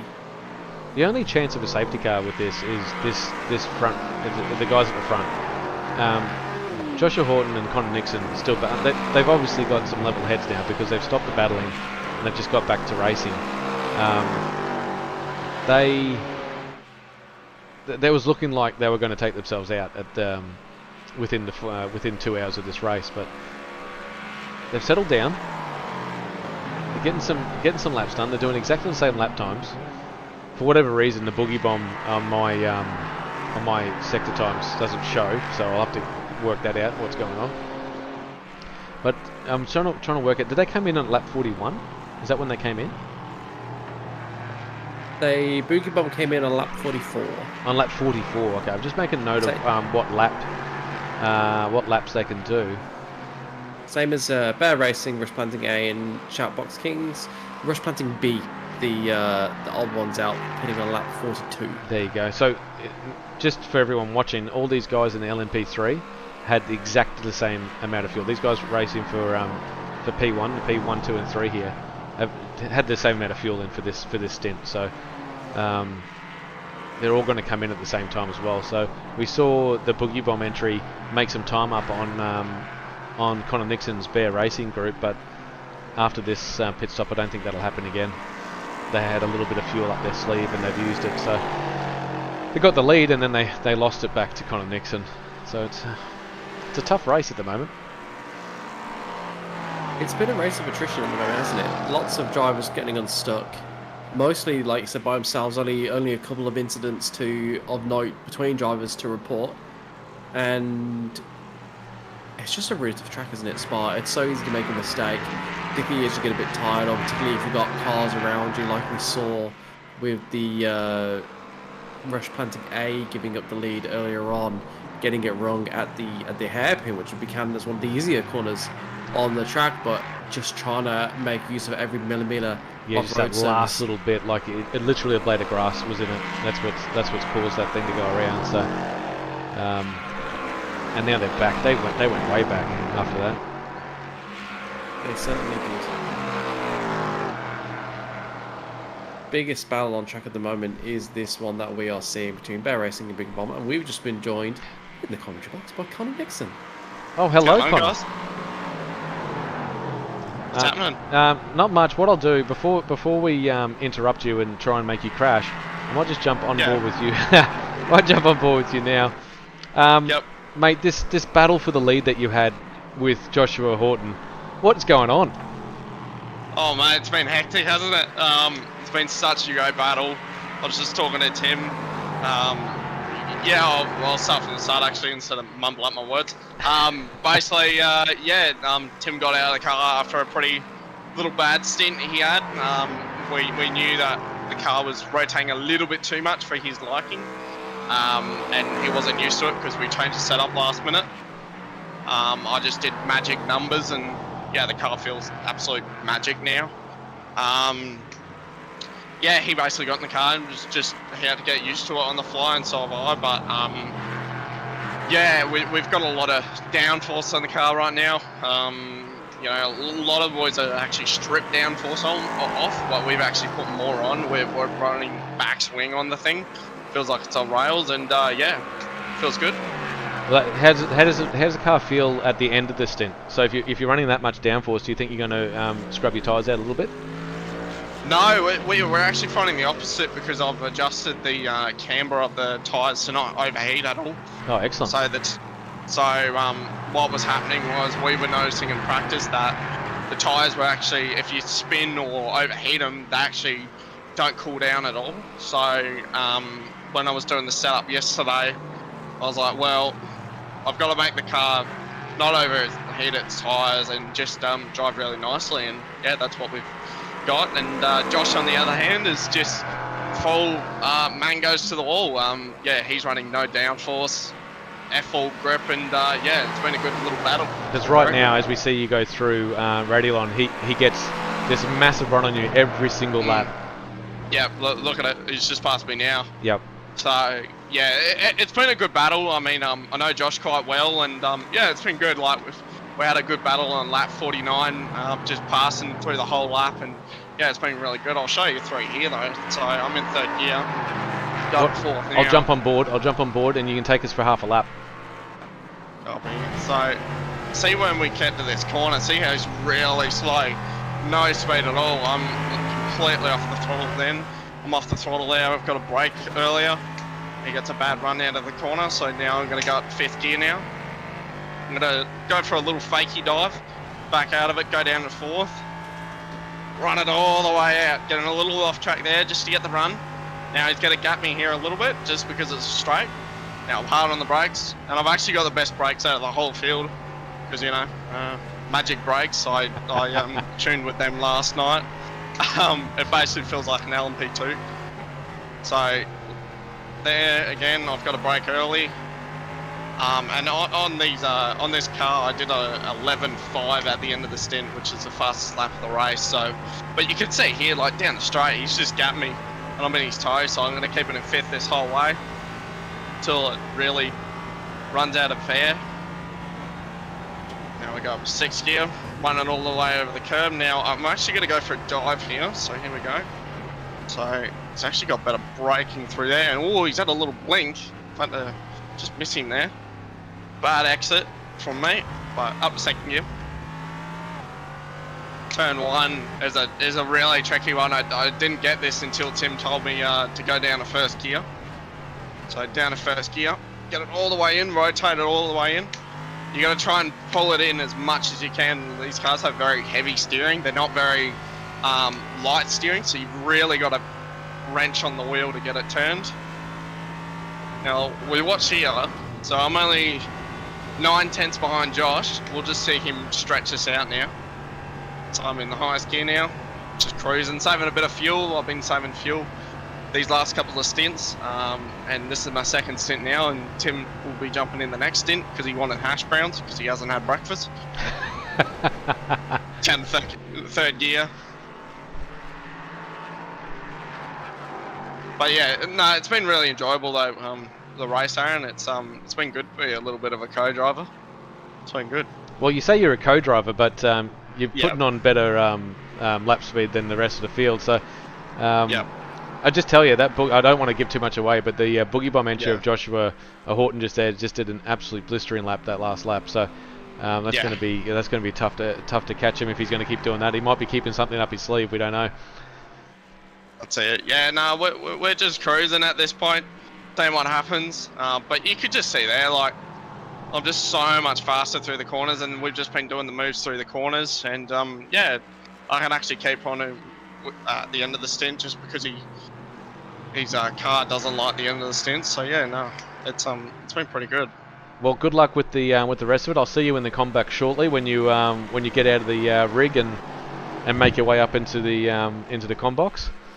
Too easy. But enjoy the racing, because you guys are the only ones racing out there at the moment. Yeah, no, it's been good, and good luck to the rest of the teams. Thanks. Good on you, mate. Have fun. Thank you, mate. Liam, you told me earlier that you had to make your girlfriend happy. Is that still happening? I do. The sooner I can get away, the better, in all honesty. Liam, I did promise we'd do something today. I have to thank Liam, everyone, for jumping into the combox today. He's helped out massively. But if you want to hear Liam again Wednesday night, Formula Forwards, yeah? Yes, myself and Mitch doing the commentary for the Formula Forwards this week. At Willow Springs, I'm pretty sure. On the alternate weeks. I believe you're right. I will just... oh, mate, I am so far behind. If you ask me where I am on Thursday night, I have no clue. No clue. I know we're going to be in an 86, and the numbers keep on growing. So hopefully that trend happens for you guys in the Formula Forwards as well. Anyone that's listening out there and you want to get into a bit of racing with a quality field, jump into the ANZ ESeries. You won't be disappointed, and you'll get to be on the broadcast most of the time with Mr. Liam Banks as well in the Formula Forwards and also in the GT3. So enjoy your afternoon, Liam, and thank you very much. Yes, Willow Springs, catch us there on Wednesday night. Until then, enjoy the rest of the endurance race, and I'll see you on Wednesday. Thanks, Liam.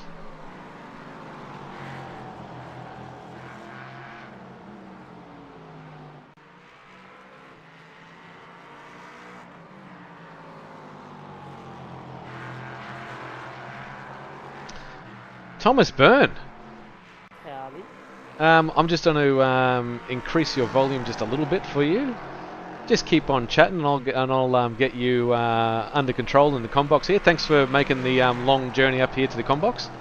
Oh, it certainly was a long journey all the way from race control. It's been a very quiet race actually. We don't have anything written down. The only thing we've had to do was throw. Oh, I me out like there that. to do The less that happens, the better for me, I can tell you. Oh, it's been good for us too. We've just been able to sit back and watch the incredible racing we've had. Isn't multi-class just a brilliant invention? Yeah, the multi-class that we got here for the Enduros has been really cool. So, oh, here we go. Steve Vella's jumped in here with us. G'day, mate. Hey guys, how are you? Terrific. Hey, stellar race so far. Can you because you guys, who's your teammate at the moment? Dave Mills. Yeah, that's right. Milne, right? Yep. Yeah. So I was watching you guys. I love the livery, by the way. What you guys have done. Thank you. Who's behind that? Paul Mansell. Oh, really? Yeah, Paul Mansell did that one for me. So you did a double stint, I'm pretty sure, at the start there. No, Milne started off. Oh, he did start? Yeah, Milne started off. He's probably half a second quicker than me. So he did the first stint. He had 2 little mishaps, but didn't hit the wall, which was good. And how did you go out there in your stint? I saw. Oh yeah, okay, yeah. I've got a couple of 18s, but kept it clean. So and we're just trying to survive. And what about off-track wise? Are you guys okay for that? Where are we? I think at the moment we're sitting at about 9. Oh no, that's fantastic. Yeah. As the that was the Rush planting B car of Mr. Sharp going past you guys. They've had a bit of a mishap out there as well. But you guys are comfortably in the in P4, a little bit off the pace with the guys battling for our podium. But yeah. a safety car will bring you guys way back into it.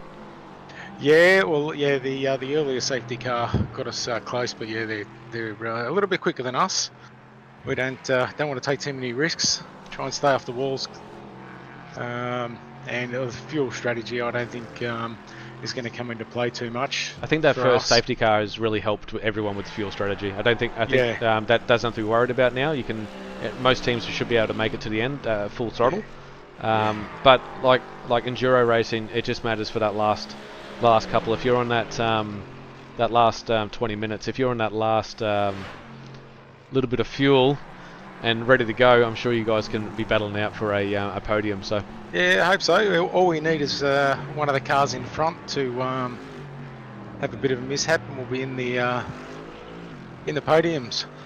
yeah, exactly right. Well, we got Tyson Hammer out there and Dylan Shepherd. They're going pretty hard, but that Dylan Shepherd in the Blackout Motorsport, my God, he is gapping the field massively at the moment. I think he's got an 18-second gap over his nearest rival. So I know if you've got your little doll there, you need to start poking it with something to in the eyes there, just to see what you can do. We'll throw some tacks out on the track, bit of oil. Well, the car out there, I do love the Mercedes. I love the sound of it. It's so nice to drive. It feels like it's always under revving, but it's such a cool car. Yeah, no, it looks pretty cool. Yeah. And the livery looks Thank amazing you. too. But hey, Thank you very much. we'll jump back on with you a bit later in the end cool. of the end of the race and see how your heart rate's going then. Yeah, no worries at all. Appreciate it. Thanks, guys. Thanks, Steve. Bye. So Thomas, you were out there in the safety car earlier. Yep. Looked good. Did it feel good? Yeah, it was a nice car to drive actually. That was the first time I'd ever driven the horse car. I only purchased it this morning. Yeah, no, it was a good car. It's a very nice car. I can't wait to use it more in official series. Yeah, if that is that your first time behind the wheel of the safety car? Yep, first time behind the wheel of the safety car and behind the wheel of the horse car. It's probably the best safety car we've ever produced, to be honest, thanks to Dr. Epoxy. But yeah, everyone has been itching the chance to get out there in that livery and race it. So, or just to get out there in the front of the field and control it. So, can you take us through what you do when you get out there in the safety car? Yeah, so it's pretty simple really. It's just you get out on track, you hold your 80k, and then you just waiting to find the race leader, and then letting everybody else go through until you find the race leader, and then just parking it in front of them. And So, then, so with then that, does Ben say, "Okay, get into the safety car"? Do you have to put your sandwich down and and put your drink down and run down to the car, or what are you doing? Are you ready to go at yeah, all I times? had to throw the keyboard out of the way and move the Xbox controller in, so I could get the car going. It was very much, hey, you able to hit the safety car? Yeah, I am. Cool. In now, please.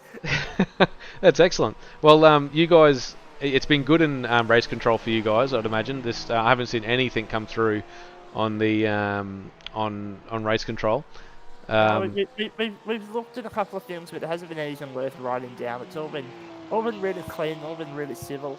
I'm just looking at the replay from a couple of laps ago. Andrew Sharp losing it down at turn 14 and backed into the tyre wall. He's taken that fast repair now when he pitted a lap ago in Rush Clinton B. But yeah, no, it's been a really clean race. We've absolutely loved it up in race control. Yep.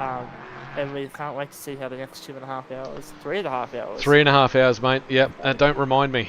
Actually, it's been pretty good. The commentating's been good. There's been a lot of that first couple of hours. There was a lot going on. This is sort of spaced out a bit, which we knew would happen. It's just that period of an endurance race where all the cars are starting to string out. It's all just the strategy unfolding and just pace over a long run. We've found out that that's an off track.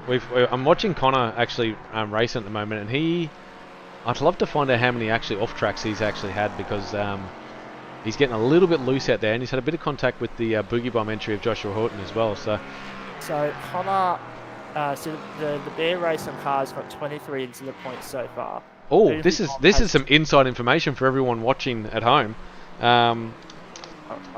Please go through it. I'm writing it down. We'll give it away. So Boogie Bomb's also not doing well. So both of them are in the mid-20s. So I believe 40 is a drive-through. Correct. So yeah, both of those are already in the mid-20s, and we're not even halfway. So they might be in a bit of trouble later on. Is there anyone out there that is close to the 40? No, these guys are in prototype. These two are the closest, and there's one car. The highest on the track at the moment is 27. 27. Okay, there you go. So, and still got more than half of this race to go. So, and then that last stint's going to be full on as well. So, and there's a couple of cars out there that are still on single digits as well. So it's been a very high attrition race on off tracks, but that's what happens with Spa Francorchamps. Yeah, Spa. I've never had much luck here around Spa trying to get a perfect lap together. So, well, is anyone on zero by any chance? No, nobody's on zero. No one's on zero. Okay. I did both Connor and Josh have just had little moments in the last 20 seconds. I did a practice session with some of these guys yesterday, and I think I was only about 25 into the points after one spin. It's just that difficult to keep the car on the track in the straight line. I'm just going through the... sorry, I haven't gone back to the chat lately. Donna Doyle. Oh, Donna Doyle's here. Hello. You just missed your son having a chat. I might jump on board with the... he's in with Ben Miles, wasn't he? Yes, I believe you. Yeah, I'll jump on a hot lap for you in a second, Mama Doyle. When he comes through, I'm trying to work out where he is on track right now. That's going through. Oh, okay. I've worked out where he is. He's at turn 16. Actually, I might be right and wrong there. Now he's at turn 15 14. And 16 now. Yep. He's in 14 at the moment. And coming into Blanchemont, coming through there. So we'll jump on board with him for a lap for you to enjoy. Who else has been in here having a chat with me? Ben Faulkner's talking about Donna Doyle a soup. I don't know if that's a euphemism or not, but we'll stay with that. We'll jump on board for a lap. No, he's not driving at the moment. He just had a chat with us, but here's his teammate. I'll show you how the car's performing.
Just so we're aware, that isn't Sean Doyle behind the car. That is Ben Miles, and I cannot believe that's actually happened while I've been watching him. He'll get this thing going again. He hasn't done any damage. He hasn't hit anything. But commentator's curse has struck once again on the... It's always the way, isn't it? I'm actually going to call them... I'm not going to call them the Shoutbox Kings anymore. That was quite shit what he just did there. He's now definitely the Shitbox Kings. He completely lost it. Sorry about that, Donna. I don't know what to say. I shouldn't put the camera on him. I'll wait until Doyle's out there, and I'll put the camera on him and see if the same happens. Lost a bit of time there. Actually, he lost about 10 seconds having that spin. Heads to a full U-turn on the circuit.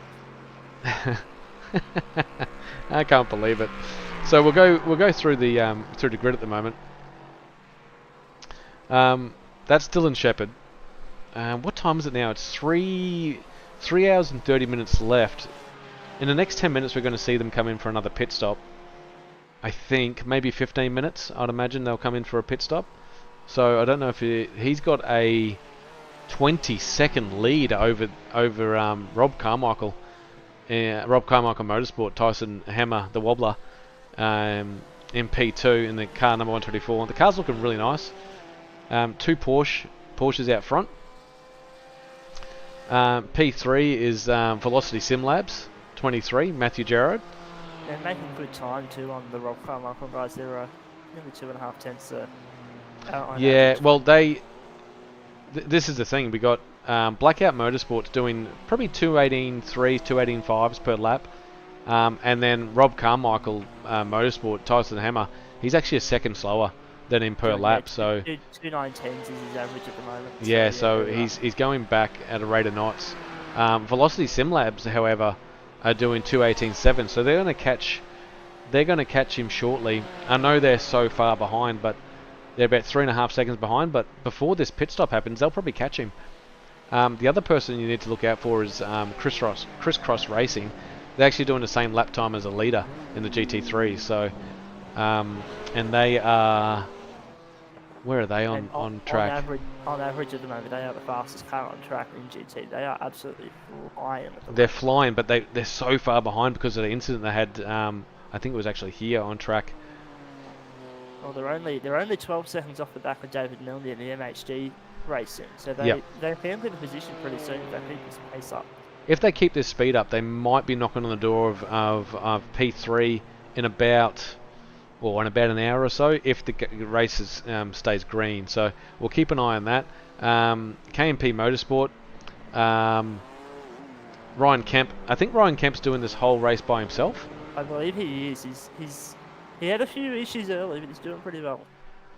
Yeah, he's doing pretty consistent lap times, and that's all you need to do around here is just consistent lap times. So, hey, he might find himself at the pointy end of this if we have a lot of incidents as well. Up the front, well, I would have sworn that we had. Hang on, Bear Racing. Oh, what's happened to them? I'm not sure. I know that he's just Connor's just been given a warning for unnecessary blocking and leaving. I might try and find a replay on this. Hang on. Apologise to Josh. That might need a replay. I'll try and find a replay.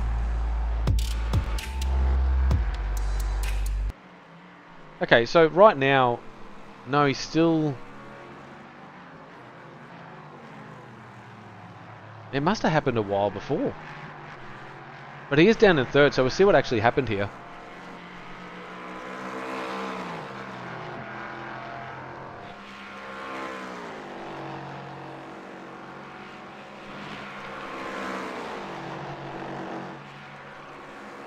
So Ben Faulkner's actually jumped on there and said lap 64, turn 14 is where he had the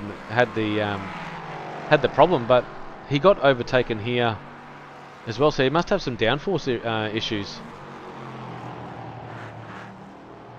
So he's just down a bit of momentum at the moment. So we'll keep everyone across that, see what's going on. But Ben Faulkner said lap 64, turn 14. Turn 14 is. Campus, I'm pretty sure campus. Yeah, it's at campus. So I'll show you where it is on track. We're going through We'll go back live anyway.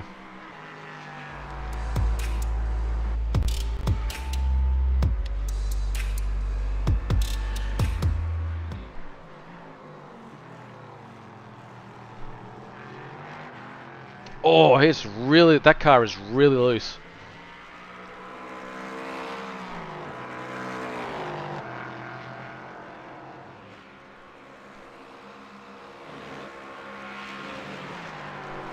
So we'll just stay on board with Connor. I might jump actually in here with him to see what's going on. He's down. He must have some rear wing damage on this car, because he's actually losing. Actually, the boogie bomb entry has actually come into the pits. So he's pulled the trigger pretty early here. At 3 hours 26. We'll keep. I've written that down as well. That's 3 hours 26. He's come into the pit. So we expect him. See if he can get a full hour out of that. Connor Nixon is lucky to have a mistake so close to pitting. If there is an issue with that, they might be able to fix it in the pits. But that's big news for the guys out that were leading this race.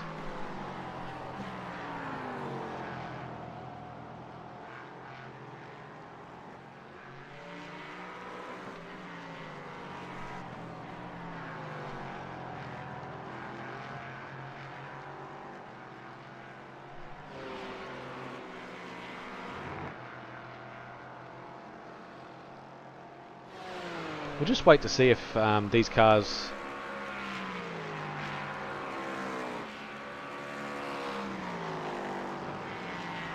We'll just see if these cars come into the pit. So in front of him is the rush plan in A, and he's going for another lap. Connor is going for another lap. So the boogie bomb entry of Joshua Horton came in well, 14 kilometers earlier than these two. So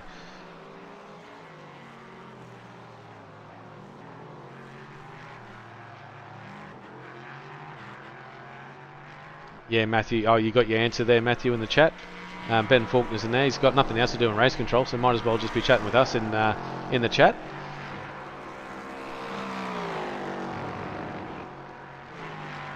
Ben Faulkner, you've joined us in the chat.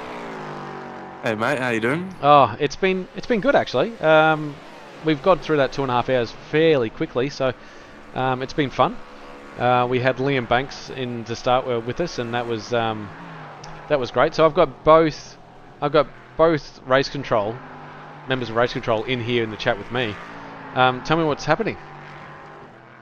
So there was an incident with Josh in the Boogie Bomb car and Connor in the Bear Racing car, where Josh went on the inside and then Connor went to kind of block it or defend it in the braking zone, and Josh went to the back of him, causing Connor to spin. But Connor moved completely right and then moved back left in the braking zone. So in the braking zone. Yeah. So and that's where he's come on. Is that where he's come unstuck? Yes. So he went off. I don't think he got much damage. Maybe just from being hit from behind. Well, the boogie bomb entry's back in the pits again. Yeah, I think that's because he pitted. He took less fuel, didn't he, at the last stop? Well, I'm just saying he's actually in the pits right now as we speak, and coming out of the pits. Yeah. Oh, so yeah. So just checking where these guys are on track, he's actually going to go nearly a full lap down because of it.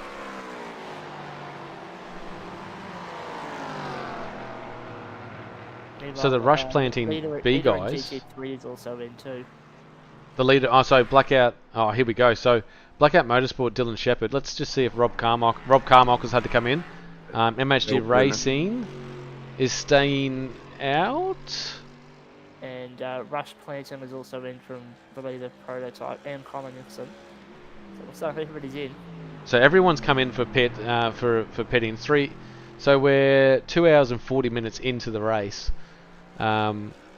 We'd expect to have 3 more pit stops, maybe 4 actually. Now I think about it, depending on what goes on. 4 stops, one with about 20 to go.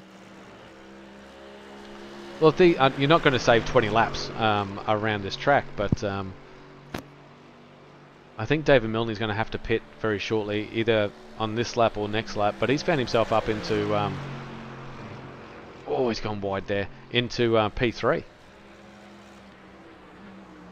feel like Josh is on a pretty strong strategy with the fact that he's gone again. He's gone again. Yeah, sorry, Joshua Horton. Yeah, in the Boogie Bomb car, I think he's on a good strategy. Like, hence the fact he took less fuel to jump Connor there. Yep. And now he's got a good gap. So I think they all have to do the last stop because of the safety car. It kind of branched out, and they did their little splash and dash already. So you're saying that the Boogie Bomb entry of Joshua Horton should be in the lead of this race? Technically, yeah. Unless there's another safety car or something that happens, then he should be in the lead. So yeah. he's coming through. He's coming through now. And yeah, you're right. He's going to take. Oh, well, hang on though. That's the rush planting A. With Stefan behind the wheel, and he's. Oh, he's just behind, yeah. Yeah, he's going to Connor Nixon, and then you're going to have the Boogie Bomb right behind there. So they're all within a few seconds of each other. So the Boogie Bombs ended up at the back of them compared to the leading. I honestly think the Boogie Bomb is a lap down. I really do think the Boogie Bomb is a lap down. I saw him in the pits for a very extended amount of time. He's listed as he had a 3-minute pit stop last. Oh yeah, he is. He's a lap down. So right there, he went a lap down after that pitting. So I don't know why. Maybe a spin in pit lane or something. No, I don't know what actually happened. He had an incident at the was it turn 12 or turn 5? I think possibly contact with bear racing as well. I have to go back and check. So he needs to push really hard to get to the lead of this and pray for a safety car. So not only does he have to get ahead of the bear racing and rush planting and shout box kings, then he has to pray for a safety car to make up another 2 minutes. I don't think much strategy is going to find you 7 kilometres on track. Certainly not. What's going on, guys? Connor Nixon. So I'll just jump on. You found yourselves in a really good position right now. Yep. You had a bit of an incident with car 14. No, sorry, you guys are car 14. You with the Boogie Bomb. Yep. Yep. I think you might have got a warning, possibly. Yes, you did. Got a warning for that. But what I need to know, incident points. Where are you at? 29. Oh. Yeah. We got quite a bit, so yeah. Got 11 up your sleeve coming into the last. We're not even halfway there yet, so. Yeah. Yeah. So when you go out for your next stint, it's going to be all important to be smooth and on track. Yeah, that's it. I mean, those 2 stints I did, they were good, but just making a mistake there just cost us an off track and a loss of control plus contact. So yeah, it's not fun. But it is what it is, I guess. Well, that contact has actually put the guys in the Boogie Bomb entry a lap down. The car looks quick now, but they got a lot of work to do. Not only do they have to get past you guys, they have to pray for a safety car. I was just saying before. So, but in the GT3s, I tell you, in the GT3s, this car of Samuel Sproul's behind the wheel now. He's got a massive lead. He's got an 8-second lead over the field. So actually, no, it's he's got a 15-second lead over his nearest competitor, which is Tyson the Wobbler Hammer. Yeah, Wobbler. The Wobbler, yeah, he's been on track. He's been doing alright. He actually went down about. He was actually out to 15 seconds. Out to 20 seconds behind the leader. So he's found some time in the pits, and clawed it back a little bit. But lap time wise, these guys are in a league of their own at Blackout Motorsport. The Yeah, closest, they're doing good out there, that's for sure. the closest guys to them in race pace is Crisscross Racing, but they're so far down the field. They're going to need a safety car too to get onto the back of this. They're 100%. about half a lap behind our leaders. I was going to say about that incident, Aaron. Oh, I yes. was talking about Aaron. I was talking to Josh, sorry, and I said to him basically, "Sorry, mate, that was just poor driving by me. Really." I was like, "Yeah, that was terrible." I said I completely forgot, like, just, you know, not be an idiot about it. You know what I mean? And yeah, it's just dumb move, I guess. So, in saying that, I mean, you're both going to take. You probably are going to take a penalty in the next 3 hours if you go over that 40 times anyway. So, but I can tell you, you guys, I think we're getting about 2 off tracks per lap at one stage there, and you guys were absolutely pushing. Joshua was following you through every single corner, trying to push. The straight line speed of that boogie bomb entry was fantastic. The downforce that you guys got into the braking zones is amazing. So really, really cool battle. I hope it comes back on track shortly. Yeah, we hope so as well. But I can tell you, these guys have absolutely flown away with it. The guys in the Rush Planting A entry of Stefan McCartan, he actually started at the front of the field, I'm pretty sure. P2, I think he started? Yeah, he started, we'll get the number up here. Yeah, P2. so yeah, P2, and then you guys were on the on P1, I'm pretty sure you guys started. So yeah, the two guys, the two teams that started 1-2 on the grid are here now battling again. So how's Timothy Vaughan as a you say that you're the co-driver, you guys are just as quick as each other. Yeah, it seems like that at this point. I mean, that's why we've teamed up so many times. I think we work well together. You know, if someone has an issue, you know, one of us can step in and do a double stint, a triple. And yeah, we just work together really well. And yeah, when we were doing that, when I was doing that double stint, we were just having laughs and, you know, having a good joke, and no, it was good. So yeah, now we just start putting our head down. I think we just lost all concentration. So I think, you know, leave Tim for a bit, let him cook, and yeah, we'll see what happens. Let him cook out there. Well, yeah, it's been an interesting race. We're about to click over the 3 hour mark of this race. We've only lost 3 cars on track. We lost the Boogie Bomb entry of Orlando Black in the LMP3s. He had a moment and a half, not to do with pitting or anything, so that was a step forward for him. We had the 2 Vermilion cars though, Matthew Brunt and Chewy. Chewy had a massive moment. You'll have to watch the replay of that into Radion lap 1, turn 3. Yeah, right. Put him about 2 laps down, and then and then because I was making the comment to earlier about him fighting for the lead, and then as I said it, bang, into a wall. So it's over as quick as it starts for some of these guys. Yeah, it definitely is. And the sad thing too, they had so much pace in that car. I was seeing those guys getting around, and yeah, they had some really good pace. So yeah, but unfortunate. But yeah, see what happens. But I'm going to head back down to Tim and see how he's going. And hopefully no worries, mate. Well, thanks for jumping in. Don't be a stranger. I'll get you in shortly. Thanks, Aaron. Bye. Thank you.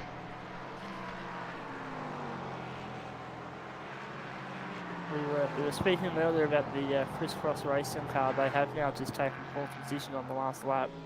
Nice move into the bus stop chicane. Oh, so he just got P4, did he? Yeah, about a lap ago. Nice over Steve Vella. We had Steve Vella in on the chat before. Like I said, if they just play their cards right, not getting many incident points. I'm pretty sure I was talking to him earlier. They had about 8.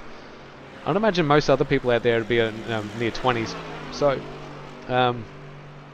he could play himself into this race just by being smooth and consistent. And they're one of, if not the fastest car on circuit. They just are. Well, I just saw what they did. They did a 117.8 on that last lap. They're flying. Yeah, they're on average 4/10 of a second up on the whole field. They are smashing out some fantastic laps. They just need to find 90 seconds over the next 3 hours, 10 minutes. I just want to see the actual distance between him and who we got at the front there. We got Blackout Racing. So Blackout are just starting the Kendall Straight, and Adam Hughes is going to pull on. Oh, So I'm not going to be able to do it. 2/3 of a lap.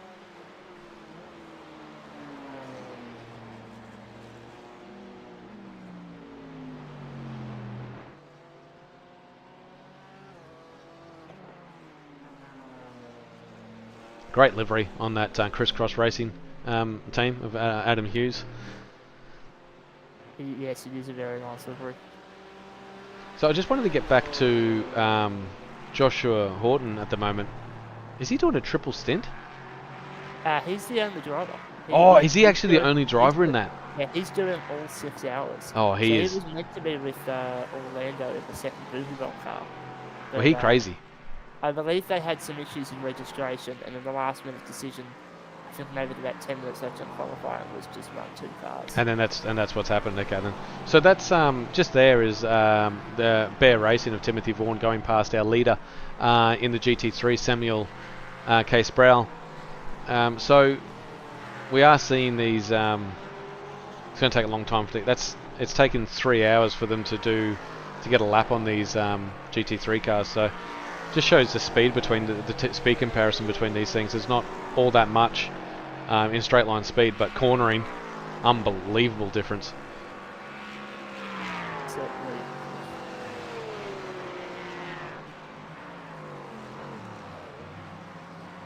Yeah, no, I was just finishing up on the Boogie Bomb. I know that setup they had was very much focused on the straight lines. So I'll be interested to see how Josh goes within 6 hours and hang on to it or not.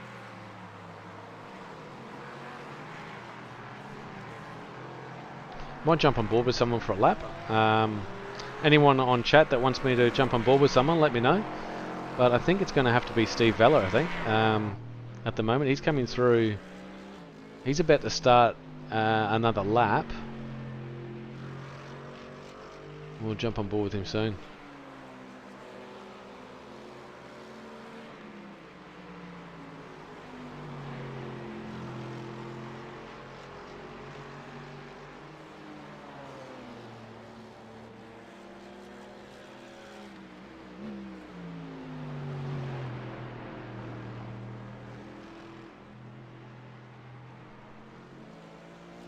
So that's Steve Vella in the MHD Racing coming through. That is through Stevlot, I'm pretty sure, turn 15. This is turn 16.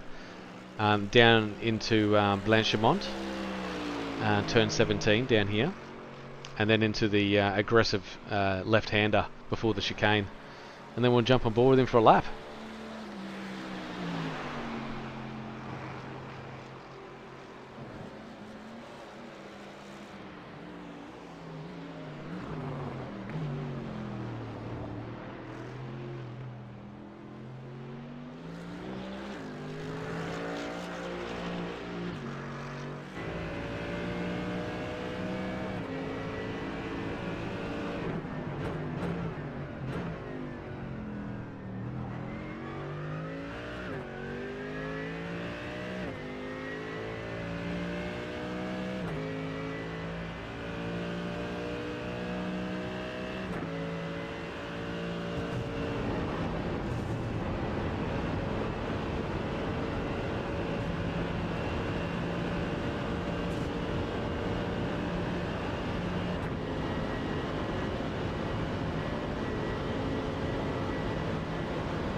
That's a pretty tidy lap from MHD Racing, Steve Vella.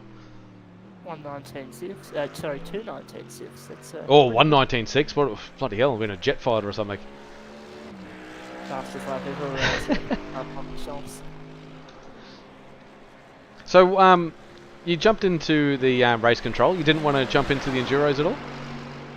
Look, I just didn't get the offers. I wasn't very organised, and then Benny said, "Hey, I actually said to Ben, "Hey, do you need a hand with these?" And he said, "Hey, do you want to jump in race control with me?"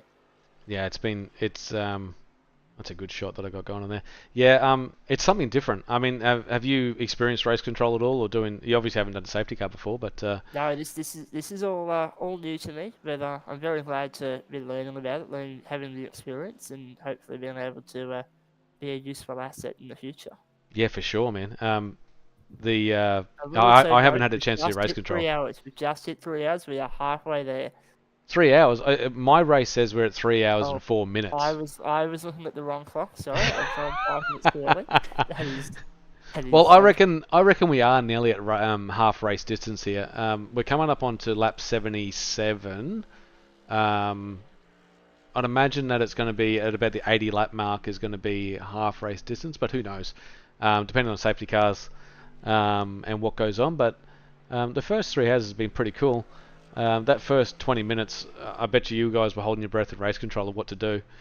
We had battles everywhere. It was a brilliant start to the race, and well, it's a brilliant start for us in commentating, like to commentate on it. But for all the guys racing, I'm sure it was heart in your mouth moments all the way around. Whoa, what's just happened there? but The boogie they bomb. did Okay, keep never it mind. clean, thankfully. We haven't, apart from the safety car, we haven't had to intervene too much. So it's been very well driven by all the drivers so far. I'm just going to go jump onto just up there ahead is Adam Hughes in the crisscross racing. He is so much quicker than the rest of the field right now, and he's brought that gap down to. He's nearly he's not nearly under a minute. He's about a minute and 20 seconds behind the leader. I can tell you at one point it was 1 minute 35. His average lap time now is more than a second faster than anybody else. Anyone else on track? So he is putting out some impressively quick laps. So I think they're still in contention. I don't think they even need a safety car. No, I think I'm just trying to work out their laps left and if they can get there. 82 seconds down. There's about 80 laps left in this race. They're there. They are going to be there. Yep, they're going to be there right at the pointy end. No safety cars to play out. If Adam Hughes and his teammate can keep this pace, they are well in it. They must have done some tweaks to this car as they've been racing because the car keeps getting quicker and quicker. They must have it set up for the afternoon rather than the start of the race, perhaps. Yeah, so sort of the mid-afternoon is probably when this race is going to end. So as the track heats up, they're probably going to have a better car in the BMW. They might have had a little bit of understeer and it's getting a bit looser now. So loose is quick. So we'll see how he's going. He's just about to take over the KMP Motorsports entry of Ryan Kemp. Ryan Kemp's done the right thing there and given him a bit of room. Ryan Kemp, another one of those drivers, is doing this solo. Oh, so yeah, I heard that he's doing it solo. That's a big effort, and especially after I think he had two spins on the first lap. Yep. And he's still here. He's still pressing on.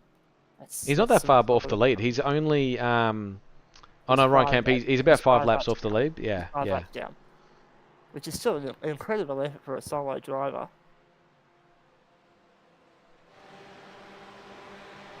Let's hope he makes it to the finish.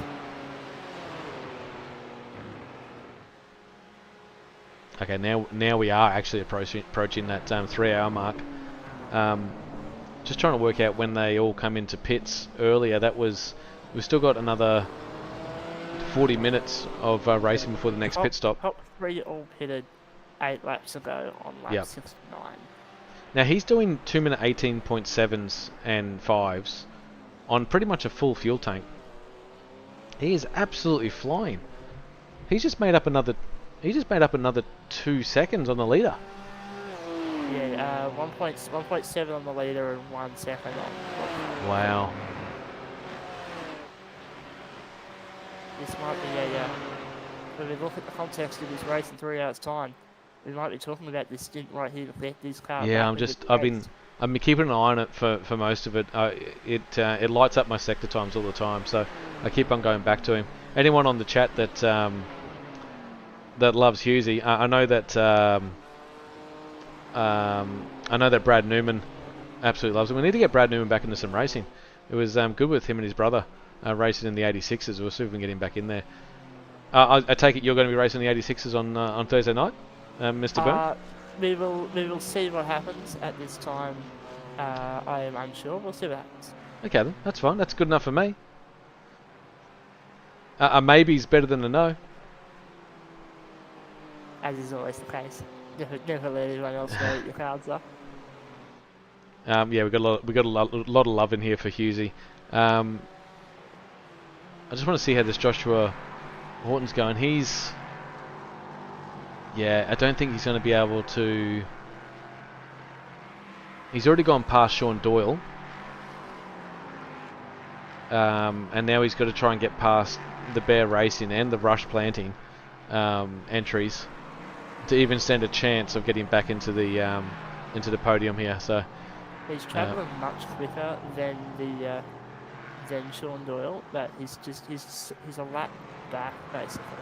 Yeah, so he's about on the same race pace as the leader, but that's not going to help him. He needs to find a few more tenths to. He's 3 tenths the quickest at the moment on average pace. He's just that far down. It's a shame actually, because the battle that Joshua and Connor Nixon were doing for the majority of that race was incredible. It was outstanding stuff just to watch. It was reasonably clean. Both cars were on the edge the whole way through. Each car had different advantages and weaknesses. We actually found out that Joshua Horton's car is very trimmed out. So down the straight, it is so much quicker than any other car out there. So he's going to make all his time down there, but he still has to catch them. This track is wearing in nicely. I thought I'd get the blimp cam, Ben and the blimp, to give us. I just wanted to see how this track is wearing in, and it's wearing in nicely. I want to see it through El Rouge here into Radialon. Yeah, it's gripping up nicely. Finding so much more pace through there, and as the afternoon goes on. Who else we got here that I haven't jumped onto? Douglas Gowans has been flying under the radar here. He's actually in P3 by a margin. He's obviously got the Crisscross Racing team breathing down his neck. They're how far up behind are they? They're 48 seconds behind him. They're 48 seconds. I know that sounds like a long way, but not that long ago it was at 55 seconds. So we'll see how that progresses if it comes down. It's already. I'm just seeing on lap times he's doing. So we were just talking about lap times before.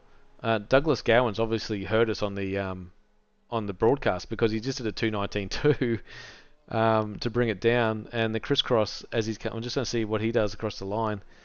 He's actually on for a really low 2:19. We'll see what he can do into the hairpin.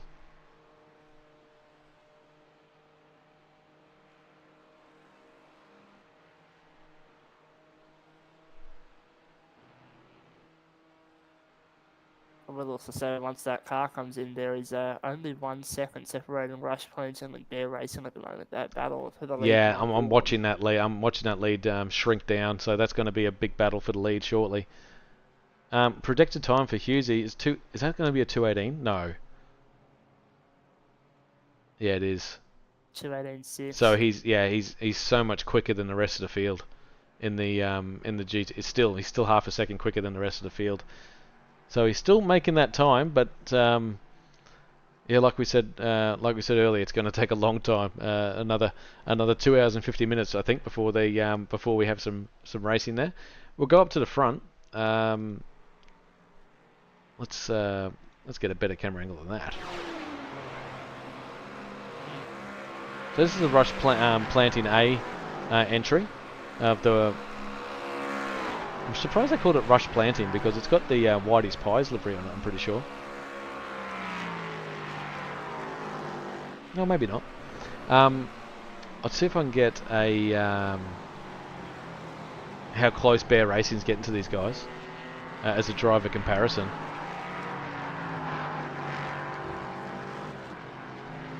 Here we go. So that's Timothy Vaughan, 1.2. We'll watch that gap come down or go up. Oh, look at the difference in cornering.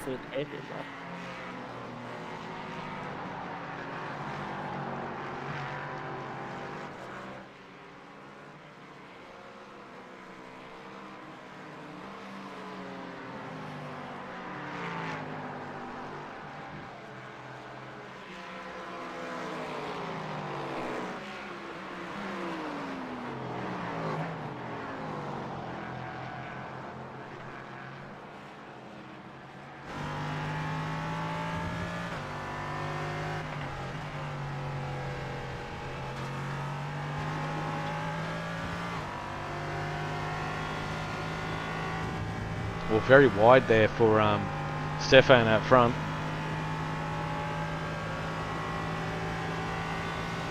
The gap has closed in a few tenths thanks to the GT3 they had to head around.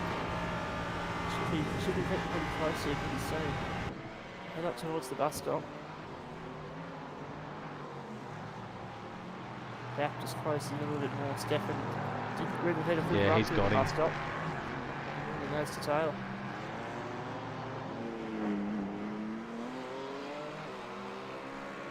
Looks like that Bear Racing car's just got some brakes are working pretty well for it at the moment. Doesn't have the straight line speed, however.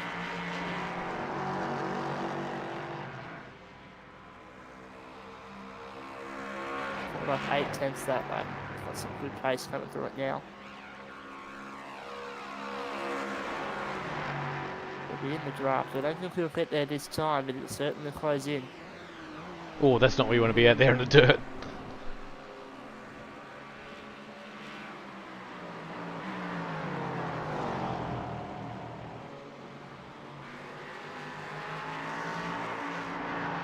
Got a nice run through the last of the right-handers towards the hairpin. Had a little lock up here last time, so does it play a little more conservative this time? It does. Makes the apex very nicely. Over out all the way to the left, and then all the way to the right for the speaker's corner. I'll have another GT3 they approach pretty soon. This will be out of fuse that they'll have to pass.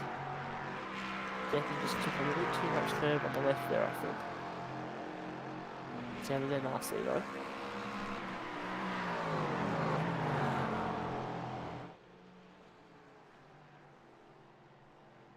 Gap just hovering about half a second. Timothy possibly just studying Stefan. I don't think Timothy's been behind Stefan very much so far this race. Just learning where the weaknesses of that car is and where the best place to have a go is. The other thing with this this battle here, he doesn't need to do much. The guys in Bear Racing have lost their nearest competitor in the Boogie Bomb, so saving fuel behind this car is probably a really good strategy for the next half an hour before the pit stop.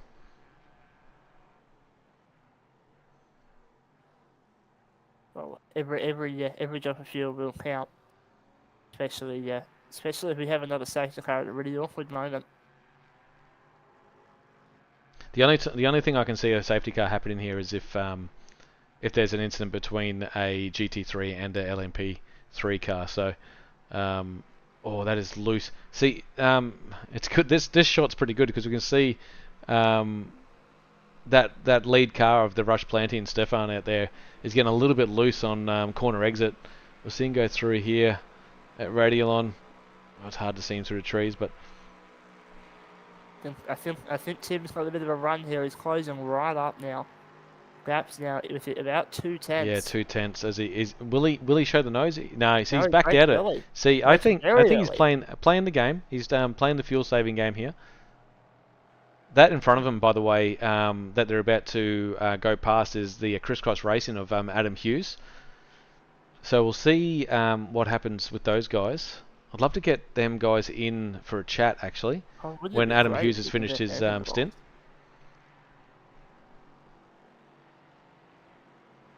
Well, Stefan's being held up a bit here now. Adam moves to the left. slots back in. Very well done by the BMW. Timothy going for it through Oh. old stuff there. That's what you have to do to stay in touch with the lead. Yeah. Like, you don't want to lose. He's still within 7/10, he just doesn't want to. If he strings that out to a second, he's going to have to use a lot more fuel to. He needs to stay in the toe. That's all he has to do, is stay in the toe.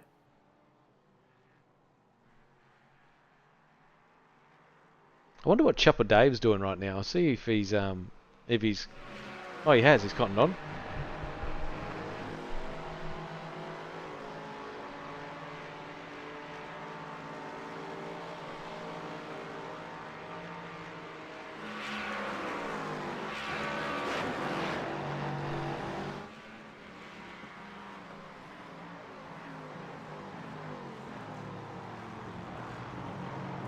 A bit deep there into the bus stop. So everything could have a go here into the source. I'll try and get this blimp shot again into turn 1. You'll see the rush planting car of Stefan. If he does it again, he gets a little bit loose. Yeah, the much better. No, much better exit through there. Yeah. What's going on, guys? Oh, Connor. Hello. We're actually watching the battle here for the lead between the Bear Racing of Timothy and yourself, and Rush Planning with Stefan behind the wheel. Yeah, it's been a good little battle, hasn't it? I honestly think you guys are saving a little bit of fuel and playing the long game here, to be honest, but that's just me. I reckon we might be. I think as far as position goes, you guys are in a really, really commanding position here. Yeah. And with a lot of pace to burn. You're doing 2:13.3s, and we know that you guys can definitely get into the low 12s, even into the high 11s if you need to. So, playing a bit of cat and mouse at the moment. The only problem is if there is a safety car, you might be letting the Boogie Bomb entry catch you guys up, but because he's doing 2:12s at the moment, so.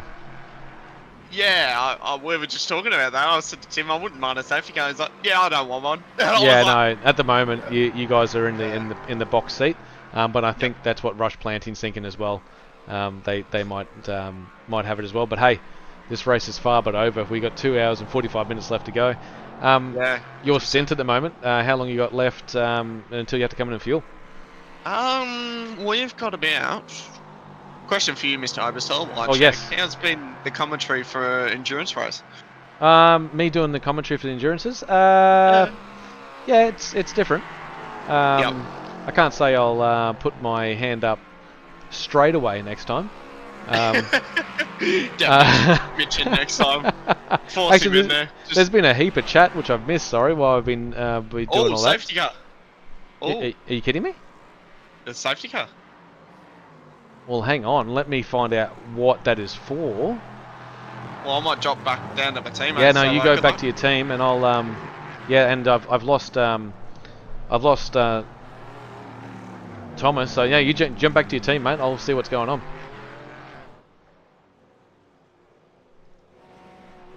Trying to work out for everyone watching. Ben Faulkner's been talking a lot. To the Boogie Bomb. Yeah, he's talking about what happened to him, what a noob. Yep, cool. So we'll go. If you can jump on Ben, if you can put something out for me to find out what's happened here. Oh, look how close these guys are coming into the pit.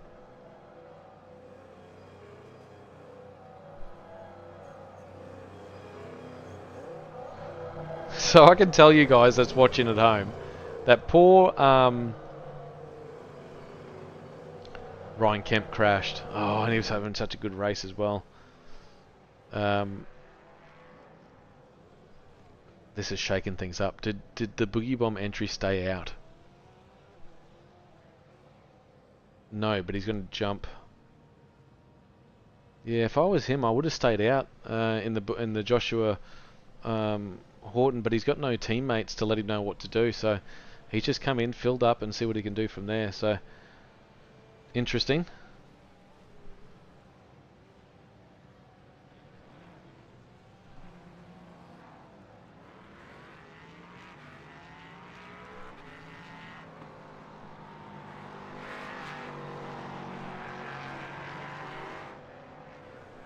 So the Blackout Motorsport OPR of Samuel Sproul, he should come in for a a change of driver. This safety car's a little bit weird because it's about 15 minutes before we should generally see a safety car come out. So that's so unfortunate for Ryan out there.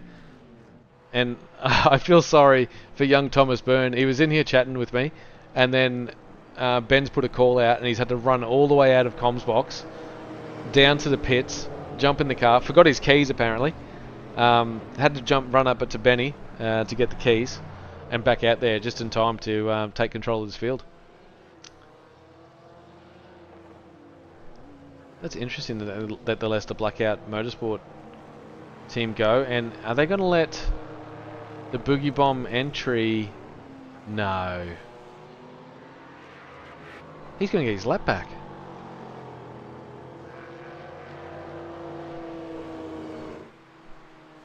Just looking at laps. The Boogie Bomb entry of Joshua Horton is going to get his lap back. And he's going to be knocking on the door. Oh, that's the worst safety car that could have happened for Bear Racing, Timothy Vaughan and Connor Nixon.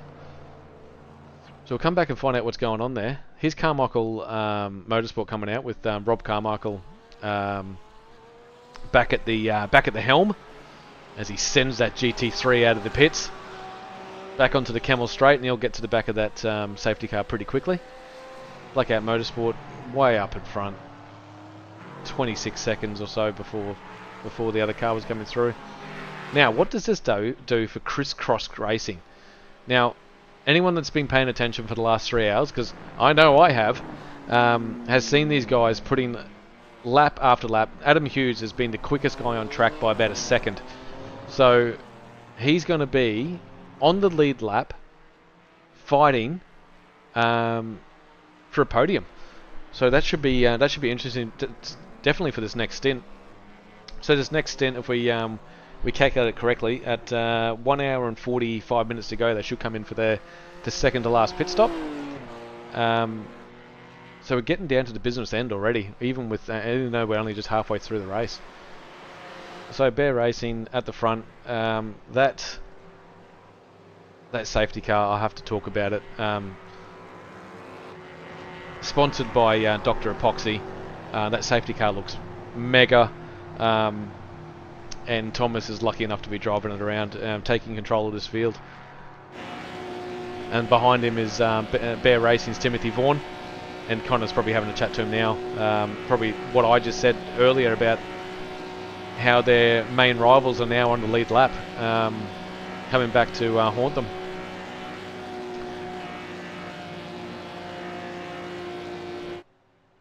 So that's the control that we have of the top three in the race.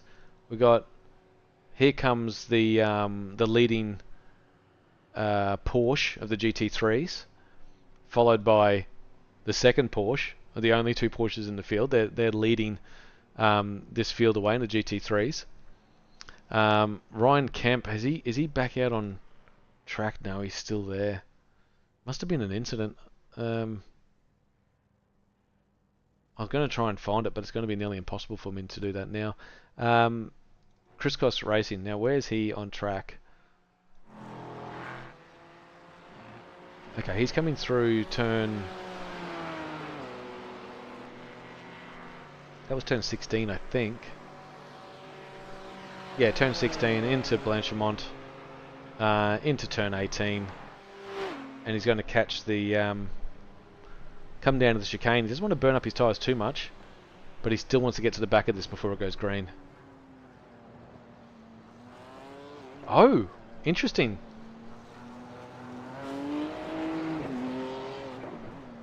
Okay, so he's coming for a pit. I'm pretty sure behind him though.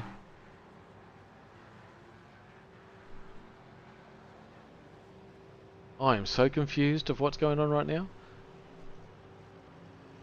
They're not going green this lap. So they're all on lap 83.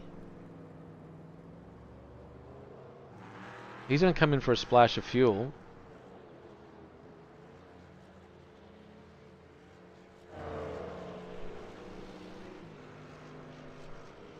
Well, I've misread that completely. So they've had to go another lap around. We've got, let's see where the Boogie Bomb entry is now. He's just caught up to the back of them now. It would have been a really good opportunity for the Boogie Bomb entry there to go back into the pits and just change the strategy a little bit and come to the back of it anyway. But if I'm not mistaken, he should be put back up into P4 fighting with Ben Miles.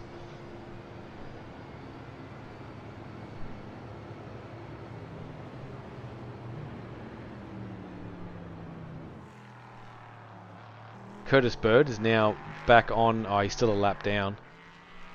So he's not part of it. But I'm just so surprised by what I'm seeing. That the Boogie Bomb, for whatever reason, got a wave around from the safety car, and I don't know why. I'll as soon as this is finished up, I'll see if I can get Ben Faulkner into the chat to explain through race control why that's happened, because that's a big moment.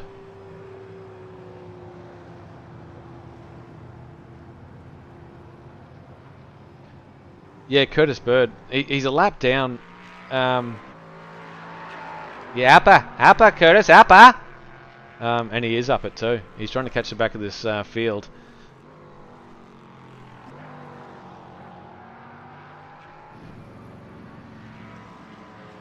And he's going to slow up and catch the back of these guys. Now, I'll have to mention... Oh, is he going to be let through? Now, the Boogie Bomb entry of Joshua Horton... On every restart, on every time he's come through the pits, he's had an incident when it comes up to the end of the Camel Straight. So let's see if I can get an overhead shot for these guys at the moment. So yeah, that's the safety car. He'll be pulling away shortly.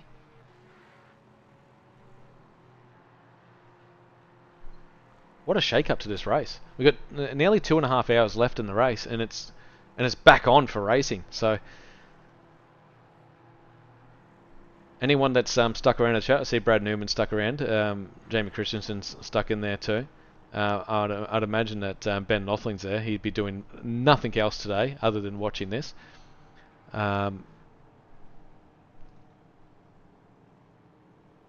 This is going to be interesting. This is going to be very interesting. I'm expecting fireworks, but I might get nothing out of this. But with the field bunched up, we've got the Boogie Bomb that's going to be putting on all sorts of moves to get back onto the back of that Bear Racing team. And there you go. Safety car's pulled away. Bear Racing's got control. No weaving, obviously, and same with these guys back in the GT3. So that's Rob Carmichael in the Rob Carmichael Motorsport livery behind Samuel Sproul. Samuel Sproul's on a double stint now. This is his second stint. The guy you got to look out for, though, right at the back there, Adam Hughes. Or Hughesy, as his mates are calling him. So he's going to be battling here. I should get to the front here. These guys are about to get going.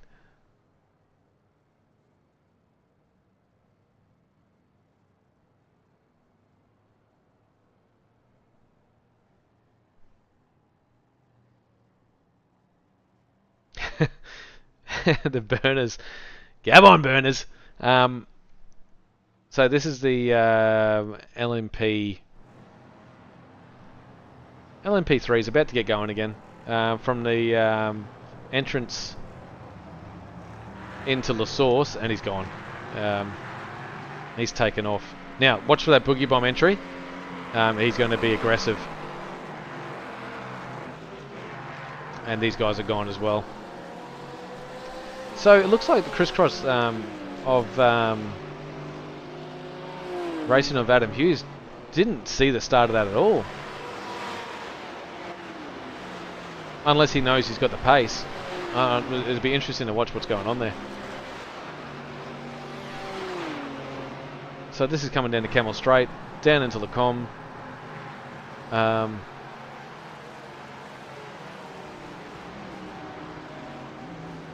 Yeah, Rob Carmichael Motorsport. Actually, since I got you guys in here watching, Brad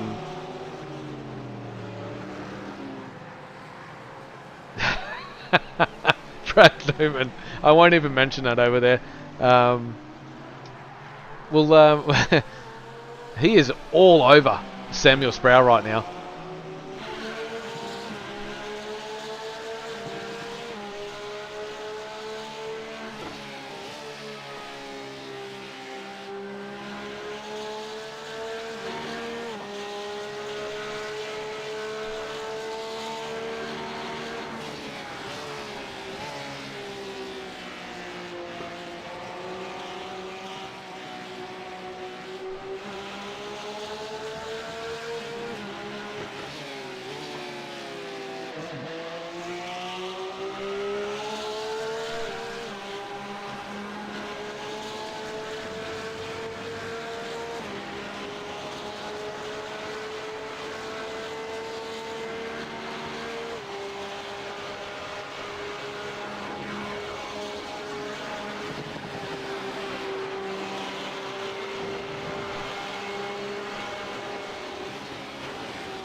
Have we got another safety car pulled for that? As I was on board with that, another safety car has been called.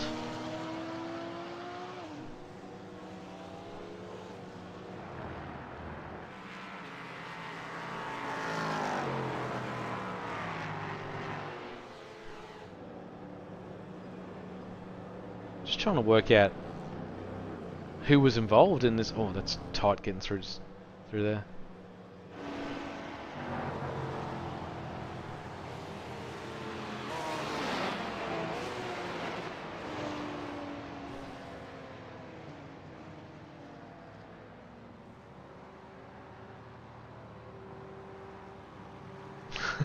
Brad Newman, virtual safety car for Husey to ride back to his match. All right, well he's getting a lot of love at the moment. Where is he on track anyway? He went into the pits. The only two that stayed out was Carmichael and Samuel. I'm just trying to work out what happened, what the virtual safety car was for. If anyone can tell me if they knew who was it on track that. I think it might have been the MHD Racing, maybe. I hope not. They were having a very good race until no, he's back out on track, so it's not him.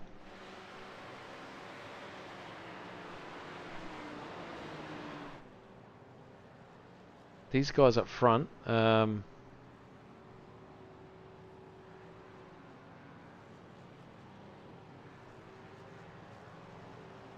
Well, safety cars breed safety cars, and here we are again. Just trying to work out actually who went into pit. So,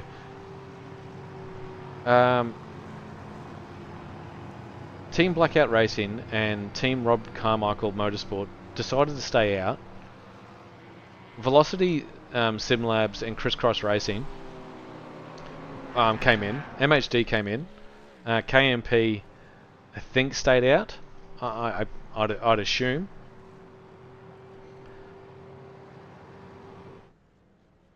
It must have been the Boogie Bomb guys, because he's still in the pits. I'll see if I can get a replay of that. I'll go back as far as I can.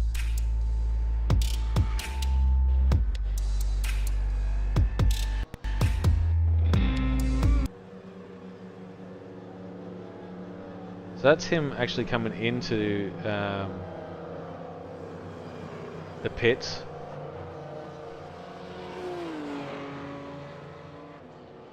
No, that was during the safety car. See if I can go back a little bit further.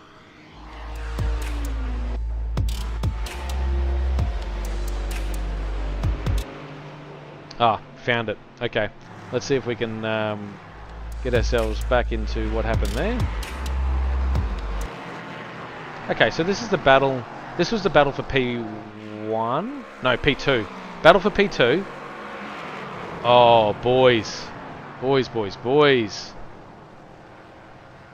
Boogie Bomb entry. Oh, and who's that skating around the outside? That was Curtis Bird on the outside there as well.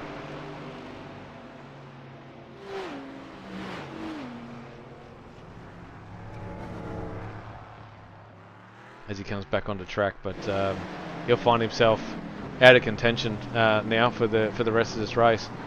We'll try and go back live.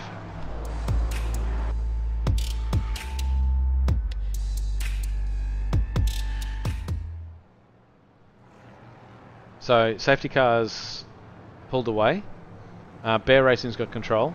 The Shite Box Kings are in P2.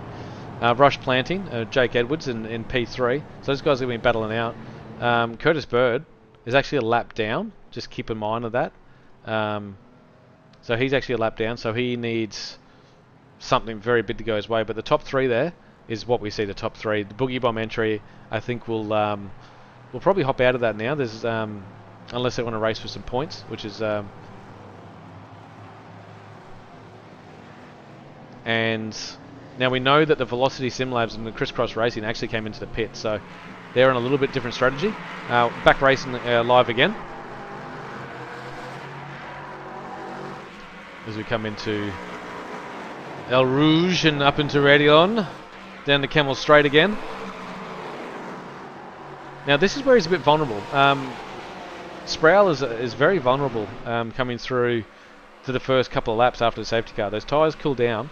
We'll jump on board with Rob.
So yeah, stayed on board there for that massive move from David Husey on the Velocity Sim Labs Douglas Goins. Now his sights now from Crisscross Racing are set on Rob Carmichael Motorsport and Blackout Motorsport right now. So this GT3 race has really ramped up.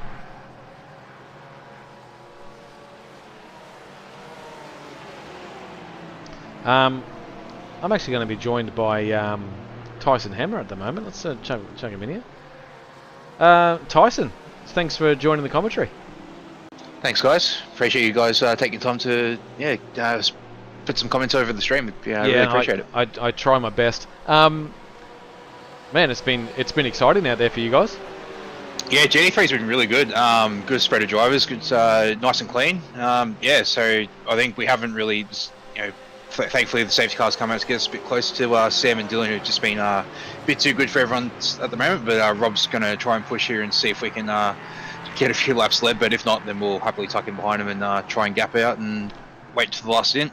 I was going to say that you guys have got a massive battle in your hand, not only with Blackout Motorsport, but with Crisscross behind you guys that are showing massive pace. So, man, it's going to be a tough one this afternoon. Yeah, we're keeping an eye on Adam. Obviously, the safety cars helped him get back into the race, but he's also got a co-driver that's owed another stint, so we'll see how that plays out. Yep. I dare say I'll come back in the car. We'll see how we go. We've got enough laps to pick either. If Rob feels comfortable, he'll probably stay in the car. Otherwise, yeah, we'll work it out from there. But so far, so good for us. So how's the heart rate, mate? Oh, fine. I've got a good driver in Rob in the car. I trust him immensely as he looks like he's going for a move here. He's going to do a massive pass down here into... it's on. No, hey, good racing because they're going to give each other space. No, I've raced against Sam many times. I can trust he gives enough room and looks after the drivers around him, and same with Dylan for that matter as well. So no, these guys are very well experienced behind, especially the Porsches, mind you. So yeah, I'm completely calm here. We'll talk about that in a bit when it's about 20 minutes to go and it's a battle pack like this. I imagine that you'll be behind the wheel hopefully when it comes down to that, or you're happy with Rob doing the job. We'll just see where it plays out. If it's whoever's fit best to do it, then yeah, it'll just be whoever. But we're both pretty comfortable with the car, showing probably similar pace. But yeah, we'll see how we go. No, it's been fantastic watching. I mean, I didn't know how it'd go in an enduro and commentating the whole way through, but it's been great. And with racing like this, it's hard to take my eyes off it. So, hopefully on the podium. I think something bad has to happen for you guys not to be on the podium. So, it just depends where you're going to be, that top step or a bit lower down. But good luck for the rest of the race, Tyson. No, thanks guys, appreciate it. No worries, mate.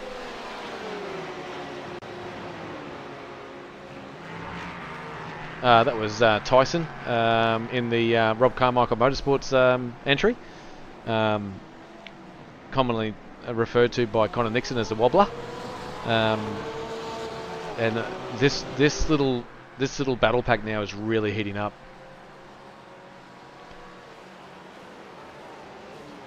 On the chats here, Brad, you said he's actually going to go for it now. We'll see.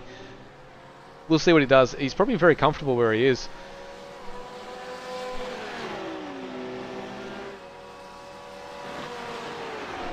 They still need 2 more stops. Just remember that, everyone watching. You're not going to get to the end of this race on 1 more stop. You need 2. So that I don't know what you do unless you short Phil for that. Is going to be an absolute massive dive. If he's going to block him.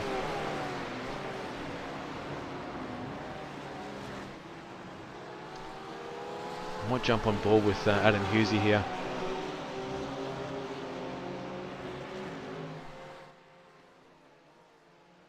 See the strengths and weaknesses of these cars from overhead. I think at this moment the Blackout Motorsports Samuel Sproul is actually holding these two up just a little bit. As this set goes on, though, he gets really, really quick. So I think if there's going to be any time to make a move, or as I say that, Crisscross Racing's Adam Hughes is having a major look now. Late on the brakes is Rob. What we'll do is we'll jump on board with Adam Hughes for a lap shortly to see if we might witness a onboard overtake as we come through down into turn 17, down here, 17. Turn 18 is going to be that hard left-hander.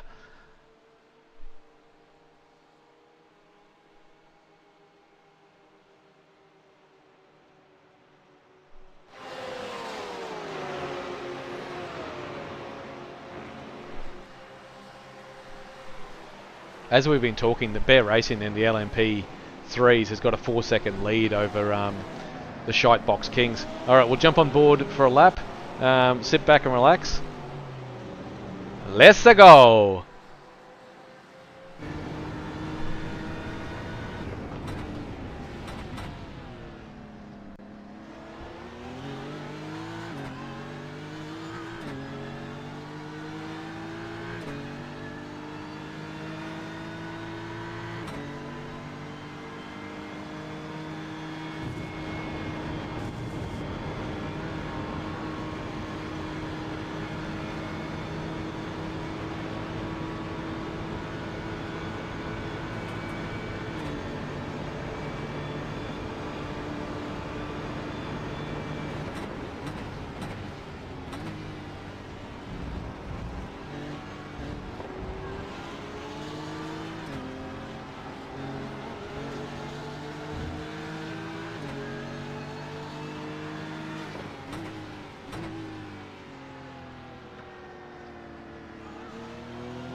Yeah, that was awesome.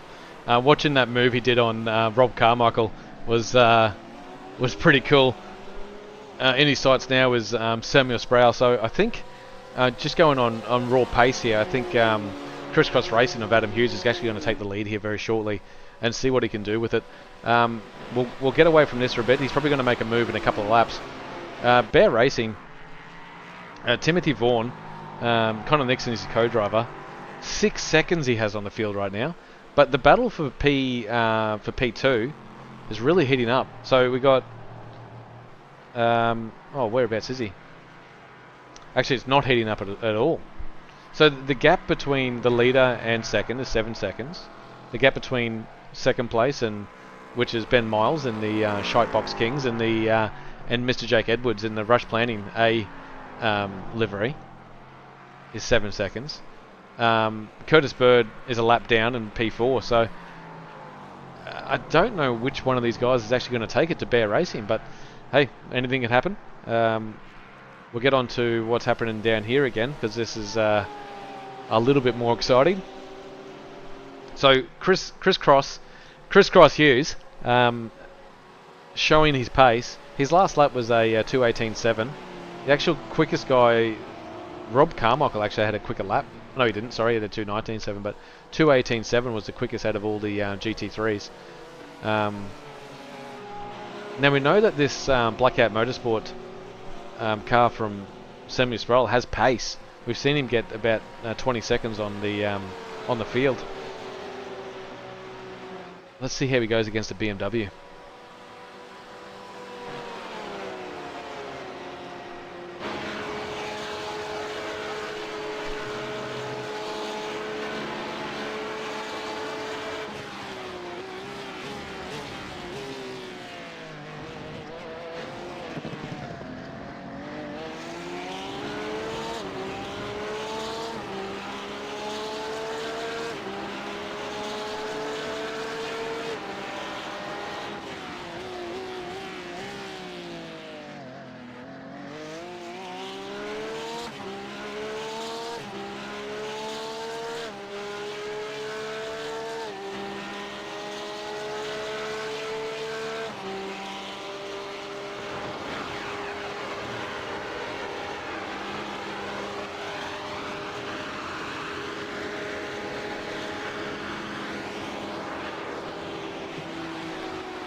Oh, I think Samuel's got just a slowdown through there. Oh, he's got a slowdown through Radiolon. Oh no. Matthew Gerald, yeah. Hughes' car is very, very quick. And they just gifted him the lead there as well. The guys at Blackout Motorsport got a... for you guys that aren't familiar, if you go over through El Rouge and over Radiolon and you get a little bit off, you get all four wheels on that bit of off the road, you'll actually get a slowdown, and that's what he's got. He's got probably a 2-second slowdown. He's gone behind Rob Carmichael as well, so they've been leading this whole race in the GT3s, and now they're back in P3, so the fight is on. But these guys up front, they're crisscross racing. They've been held up probably most of the race. We'll see what they can, what actual lap times they can do now at the front, and how far they can pull away from the field.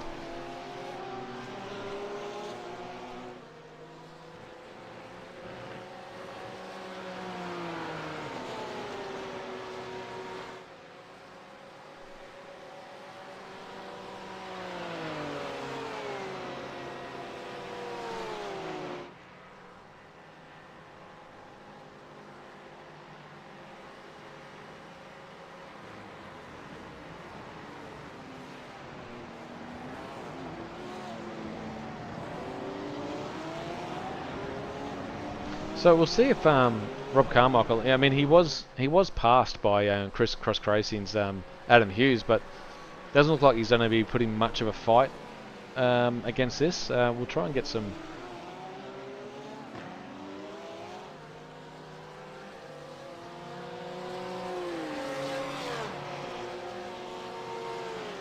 So still within the second. I want to see how much that BMW stretches his legs up through here. If it does, or if it doesn't all, that he's just outside the toe with just over 1 second.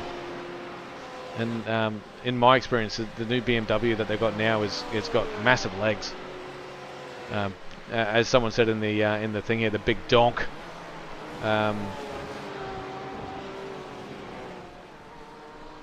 He's staying with him. I mean, well done to Rob for doing that. But the Blackout Motorsport team, they'll have to. Think about what they're going to do for the next stop, the next 2 stops anyway.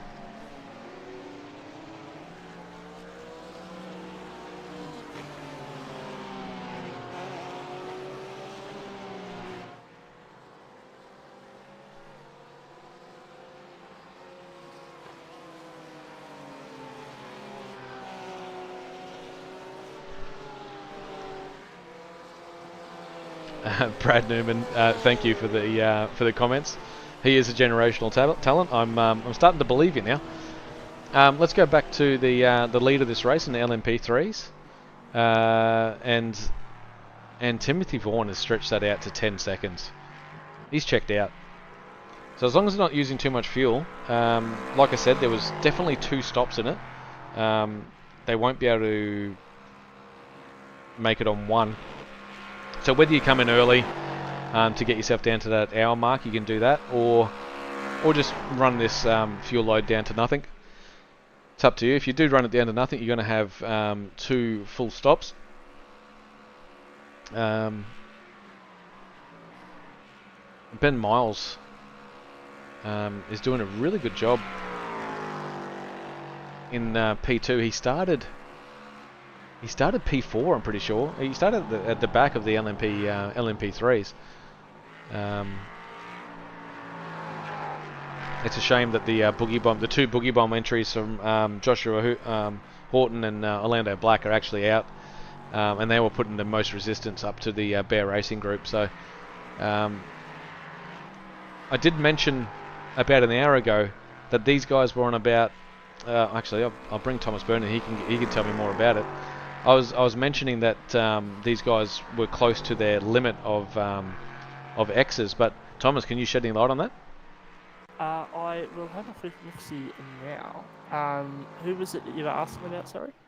I just want to know, like, who's close to getting that day to their incident points.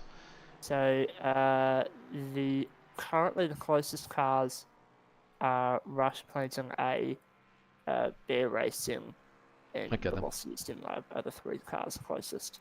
So we were talking to Connor Nixon on the chat earlier about, yeah, it's all well and good to be out front, but you still need to do clean racing, because you might find yourself with a penalty, and a penalty right now would put you out of the race. Certainly would, especially seeing as though how close it is. Like we've got a magnificent 4-car scrap at the moment in GT3. Oh, that crisscross racing of Adam Hughes, he's checked out. He got the lead, and bye. He's nudged out to 1.7 seconds. I'd imagine after the next big straight, that's gonna be over 2 seconds. That car is quick. It's obviously been trimmed right out. So he's obviously a bit of a massive talent, as people have said on the chat. So It was a bit of luck for him to get the lead too. Unbelievable! I still can't believe that safety car came out when it did, right when he needed it, just before the fuel stop. Because if it happened after the fuel stop, he wouldn't be able to come in, and it wouldn't have been as good a strategy. But where it came out 15 minutes before that safety car made all the difference. So and here he is an hour later in the lead of the race. We thought it wouldn't happen until the last 20 minutes of the race, but he's already taken the lead now. So. Well, I said about an hour ago, would that stint be the one that showed that he'd be able to win the race? And yeah, well, that stint was amazing. Like he was, even now he's doing 2:18.5s. The closest we have is a 2:18.9, which is P2. Blackout Motorsport have actually lost a bit of. That car might be a little tight at the moment. If they could loosen it. I think he lost a bit of confidence too, because when the lead change happened, he took a slowdown. Exactly right. That was a massive slowdown that he taken, but it'll be interesting to see if they can tune the car and see what they can find. Because at the start of this race, they were lightning. They were so much quicker than everyone else on track. So we'll have to find out what goes with it. Just remember, they started P1, so and the guys in the crisscross were alongside of them. So those guys have both got pace. We just got to see if they can. Bring it to the end. And I don't know if you've heard yet, but the other Boogie Bomb car has officially given up. I've looked at it now. I saw it. The Boogie Bomb entry of Joshua Horton has gone right off my timing screens, and he's gone. So we've actually lost 4 cars. We lost both Boogie Bomb entries, and we both Vermilion drivers. Commiserations for Chewy Kang. Honestly, I think he had the pace to bring it to these to the GT3s, but not to be. Bear Racing at the moment. I'm just checking the gap now. He's out to 12 seconds. It's that car is so quick, and Connor sort of alluded to that when he was having a chat with us. They certainly have been the quickest. Certainly since Josh. Had the first incident and then crashed out.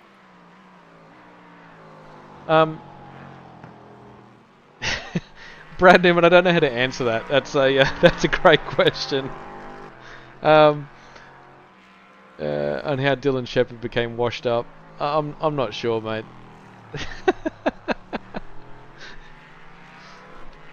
All right, let's. There's not many cars in this race anymore. We've only got 4 cars in the LMP3s, and we've got 6 cars left in the GT3s. Ryan Kemp. Oh, actually, let's count Ryan Kemp out. He's been in pits for a long time.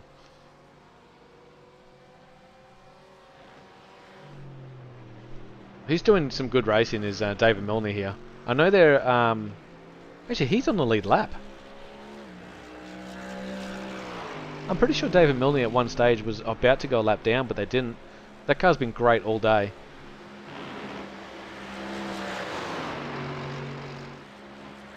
Trying to find out what happened to him. Velocity Sim Racing, I love that flat black liveries. They look really, really cool.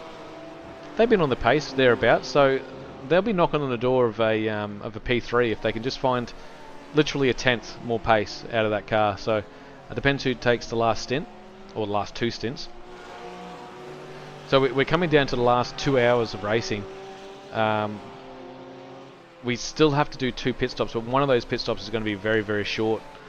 If you wanted some if any of those guys out there needed some track position, you could come in early, do a short pit stop now to get track position, and then I don't know what you do at the end. You'd have to do the long one at the end, but I don't know what the strategy is for some of these guys. But for someone like MHD Racing with David Milne, it might be worth rolling a dice. Well, we've got two different kind of camps at the moment in the field. In LMP's, Rush Cleaner have got 3 extra laps since they pitted on that second safety car, whilst Bear and is it Shatbox Films that we're going with for their car, mate? Did not pit in the second safety car. I see. Chris Cross, Velocity and MHD did pit, whilst Rob Carmichael and Blackout did not. That's right, we did watch that. We watched Chris Cross Racing of Adam Hughes. He actually came into the pit, which I thought might have been a mistake, but no, not at all. He's done a really good job, but he still has to pit 2 more times. But that means he's going to shorten that last stop up by heaps, if that's the case. I went back and had a look at what happened to Ryan Kemp. He had a bit of a wobble through Stavelot and hit the ball on the inside. So, yeah, I get the feeling that he may come back, but I don't think so.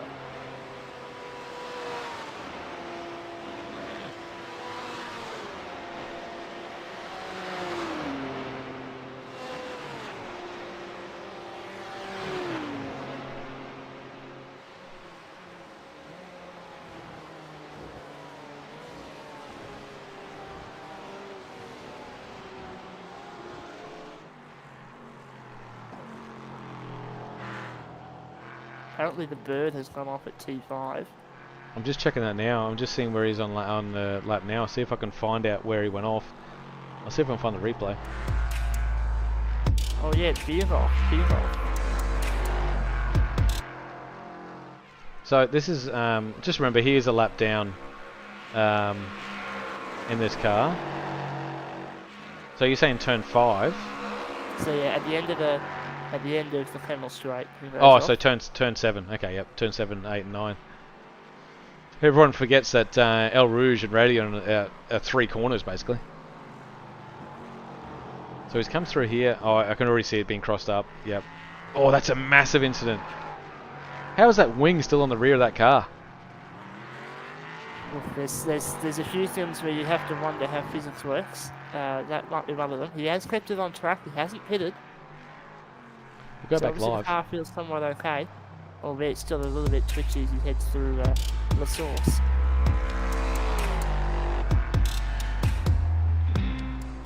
Yeah, so he's kept it on track. So he mustn't have too much damage. There will be damage. Don't worry about that.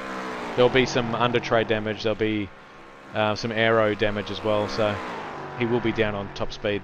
He is in P4 comfortably. There's no one else. I mean, there's no one else on track. He is running at the back. 2 of the Boogie Bomb entries are out. So a nice big bag full of points for him. It is a 3 race enduro series, so every point will matter. Let's go back up here to the Bear Racing. The top 3 in LMP3, they are on lap 100. We have hit triple figures so far in this race. I'm just looking at the timing. I mean, they've stretched it out to a 24-second gap. That's nearly a full pit stop now. So, yeah, wow. And what has Mr. Hughes done? And let me actually get. He's got a 3-second margin over Rock. Yeah, and it's so close with these.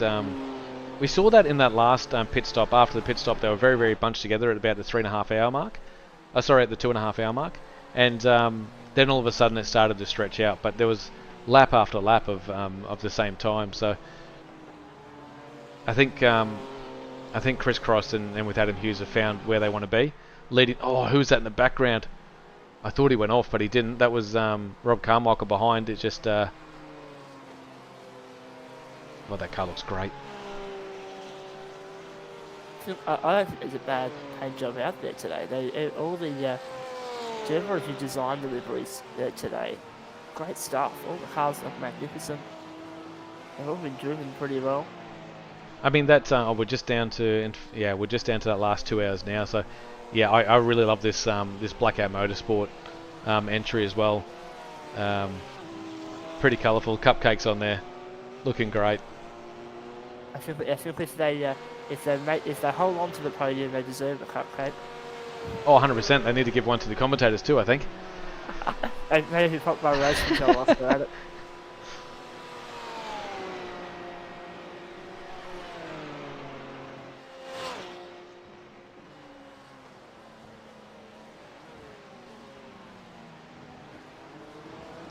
I might take time here to we'll see how this race is actually progressing. We'll go to a shot here.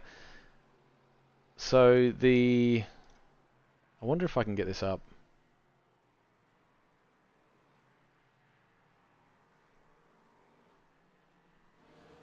So our leader at the moment is Adam Hughes in the this is just for the GT3s, is it?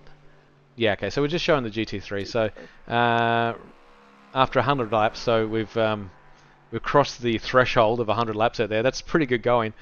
So yeah, so Adam Hughes has got the lead in the crisscross racing entry. They're going to be hard to beat. The guys at the Rob Carmichael Motorsport, they're bringing it to him, but they've just fallen off the lead a little bit. Samuel Sproul in the Blackout Motorsports group had a bit of a moment, had a bit of a wobble, and haven't been able to recover since then. So they'll need to tune that car up ready for the last two stints. Velocity Sim Labs in P4, MHD Racing with David Milling. That is a massive effort. Well done, boys. You guys are still in the lead lap in P5, and we got Ryan Kemp that's actually bowed out. Matthew Brunt and Chewy Kang, the 2 Vermilion Motorsports entries are actually out. So the battle for P1 is not over, but that battle for P2 might be on for the last 2 hours. I'll see if I can find just the LMP3. I know there's not going to be many here. There's Vaughan and the Bear Racing. They've got a 26 second lap lead after 101 laps. Ben Miles in the Shitebox Kings entry in P2. Jake Edwards in the Rush Planning A-car still on the lead lap, and Curtis Bird's just wobbling around in P4. We saw him have a bit of an off. Hopefully he I don't think he's going to get back onto that lead lap, but finishing this race is probably number one for him. And the 2 Boogie Bomb entries of Joshua Hutton and Orlando Black are actually out. So not many, a lot of casualties, not many people left on track. I'm actually hearing something in the pits right now. Oh no, I'm not. That's just cars on track. So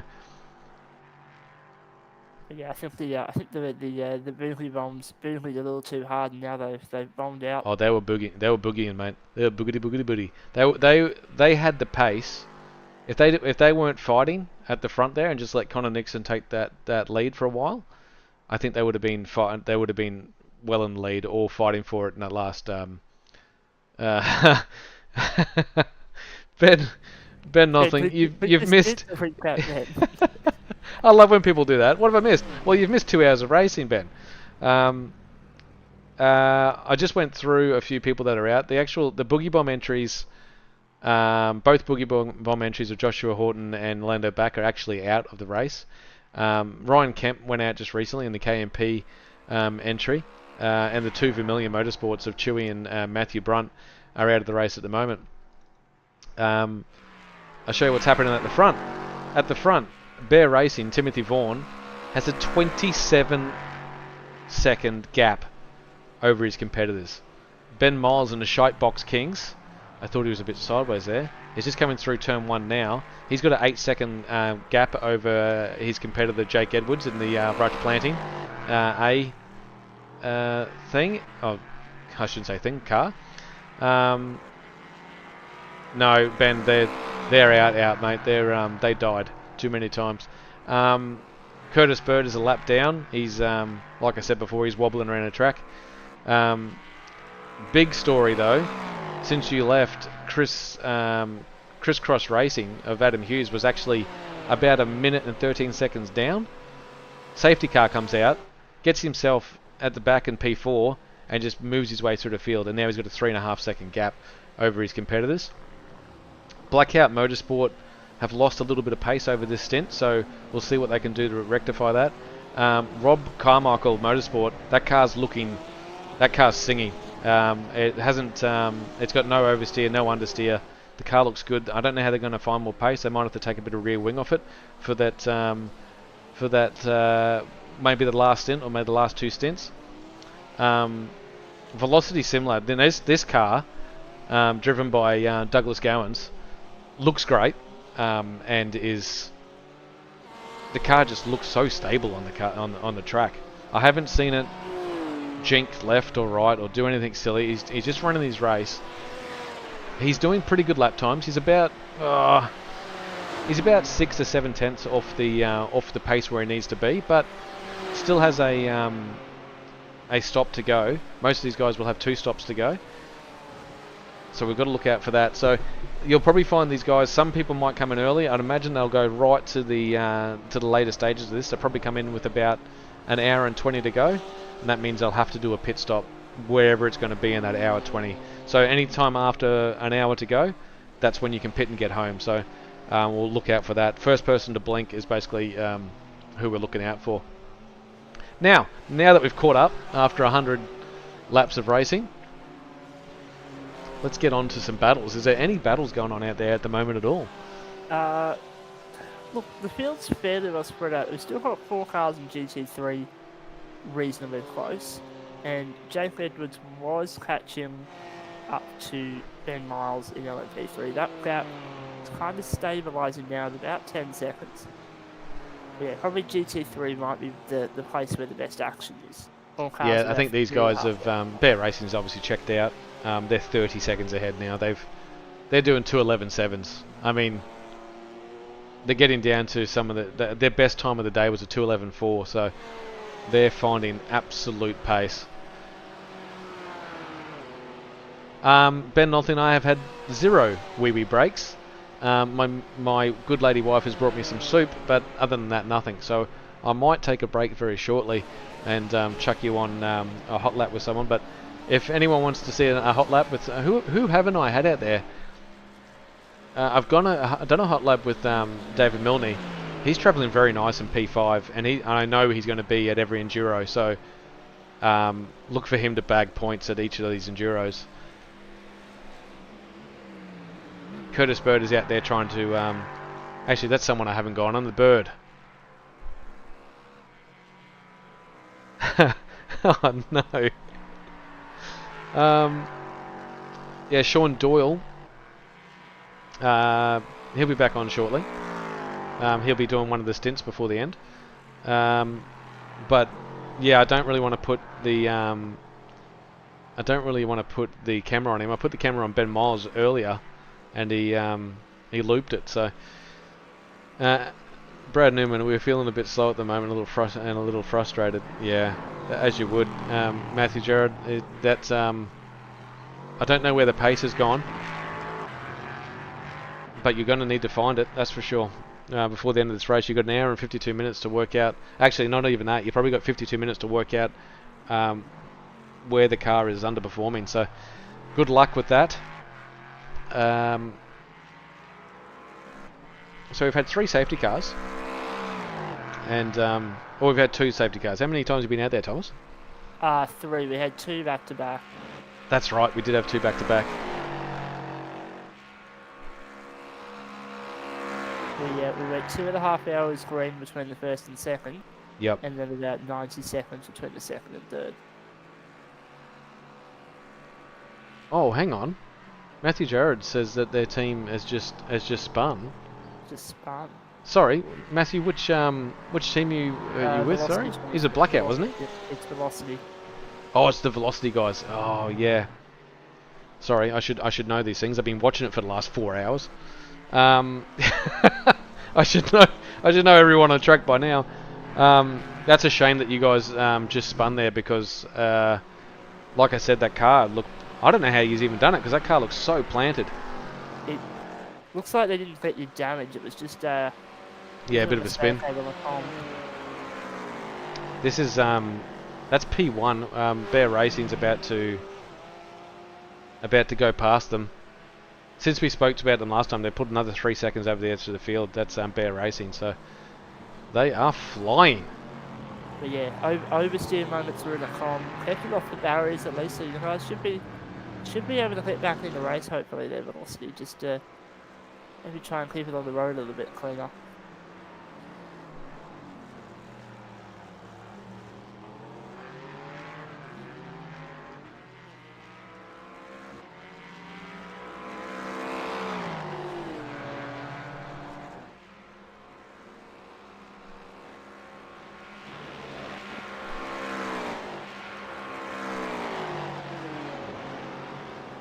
Yeah, Matthew, I think I'd agree. This is a very long race, 6 hours, and there was a few drivers that attempted to do this solo. I think they were a little bit crazy, but stranger things have happened. Yeah, this is that point in the race now where drivers are tired. Not only that, the drivers are tired, yes, but the track is rubbering in massively. So if you can take a little bit of rear wing off it, if you can do a little bit of setup changes with your car, you might find a lot of pace, especially in the last stint. I think the stint before the last stint. So we're going to have this stint, which is going to go down to about the 1.5 hour mark, maybe 1 hour and 20 minutes to go, and then that's going to be the one that makes or breaks everyone. And then you're going to do that short little window fuel stop, get as much fuel as you can, and get home. So. This next stop and the next stint is the big one, I reckon. And I think you'll want to have your fastest driver in the car at the end, but that may depend on who's actually got the most in the tank left, who's freshest. Oh, that's right, yeah. So a quick driver will go fast, but a tired driver won't go fast, and a tired driver will put the car on the fence. And that is, it's game over at this stage of the race if you do that. Crisscross Racing's Adam Hughes is fast, but he's not getting away from the field. He's got a 4.7 second gap over Rob Carmichael, and 7 seconds over Samuel Sproul. So he's not actually getting away that much. He is, however, going to have to hand the car back over to his co-driver at some point. His co-driver's only done 17 laps, and iRacing's predicting that in order to make the minimum participation, he needs to do 19. Oh, so sorry, I missed that. So the minimum participation is how many laps? So iRacing currently is calculating that at 19 laps. Yep. And Greg has only done 17 so far. Oh, wow. So Adam has done 86 laps, and if I check their... Greg did the first stint, and then Adam has done 86 laps straight. So he'll have to... Either he'll hand it over here, or hand it over for that last little tiny stint. Actually, if he hands it over now, and they run the car until... an hour to go, or maybe 55 minutes to go, come in and pit then they could probably put Adam Hughes back in there if they wanted to. I mean, I don't think there was that much pace difference between the two. I will check the lap times. Greg was running with about 2:18s. Yeah, there's not much pace. Greg was running 2:18s. Chris Ross now running still 2:18. So the pace is about the same. Yeah, so I think they're going to be good. He's done the triple. He's done the triple stint, so I think that'll be him done, and then he can pass it over to his hour and 45 minutes to go. So it's a monumental stint for him, though. He's done 20 laps more than anybody else so far. Absolutely cracking stuff. Yeah, he's gonna be sore getting out of that.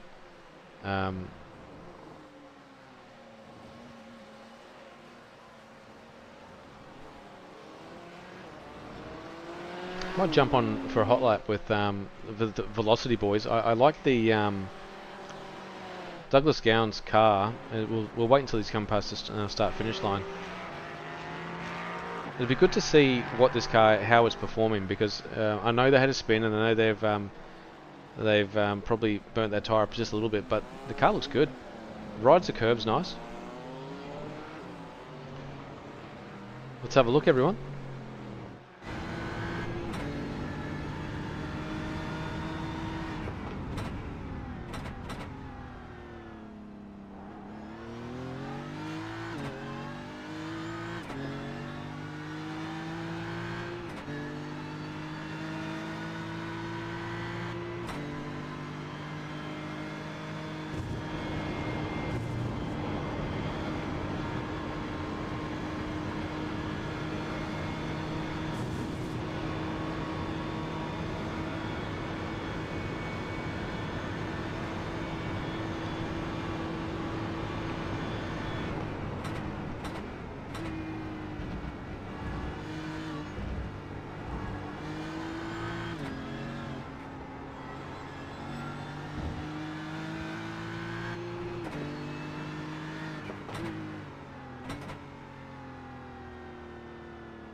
That car looks really planted.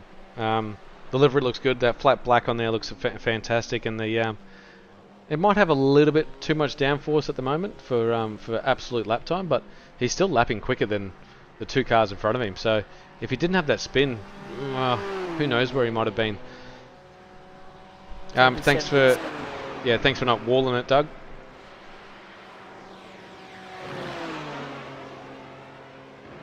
Oh, Matthew, Jared. Yeah, I know that's not your livery, but unfortunately, I've talked it up anyway. Hopefully, at the next Enduro, we get to see it in all its glory at Sandown.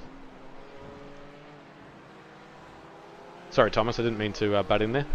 No, that's all good. I probably butted in over the top of you, to be fair. Oh, you. I'm sorry. No, you're sorry. Ah. Oh, you know what? I have an absolute commentator's curse. If anyone saw that, he had a massive wobble as he came into... I don't even know where he is. Oh, that was turn... A ride over there through Speaker's Corner. Yeah, he had a massive wobble.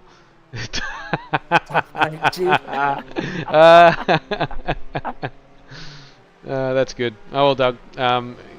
Keep up, mate. Keep it up, because probably going to come into the pits shortly. Another 20 minutes, I reckon. Then they'll have to pit. I'm surprised I haven't seen anyone playing the strategy game and trying to pit early and undercut some people, but obviously not to be. Crisscross Racing at the moment has got an LMP3 car in him at the moment. It's two race leaders. The two race leaders. Look how quick that BMW is in a straight line. Far out. Got some pace. It's massive too. Look at the size of the difference in these things. And we'll have to get a little bit of a set wrap with after the next pit stop to see how many incident points these guys at the front have. Oh, hang on. As we say that, okay, so these guys might be playing the game. They've come in for a pit. This is our Andrew Sharp and the Rush Planting B entry. He might do a... These guys are a lap down. Yeah, I understand they're a lap down, but if they can do a little short fill here, safety car comes out, anything can happen. Actually, them coming in actually puts them 2 laps down, actually, now I think about it. The gap for second place in GT is just hovering about 2 seconds. The Blackout crew are starting to close in. Yeah, so this... Rob Carmichael might want to put his pace up if he wants to hold that position. No, they've always been good at the latter part of their stints. So they start off and they're so you look at the lap times. It's actually falling. The lap times are actually falling down now. When that car gets to empty or with low fuel, it is rapid. So yeah, they're actually catching him fairly quickly. I'll see what the actual comparison is. About 0.4 of a second over the last 5 laps on average. So it's been pretty good. Well, he's got that down to 1.8 now. Yeah, they are. That Porsche is closing in on the other Porsche. The Porsche battle. The Porsche battle. The Porsche battle is on.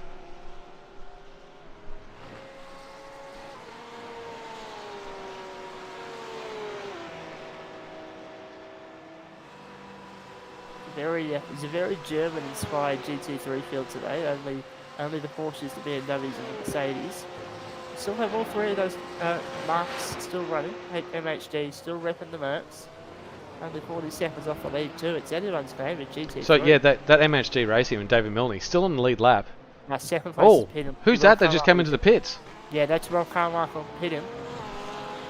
This is what I'm talking about. That little undercut. So okay, so he pits now.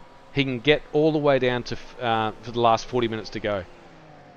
So he's going to be pitting before the other team. You won't see Rob Carmichael now battling for the lead until that last stop now, unless there's a safety car.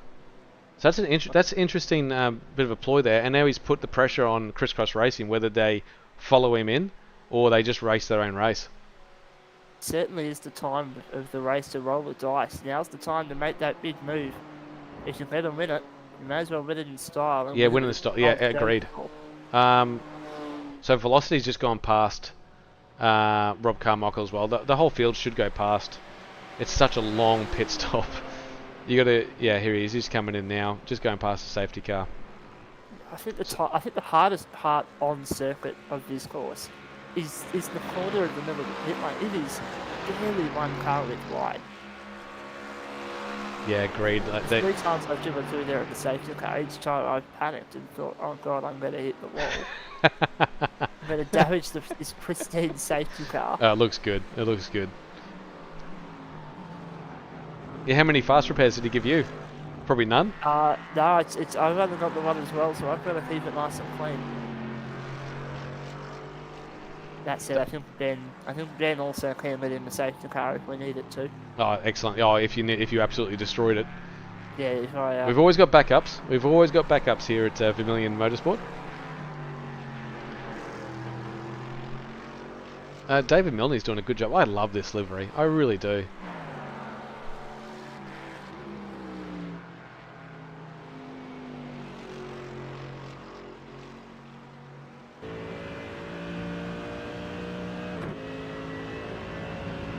Seconds of the last lap, so I'm not sure what happened. Oh, you're talking about Sean Doyle? No, I'm talking about David Milne. He's still on the lead lap, but only by the skin of his teeth at the moment. Yeah, you read a 2. Oh no, I think Chris Cross has actually gone past him. Yeah, I think what you'll find. Oh no, Chris Cross is about 30 seconds off lapping MHD Racing, but Rob Carmichael's come out. Full of fuel, ready to go all the way down to that last 40 minutes. So, yeah, they've got another car in the pit lane too. It is the Sean Doyle. Motorsport. They are in.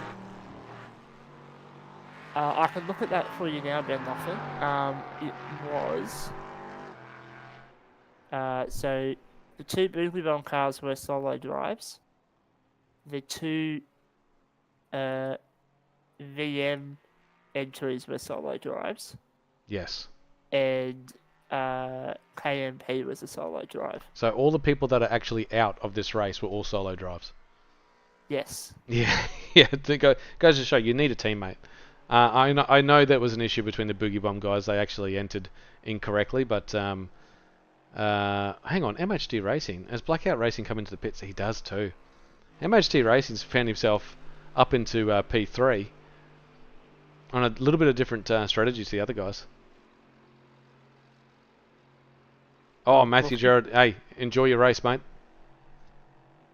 Good luck. Keep it clean, get some pace, and bring it home cleanly. And yes, Ben, I do tend to agree that 6 hours solo is an interesting proposition. Especially well, that's 6 pit stops. I mean, that's a lot to get through. I mean, the most someone got through was 87 laps, and even that's an absolute. In saying that, we've got a guy out there right now, Adam Hughes. He's done actually more laps than that in one stint.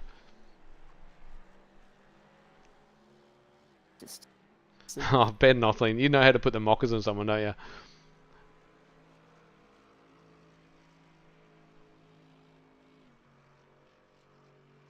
So Matthew Gerard is going to jump into I forget which car it was.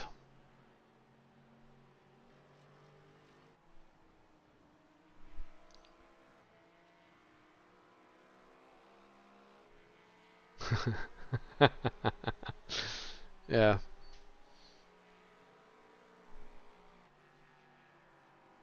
Okay, so this round of pit stops is coming a little bit earlier than I thought it was going to be, and that's all because of who was it that come in? Rob Carmichael Motorsport. Yeah. Oh no, sorry, it was the Blackout boys that came in, wasn't it? No, Blackout. Oh, they reacted to. Yeah, exactly right. It was Rob Carmichael who came in. So Tyson, the Wobbler Hammer's back out on track now. No, well, Chopper Dave, he's come back in. He's landed. He's had a lunch. He'll be back up there shortly. Chopper Dave, you there?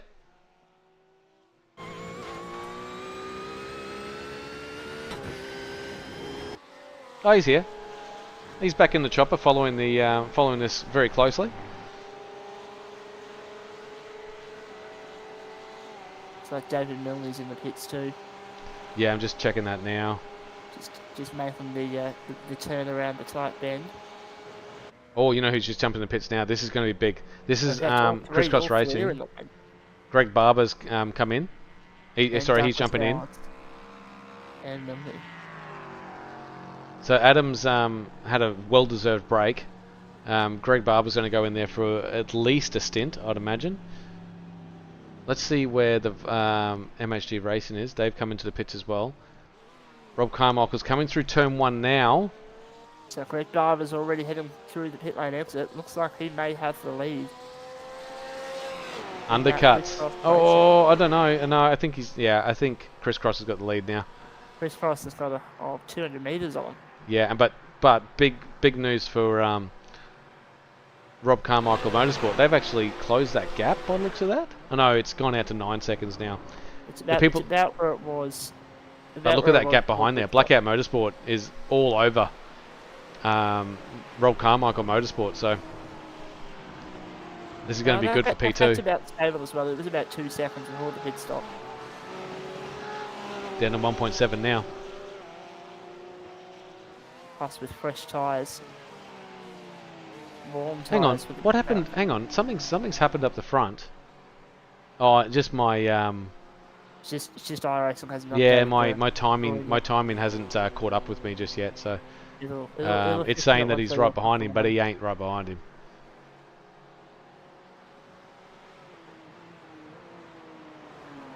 Yeah, there goes. It's caught up now. So that we'll stick with this race for before we get to this race for P2 in the GT3s.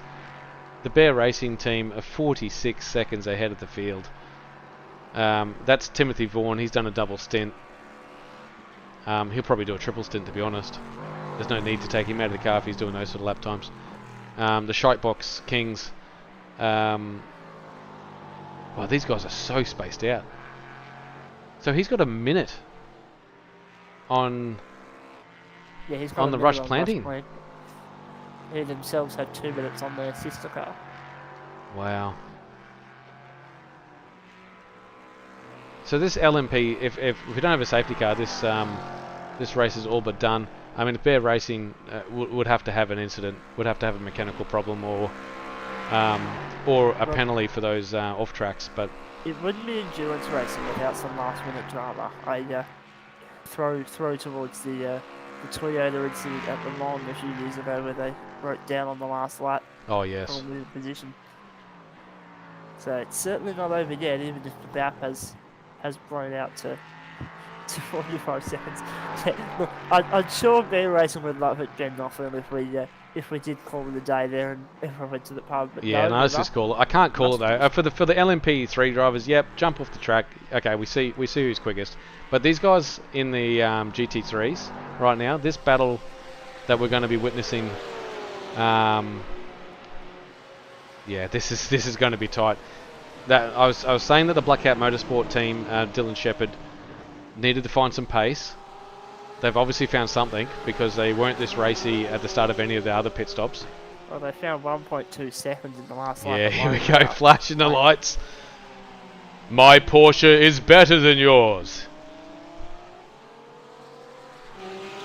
Oh, that's really loose from Tyson. Speaker's corner. He's going to lift the runaway though. He's not going to be a movement to poo on. Oh, that's brave. He's in the spot. So Tyson did the right thing there and didn't try to go on the outside through what's that bloody place called? Puhon. That would have been definitely a safety car, which the guys at the front would have been loving. But nothing. 4 o'clock. What time is it now? It's boy, my day's gone. Yeah, I'll be on the. Just a bit about my day. I'll probably be on the mower for the rest of the afternoon now. That's what I'm going to be doing. And I'll be racing against, I don't know, the birds or the crickets. I don't know. I'm going to be racing against on my mower. It's if there's any mower racing in your area. Oh, there's no mower racing. We do. I sometimes try and race the next door neighbour to see who can finish the lawn the quickest. they're much quicker than me. I think they get the kids out there and help as well. I don't know what they do. Oh, that's cheating. You need extra pair of heads to counteract that then. Yeah, I could, but I do enjoy just being out there on the mower. But that's enough about me. This race for P2, Blackout Motorsport only get quicker over their stints, so that's going to be really hard for Rob Carmichael Motorsport with Tyson Hammer to claw that down. But what we do know, there's going to be one more stop. So at about the 40-minute mark, I'd imagine. You might see people come in here at the 55-minute mark as well. Do a quick top-up, less stop, and do it then. They do that. Who has the most confidence in knowing how long their car's going to go? Yeah. If If you've got a strategy wall working for you now, you'd probably find that you want to try and take this fuel load down to nothing and then only fill up to a certain point. Then you'll have the best of both worlds. But you could possibly do an undercut with a full fuel load, but it's going to be tough to get to the end. I'd say probably the overcut might be better. I think so. I think in this situation the overcut is the optimal strategy. But hey, again, rolling the dice. We saw the Velocity Simlabs guys roll the dice, get Matthew Gerald back out on track. He's doing 2.9. You know what? He's nearly the quickest guy on track right now. He is actually. He was the quickest. He's third quickest in the GT3s right now. Yeah. And when I say third quickest, he's what, a tenth. A tenth in between top three. All three with the exception of Rob Carmichael, there's only a 10 separating those top 4 cars. The only problem with this car is it's so far off the leader that even if he is a tenth quicker, he's going to need 80 laps to find him. Possibly. Hey, if you want, we've been given. Gerald's been giving a lot of people a bit of a hard time, so if you want to give him a hard time on the stream, actually, what we'll do, we'll take him for a lap, hey, with anyone watching, and see how this car's performing with Gerald behind the wheel.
Pretty good lap there from Matthew Gerald. We're seeing he's pushing, especially through El Rouge and Redillon, getting a little bit loose over the top.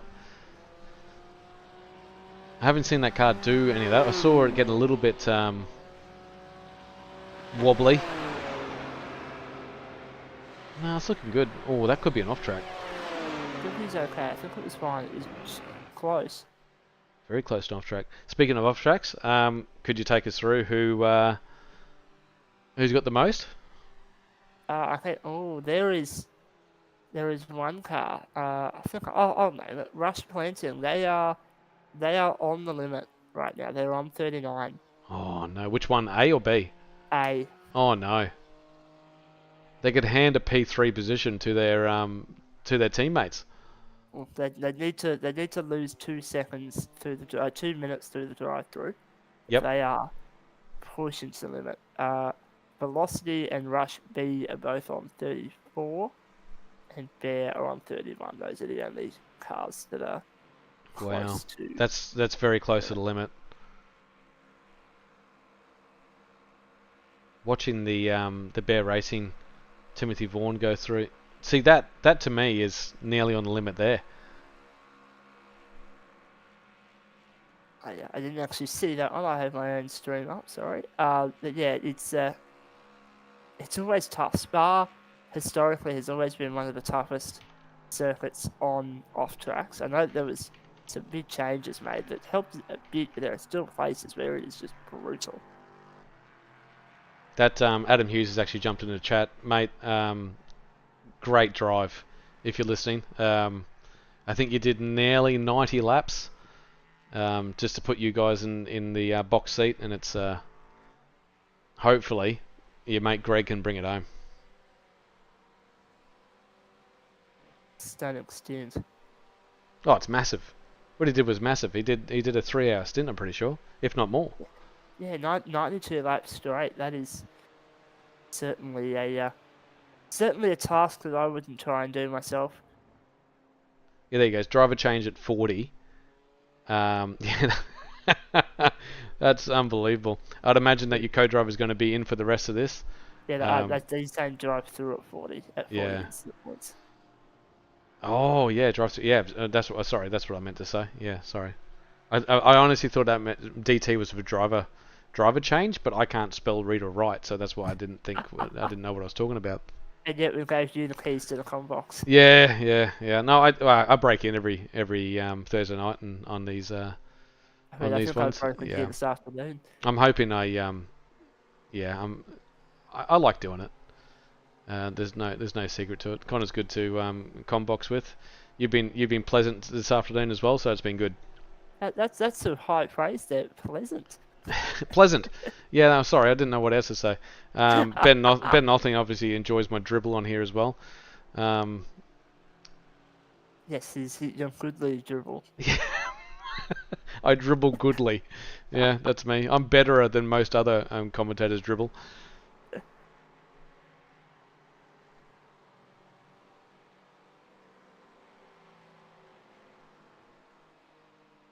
Yeah, I'll definitely do that. Sorry, I've been paying attention to the chat at the moment, and can you tell me, Min's admin, how do you want me to say your name on here? It's Minsadmin, right? Or it's Min's admin? How do you want to say it? My money is on Min's admin. Min's admin? On Min's admin. That's what I'm putting the house on Min's admin. Ben Nothing said you're one tier above adequate. I mean, come on, mate. I'll get him in here and see how he goes. Oh, Min's ad. Okay, all right. No, that's Ben Nothing putting his. Oh, okay, we don't see. He's just putting his 2 cents in. He doesn't even know. This crisscross racing team have got their gap out to, is it 8 seconds? Yeah, 8.3, and yeah, that's crazy. That is absolutely crazy. 5 back to Rob Carmichael. So since we got Min's admin in here, who do you want me to follow?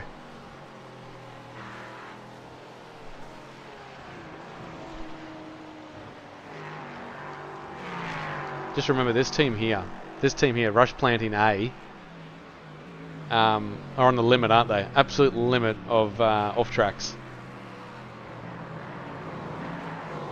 Yes, it is A. They're still only on 39. Their teammate B's on 34, so both these cars have been tilling the grass a little bit. Oh, that's a bit of an edge to climax, isn't it, Min's admin? Oh, well, I'm going to call it Min Sad Min.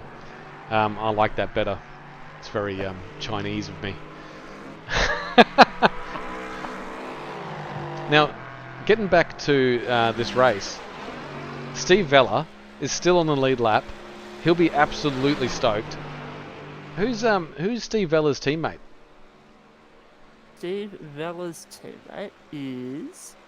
Let me just look at my list. I'm a little bit blind. He's driving with David Milne. Oh, that's right. David Milne was out there doing a mega job out there. Steve Vella's doing the same sort of job. They're going to be on the lead lap as they come through. Now, they're not that far off velocity, to be honest. They're not far off the field. They're only 35 seconds off the GT3 field. Yeah. So They are on average losing about a second to the velocity boys though, so yeah, true. they're dropping back. That last That lap said, for Crisscross Racing wasn't that speedy. It was a 220. He must have got caught I up. think all the GTs are down on pace. And the LMPs too. It must be just a spirit of the race, but the track is just... As you say still a that, bit off. Blackout Motorsport does a 218, nearly 2 seconds quicker than Crisscross. Well, there's a reason why we're up in the com box and we're not down there on track. So have to find pace when we think there's none.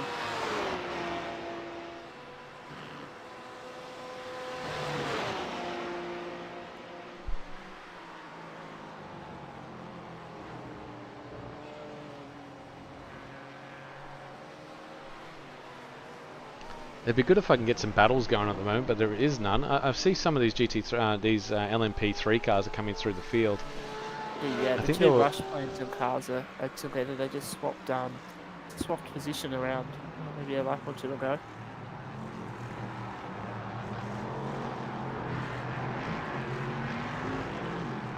Not far behind them. They're about to get lapped by Timothy Vaughan. Well, That field has just been that whole quiet. yeah. So Timothy Vaughan's actually going to lap third place if he keeps his pace up. Over the last 5 laps, his average pace has been 1.5 seconds. Yeah, it's unbelievable. It is just absolute domination of the road by racing. We'll see him close the gap here on Steve Vella.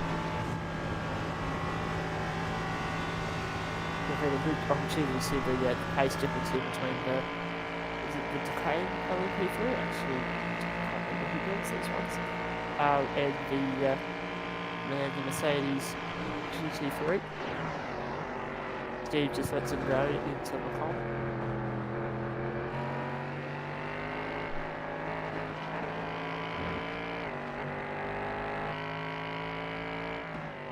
Now Timothy Vaughan will look ahead and see the two Rush Wellington cars. Maybe they'll have their elbows out. I don't think so, Ben, but maybe these cars might have a little bit more elbow than the GT3.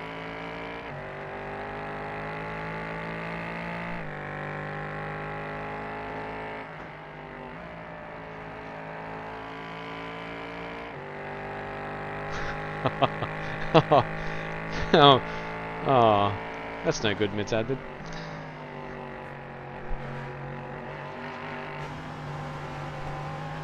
On board with Timothy Vaughan, our race leader.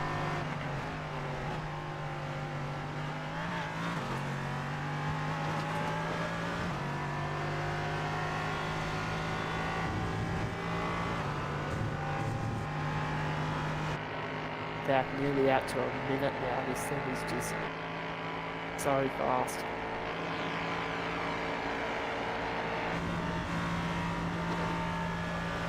That could get put a whole lap on the LMP3 field. It's been that long since the last safety car. This chat is getting out of control. You can't ask that, Ben. Whilst we're doing that, the Rush Plantium A car has just entered pit lane, so they they're on some sort of strategy. It's only been 8 laps since their last stop, so maybe they're back timing.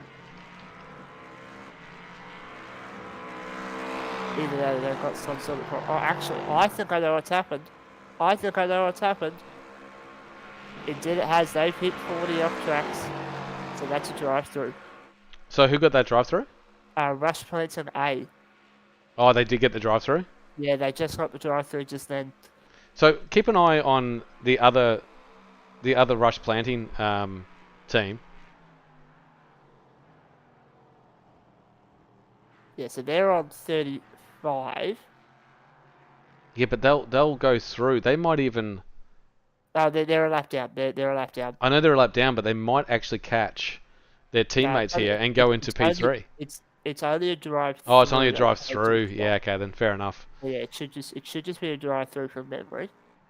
Yeah, it is. You have to take the drive-through. Yeah, so you can't fill, you can't do anything else with that. So No, it's just drive straight through. So they'll lose maybe 45 seconds. It's a very long pit lane.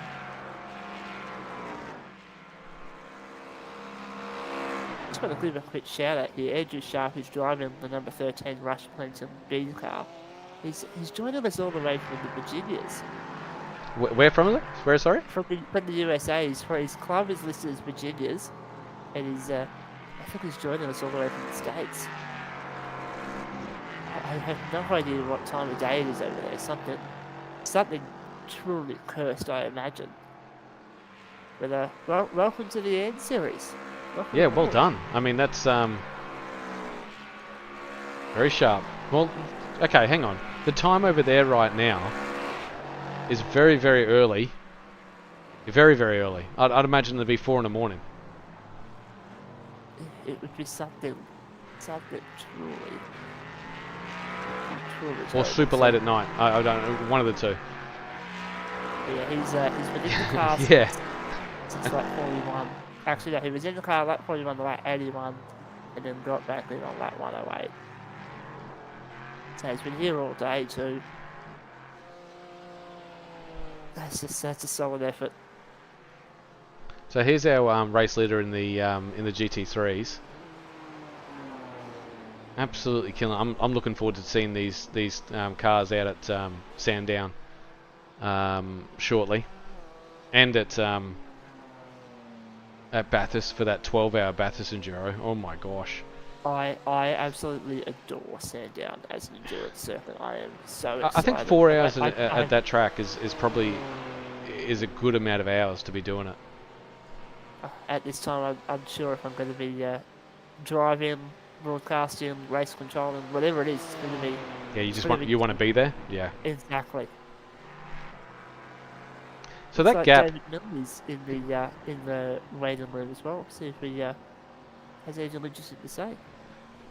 Dylan, I'll bring David Milne in a second. I just wanted to point out that Dylan Shepherd has got that gap down to 5 seconds in the Blackout Motorsport Porsche. So he's coming. Dylan Shepherd is on an absolute tear. He's doing half a second quicker than everyone else. Okay, in saying that, David Milne, let's bring him in. David Milne on the lead lap, killing it. Oh, trying to. Let me just bring you up. Yeah, go on. It's it's been an eventful day for us. Picked the wrong car. It's nice and stable, but definitely off the pace of the fellas running up the front. It does look fantastic. I was speaking to Steve Vella earlier, and he was enjoying the pace that you were putting on, keeping the car straight. I mean, that's the main thing. There's guys at the front here that you never know what could happen. You guys could find yourselves up on the podium, but one more stop to go. Are you going to jump in for the last stint? Well, we're only going to put roughly 70 litres of fuel in, so I don't know if it's worth leaving Steve in there to do the last stint just to save a bit of time in the pits. Oh, of course, yeah.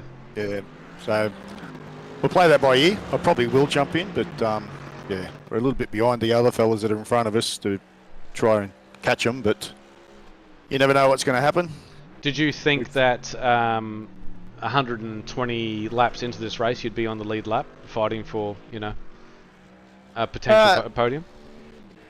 I was a little optimistic we would be, but I'm glad that we are. Just that I don't think the car's got the pace to, even if there was to be another safety car. The last safety car we had, I was in the car. I tried as hard as I could to stay with the other GT3s. And within 5 laps, they were 3 seconds ahead of me. Yeah, that were was me gone. pushing this. Yeah. So Steve and I have definitely jumped in the wrong car for this season or this session. But there's more races to come, mate. So hopefully we can change cars. Yeah, you can tune it up, and no, I think you can tune this car up enough to definitely be on the pace. Yep. It's a very, very strong. I just love looking at it. I'm looking at it here on the screen, and it's just awesome to watch going around track. It sounds good, looks good. It's been clean all race. The track has rubbed it in really well for you guys as well, so you could probably take a little bit of rear off it and probably get a lot of pace. Yeah, it is a little slippery now. The track's still it's 38 degrees now, the track, so it's making the car a little awkward to handle in some of the corners, but Steve's doing a good job. I've done pretty good myself, I think. But excellent, yeah. Excellent job, like phenomenal job. And being that this first Enduro doesn't have the numbers that we were expecting, that bag of points, right, will catapult you guys through to the end of the season. So hold on to that and push for the next couple of Enduros. Are you going to bring anyone else on board for the 12 hour at Bathurst? Not sure. It's a long day. 12 hours in a car is a long day. Steve and I did a 4 hour Enduro there one time before, and it was fun, and that was hard work for 4 hours. So probably try and chase up a couple other drivers if we can. It's just the time's the biggest thing for people, to get them to actually sit and commit to it. It's a hard thing. Even 6 hours is most of your day gone on a Sunday, which is usually spent with your family. But of course, I think we'll be all right. No. Yeah, well, I'm supposed to be out mowing, and my wife has told me multiple times that I should be out mowing, but here I am, still commentating with an hour left on the clock. Oh yeah. So I'll do that a bit later. When 4:30 rolls around, I should be out there doing some stuff. Well, thanks for the chat. Good luck for the rest of the stint. Hopefully we see you back on track. But other than that, mate, it's been a phenomenal effort. Thank you very much. Finishing an Enduro is always number one on the list, and then positions are after that. Yeah, that was one of the main ambitions for me and Steve, to actually just finish the race. So, but yeah, see how we go. Thanks, David. I'll chat to you shortly.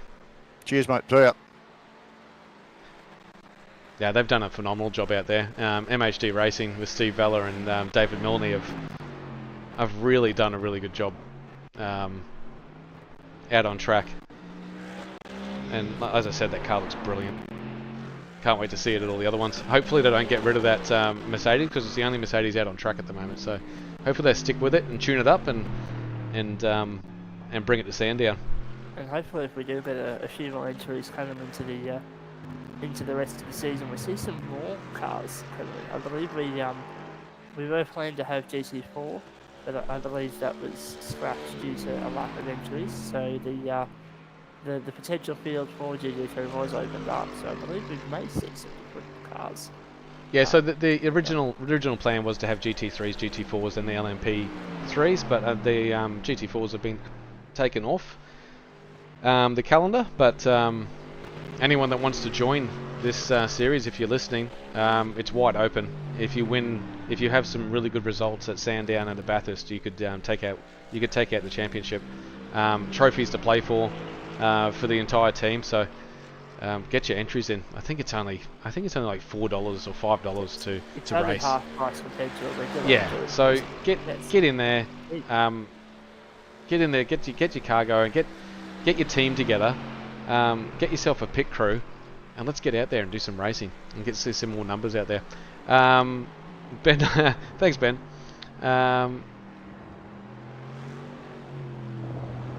Min's admin says, I crashed my car at Sandown last year when I took my son for his COVID injection. You shouldn't be doing laps around Sandown. That's why you crashed, I'd imagine. But anyway.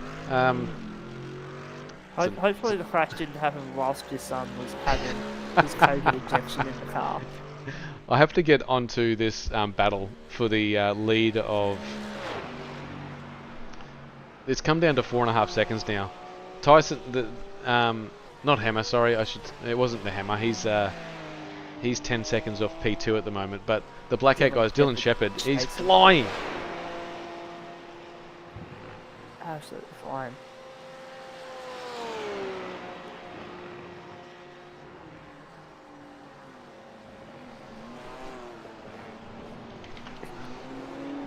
Good nothing. I'm sure there's a few people that like having people nonchalantly standing with arms folded.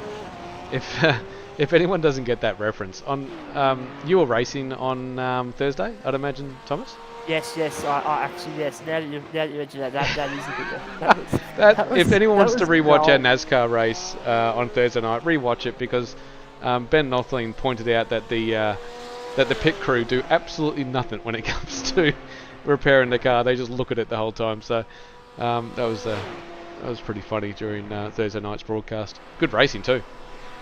Oh, top-notch racing. I was having great fun until I managed to say hello to the fence quite You hard. were on my radar, by the way, Thomas, for that race. I was watching you in practice. I watched you during the start of the race. You obviously had a really good handle of that track with the hardware that you have, and I thought you were definitely going to be on for it. So, but there was a lot of people re-entering from the bottom underneath the line and up, and that I'm pretty sure that's caused everyone a bit of It was the angst. one lap where I didn't decide to go down. It was the one where everyone else behind me did, and that was when I got an unfortunate date with the fence.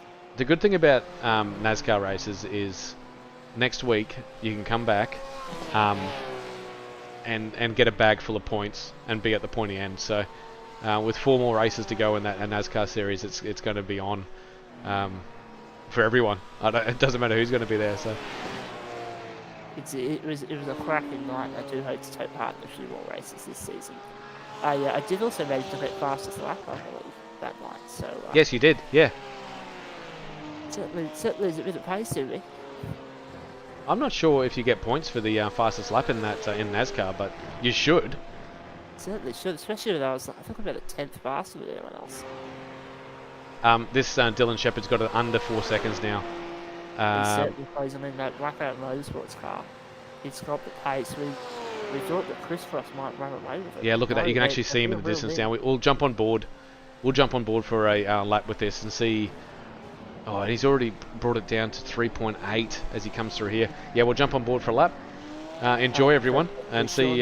This is the quickest guy on track right now in the GT3s.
Well, another save through Blanchimont there for the Village Shepherd. Did you see that save?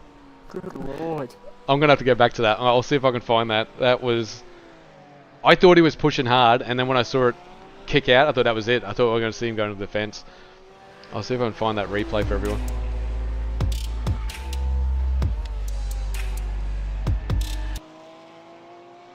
Okay, so this is coming down into turn 17.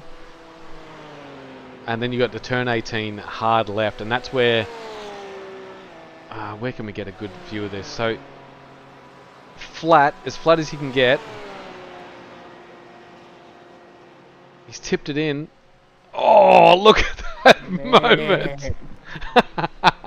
Oh wow, he is absolutely pushing. He just did a 2:19.4 in that last lap, which wasn't as quick as the Crisscross Racing team, but man, that was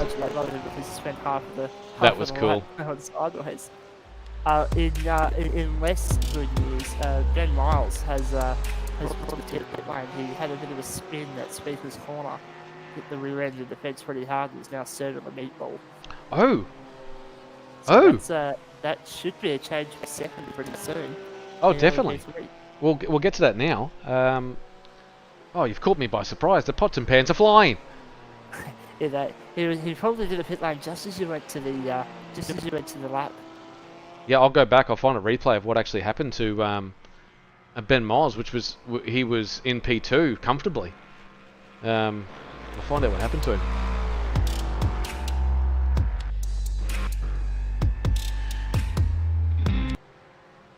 Oh, he's been in pits for a long time. Yeah, it's about 2 laps ago.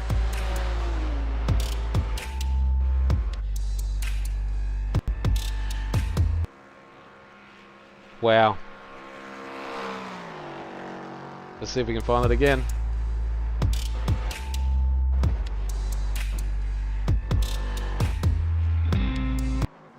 Okay, look, we'll stay on board for him. We've gone back a couple of laps. This is him in P2. Does anyone know where he spun? Oh, never mind. Oh, that's hard into the rear. Oh, boy. He'll be kicking himself because they're due for a pit stop too. He just threw away P2 in the LMP2s. Ben Miles. Only Ben's. In the shite box Kings. It definitely is a shite box now. Roll indeed. I think that team. Oh, look at crabbing as he's going back to the pits. He'll have to quack a tinny, wouldn't he, Ben Nothing, and go home. I think. Let's go back live. No, probably should jump to another replay. Tyson Hanmer has just spun it through the Fadners. I don't actually know how to say that. I'll find out very shortly. Down at on my track map it's P12. I don't know what it is on your track map. But he's got it back going. I think he only lightly nudged the wall. He must have only must have lightly nudged it because who were we talking about there? That was Tyson or? Yeah, Tyson. Tyson. So he is. Yeah, he's still 23 seconds off P3, but he has. Oh, and there's good news. Good news. Ben Miles has got that car back out on track. Oh, that's fantastic news to see that car back out there. DNF is the worst thing you can do with 54 minutes to go. Good to see them let it back out there. They have dropped to the rear of LMP, unfortunately, but they're still in it. They're only 3 laps off the pace. Can I just mention that they're racing are now a lap ahead of the field. That's just how quick they've been, and with shite box having a bit of a shit box moment, they're that's how it happens. You end up with that lap advantage.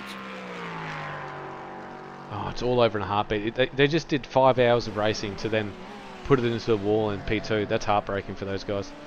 I might have a chat to them later on about what happened there because they'll be bitterly disappointed with what happened. Now these guys at Blackout they've got it down to 3.2.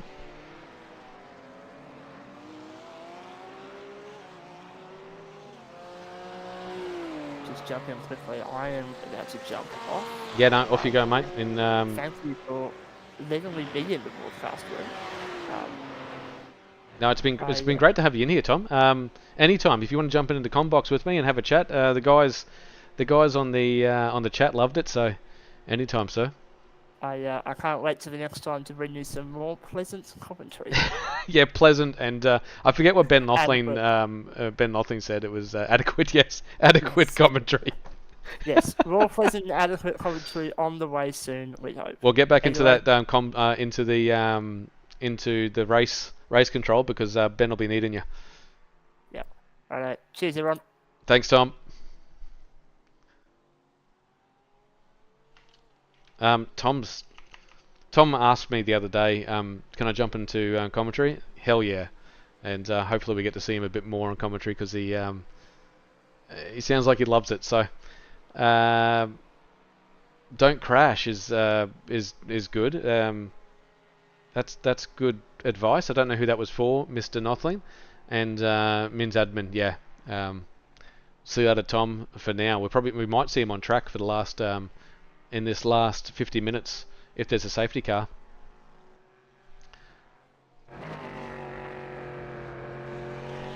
Now, Blackout Motorsport would be smart to get onto the back of Timothy Vaughan here, if he can, and just use that tow of that LMP3 car to really bring him back up onto the because he's nearly down to a 3-second gap that he still has to find. There's still a pit stop to go. Ben Nothling, yeah, he did a great job. I enjoyed him on the commentary.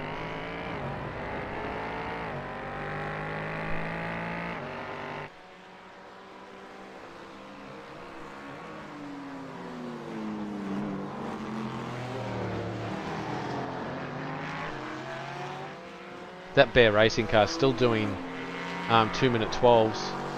I'd imagine everyone will have to come in with 40 minutes to go, maybe even half an hour to go. You could probably get it down to 20 minutes to go, but whether you want to do that, you probably want to shorten the stop as much as you can and still have pace in the car. That's P1 in the GT3. He's about to get taken over by Bear Racing's Timothy Vaughan.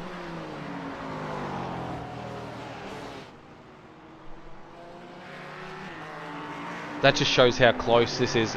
Now it's down to 2.9. Now,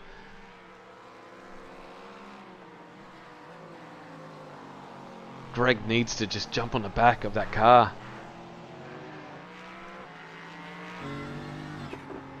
Oh, it's gone. The LMP3 car's absolutely gone. Ben Nothling, no competition. There will be no competition caution at all, and don't even mention it. I won't have a voice by the end of this, I can tell you that now. Now we've got to get in this battle here. Dylan Shepherd. Oh, he is closing the gap. What are we down to now? We're down to 2.3 seconds. I'm going to stay on this battle for P1. Bear Racing's has lapped the field, so something devastating will have to happen to him. We saw what happened to Shitebox King's Ben Miles. He's taken himself off the podium. Technically threw himself off the podium onto the ground into a wall. He'll be finishing in P4. The Rush Planting boys. Hopefully they hold on to it.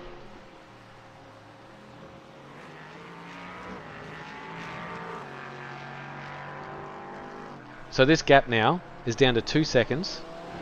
We'll keep an eye on it. Take you for a lap.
These guys are pushing it. Dylan Shepherd, 1.3 seconds off the lead.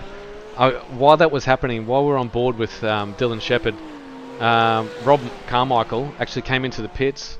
I think he was the first guy to pit in the GT3s, so he should be good to the end. And he's only 17 seconds off the guy in front, so look for Rob on the podium for the podium places. Whether they tune this car up enough for the last stint, who knows. We'll keep an eye on this battle at the front. What are we down to now? 1.1 seconds. He's nearly into tow. That Porsche, as the fuel load goes down, gets so quick.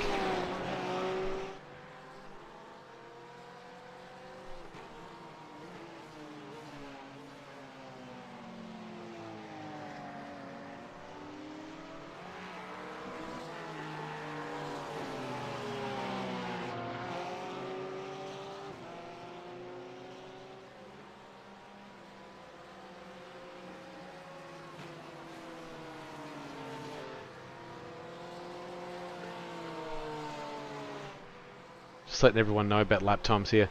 Crisscross Racing are doing a 2:19.8. Blackout Motorsports 2:19 flat. Last lap was 8 tenths quicker.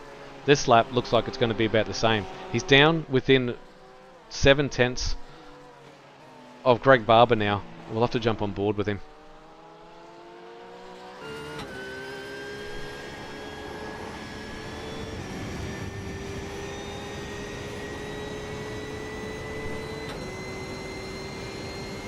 That BMW definitely does have the legs, does have more straight line speed.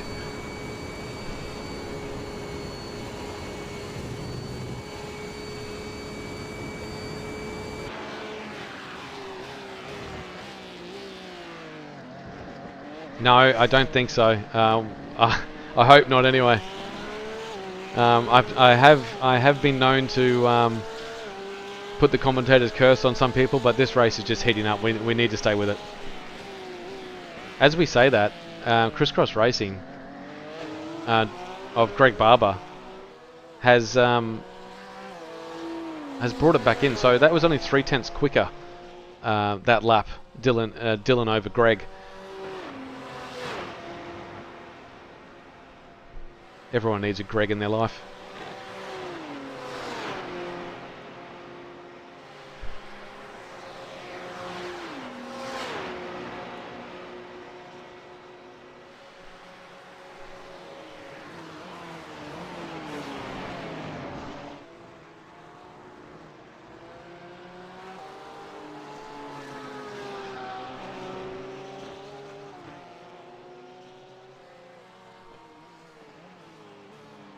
These guys will have to think about coming into the pits very shortly. Who's going to blink first? Crisscross Racing or Blackout Motorsport?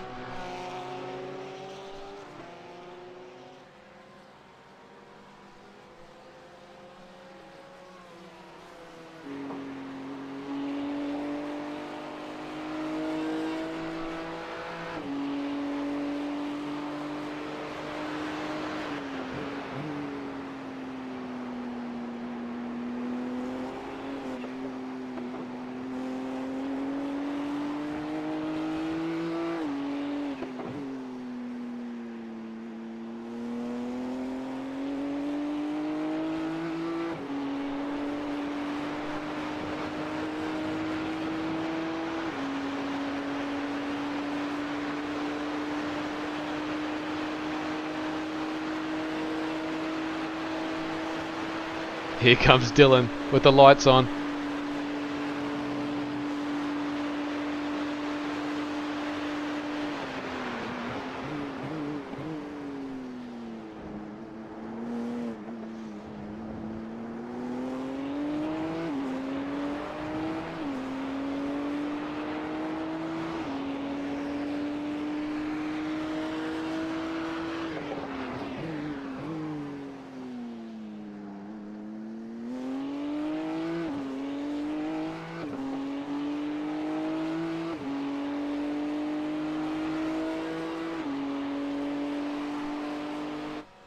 This BMW is so quick in a straight line.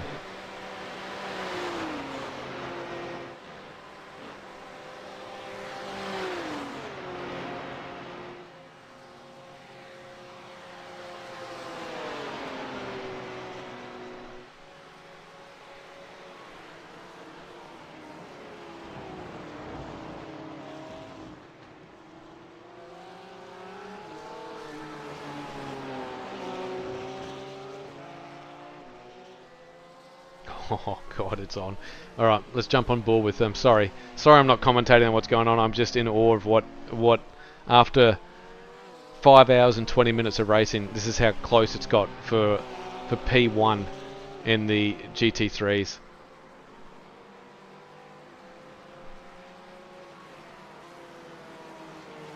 I think Bear Racing might come into pit very shortly. We'll have to check out with those shortly.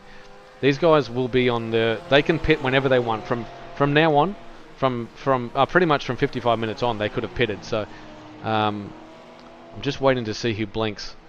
If Blackout Motorsport think they're quicker, doing an undercut here would be massive and could potentially win them this race. Crisscross, however, on full fuel loads are so much quicker than the Blackout Motorsport Porsche. So, and in a straight line, this BMW is so quick.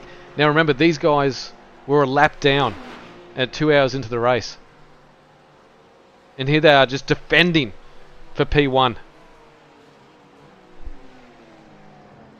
Will he come in? Oh, big undercut move from Blackout Motorsport. We'll keep an eye on this for what's going on. Now, if Dylan Shepherd is awake to this, he has to push as hard as he can. No mistakes. Just keep pushing to the end. Ben Nothing, there will not be another race tonight. My God. I'm so looking forward to getting on this mower, I can tell you. While these guys are playing strategies in pits, let's see. Steve Vella. He's up into P4. Oh, I should give you the right information, shouldn't I? So this is Steve Vella in the MHD Racing. He has done such a classy effort. This team, David Milne, Steve Vella, to get this car to the end without a scratch on it. The best looking AMG in the field. Now Rob Carmichael in the Carmichael Motorsport, I think, has already pitted compared to everyone else. I think he came in with 55 minutes to go. I think he's played himself into a P3 here, but we'd have to find out. Velocity SimLab with Matthew Gerald out there. We know he's quick. He's just taken P2, but he hasn't pitted yet. Where did Blackout? Just coming out of the pits now. Such a long stop. Who's actually behind the Dylan Shepherd stayed behind the wheel, and he'll have the lights on. He'll want this race win. He's going to do the undercut. This lap has to be insanely quick.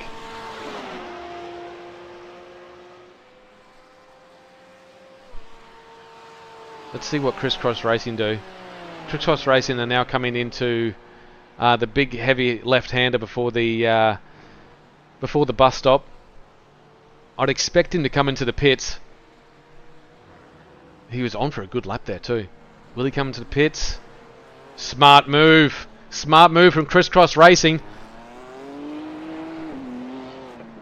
They do not want to let this Blackout Motorsport team get the win over them. They've tried so hard. There's been 5.5 hours of racing, and it all comes down to this pit stop. Will they stay ahead, or will Blackout Motorsport take the lead here?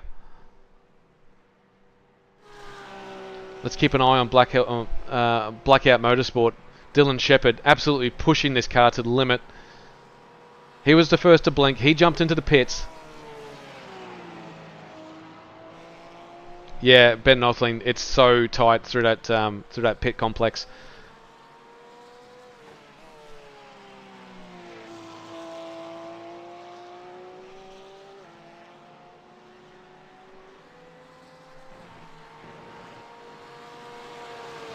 As he comes through Stavlot, he comes up to the Blanchmont, into turn 18 where he had a bit of a wobble about 5 or 6 laps ago. He's got through there nice and clean. Coming into the chicane, turn 19 and 20. Crisscross Racing is still pitting. That's the last turn. LaSource next. Crisscross still in the pits.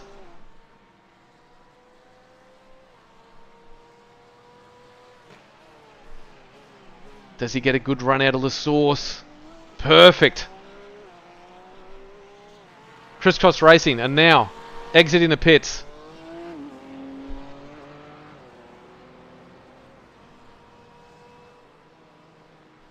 Oh, hang on to it. He's got a little bit loose through there. That might have cost him. Here comes Blackout Motorsport. Crisscross was going to have to block here.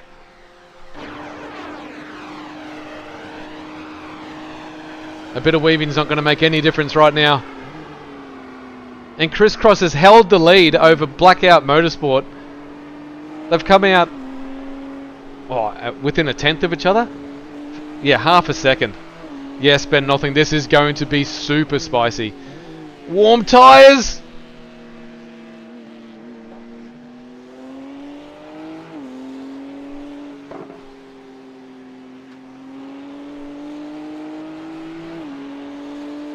Crisscross Racing. Adam Hughes just has to keep Dylan Shepherd at bay for a couple of laps. That's all he has to do. Oh, and he's gone wide! He's let him through! That could be the race win.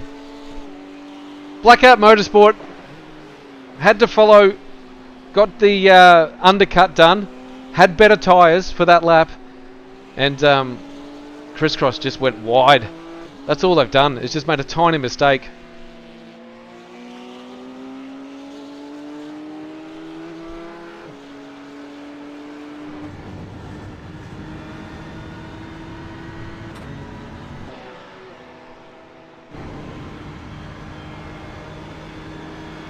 Now we know this BMW is quick in a straight line, so that Blackout Motorsport car of Dylan Shepherd's is going to get bigger and bigger and bigger in this windshield.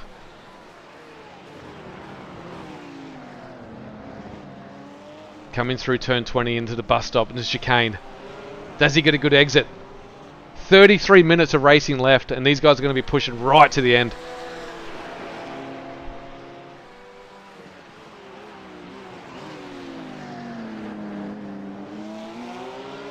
Couldn't have got closer to the wall there, Adam Hughes.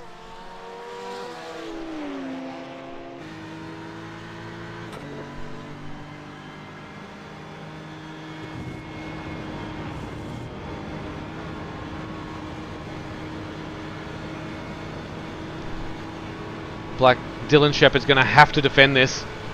He can't let him go down the inside. He's going to let him go down the inside.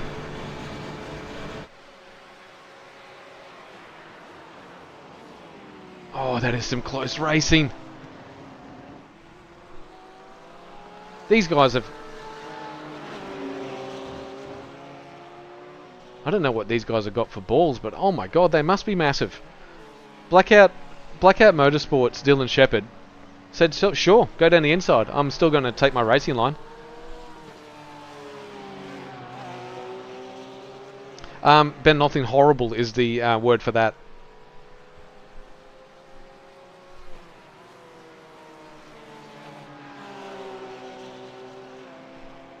Now, does Adam Hughes just bide his time? Is there any point taking the lead now? Oh.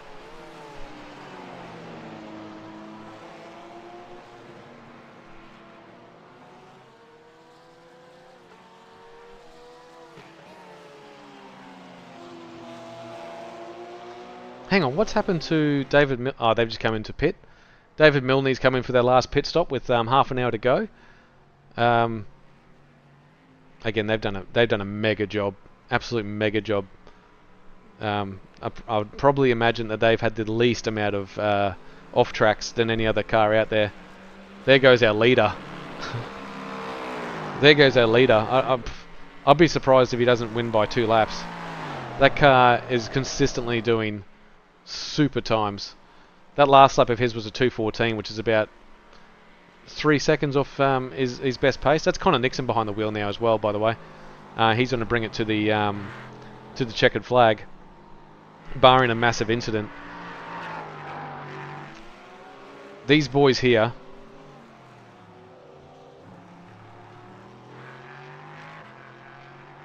Curtis Bird is on for his first ANZ Enduro ESeries podium with his teammate Stefan out there as well in P2. There's a lap difference in them at the moment. There's a lap between each of our LMP2 cars. Velocity Sim Labs have done a mega job as well. They're all on the lead lap. So all of our remaining GT3 cars are on the lead lap, which is a mega effort for a 6-hour enduro. Getting down to that last 30 minutes now. Shouldn't underrate this car. This car's very speedy. I know it's about 35 seconds off the lead. Speaking of lead, it's about to change. Oh no, it's not.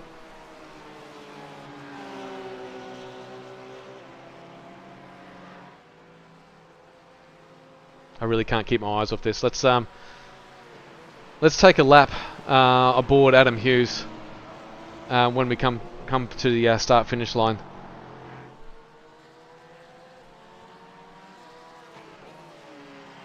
We know how quick that BMW is in a straight line.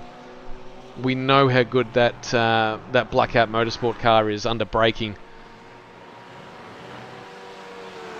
When do you take the lead? When do you force your hand?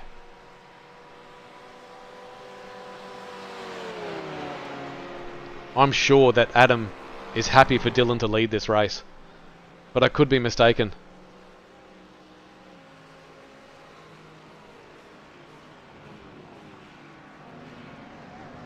Okay, everyone. I'm going to try and get my heart rate down. We'll watch a lap behind the wheel of Adam Hughes again. We might even see an overtake.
Oh man, my heart rate, I can tell you, is right up. I'm just expecting these guys to race cleanly, but any wrong move and these guys are going to hand a race win to the Rob Carmichael Motorsport team.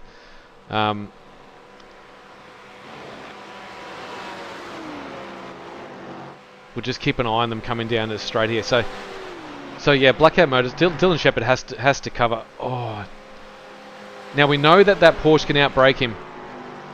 Not this time, I don't think. Not this time at all. Change for the lead. No! I didn't think it could do it. I didn't think he could go around the outside, and I was proven wrong again. Yeah, the LMP2 car behind them, which is car number... it's one of the... here he is here. Car number 13. This is Curtis Bird.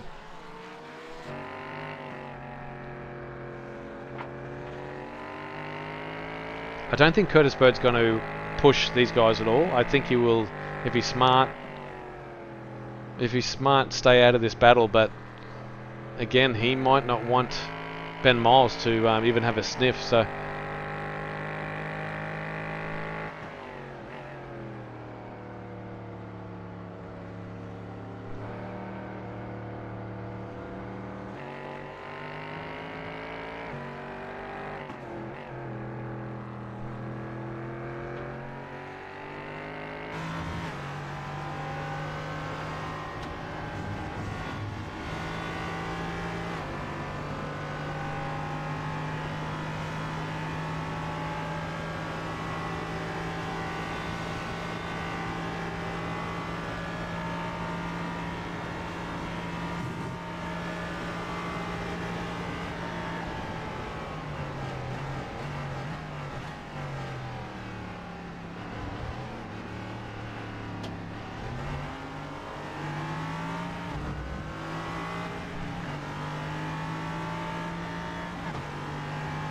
Ben Nothlin, I will find that out for you.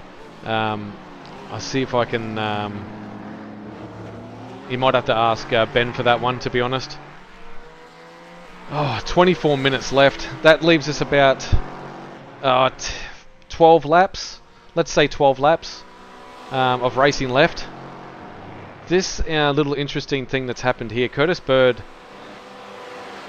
he can pass him easily if he wanted to, but does he?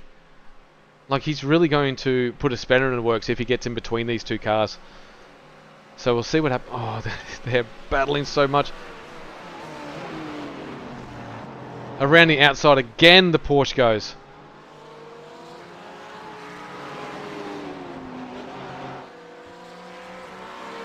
Here we go. BMW on the inside.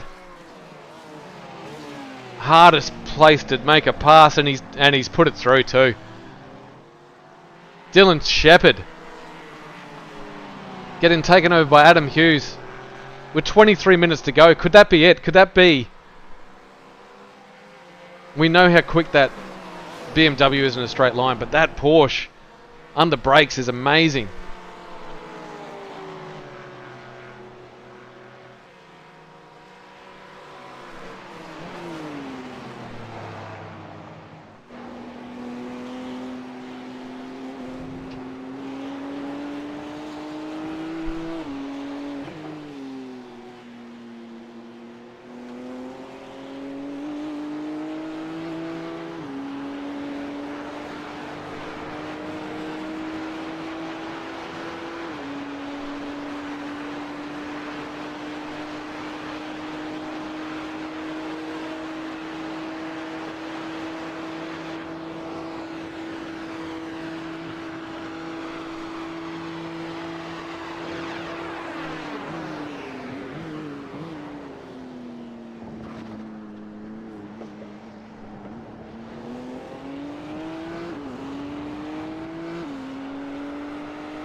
Now Dylan Shepherd has a hard choice to make here. Does he let the car of Curtis Bird go past? Or does he, just to get that little bit of tension off the back of him? Or does he just battle this out?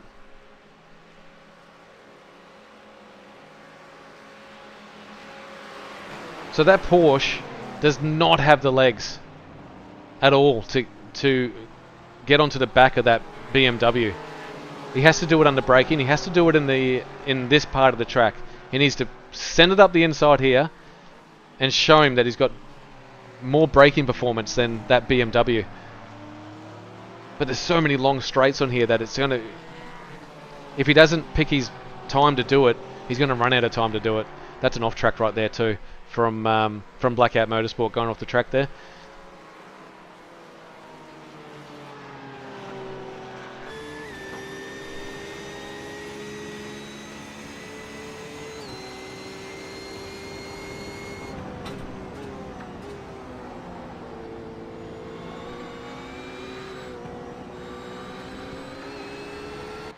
The other thing we don't know is there could have been something over race control about this battle as well. Curtis Bird probably doesn't want to get involved too much. He's probably happy to follow.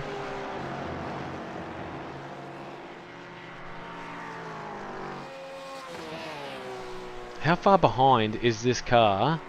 Oh, he's well away from it. So, sorry. Back to the race at hand here.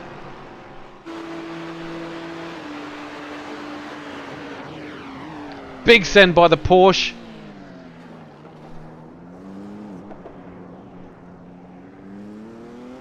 I don't know where the Porsche went. The Porsche's off the track. The Porsche's gone. Oh, I can't believe... I'll get a replay for everyone right now.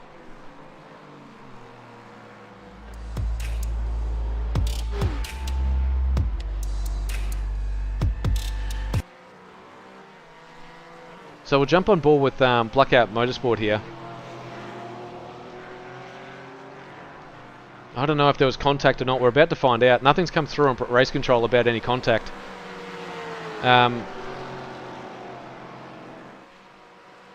We'll find out. Here's that big big left-hander we're talking about before we get into the bus stop. So the Porsche had a massive run here. He gets a nice exit out of turn 17. Oh, he's just run out of braking. He's run out of brakes. He's done it all himself. Made contact with the Crisscross Racing team as well.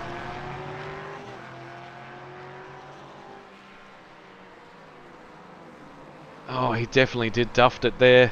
As you said, Ben Nothling, that... Oh, your heart sinks when those moments happen. We might go back to that. That's a race-defining incident. We'll see if we can get back to that again.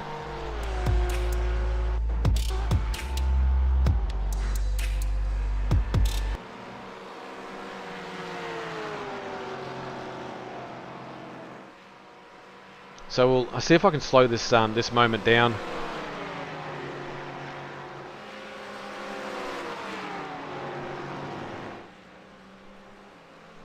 So he got the run on him. Oh, look at that. I can slow things down. I didn't know I could do that. So he got the run on him. It looks like he's missed his... He's braking while he's turning in as well, and he's just missed... Just see where he locks it up. I can't see where he's actually locked it up at all. But he's missed the apex by a week. And Adam Hughes did the right thing. Tried to stay out of it for as long as he could, but... that car had ludicrous speed on when he needed hyperspeed. So done it himself. That was going to ramp up to be something massive. We'll go back live.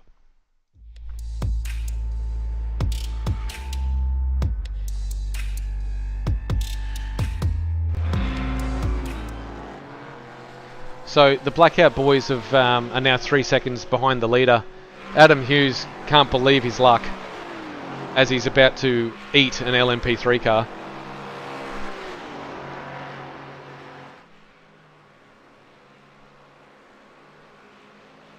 Oh, that is the last thing you want right now, is to get caught up, Adam Hughes. But 16 minutes to go. We'll try and get... if that went through, Mr. Faulkner, biggest dive bomb of the year. And this is interesting. These guys are battling when they don't need to be battling, and it's costing Dylan Hughes a little bit of lap time. He's actually lost half a second already to Dylan Shepherd. So this battle might not be over yet. Before we get back to that, I can't believe Yeah, you're right, Ben. You just seen this menacing BMW come up to that small little LMP3 car. It'd just drive over top of it. Okay, we've spent a lot of time watching that. I am going to go horse very shortly. Connor Nixon. In front? Yes. By a lap? Yes. Can he lose this race? Probably not. He'd have to disconnect or something. Someone will have to race over to Mr. Connor Nixon's house now and disconnect the internet, or just make all of Perth go down if that's what you want. The boys at the Rush Planting can't believe their luck. They're here battling. They're going to be on the podium. P2 and 3. It's weird for me to show this, but P2 is actually behind P3 right now because of the laps that they're on at the moment. Ben Miles had P2 in the bag. Just remember that. At an hour to go, I think an hour and 50 minutes to go, had P2 in the bag and threw it away into the wall. Threw his toys out of the cot and had enough. Crisscross Racing got himself a nice little 3-second buffer right now. It's actually coming down. 3.2. That car is so quick down the straight. Blackout Motorsport, Dylan Shepherd. It was then or never. He could have waited. I think that pass was on. Just missed his braking marker by probably a metre, if that. Thanks, Ben Nothlin. I will go horse rather than chicken. Rob Carmichael in that Carmichael Motorsport team. He tried everything. He went into the pits early. He tried to do an undercut on these guys at the front. He's found himself about 35 seconds off the lead, but still on the lead lap, as with everyone else here in the GT3s. Is everyone safe on fuel? I'd imagine so. Everyone's pitted within that 55-minute window, so I'm going to say unless they underfueled, they should be safe on fuel. We're about to find out in that last lap. Velocity Sim Lab with Douglas Gowans in the beautiful black livery. I should say flat black livery, I should say. Hopefully we see them guys at the next Enduro. They've done really well today. They were in the thick of it for a long time. I think they found themselves in a bit of an incident. The car was stable all day, which is probably about half a second, maybe 0.3 off the pace all day, and that's all it takes. David Milne's back at the helm, bringing this thing home for a bag full of points. Well-deserved points as well. These guys in the HMHD Racing have done a mega job, and hope that they get to the end. The DNFs, we had heaps. We had in the LMP3s, we had the Boogie Bomb entries of Orlando Black and Josh Horton out. Josh Horton had the pace to take it to Connor Nixon and the Bear Racing, but not to be. Ryan Kemp was having a great race. I don't know what happened. He's had a... well, that's a big pass. Has that held him up by anything? Yeah, that's held him up by by 0.5. Then we had, the KMP Motorsport guys, Ryan Kemp. They did really well. Lap 86 was it for them. The two VM boys, Chewy and Matthew Brunt Force Trauma. He had the pace as well, but was not to be. And we can't. We're not going to miss Thomas Byrne in the safety car, which looked fantastic. He did a really good job out there as well. So down to the last 12 minutes of racing. Yeah.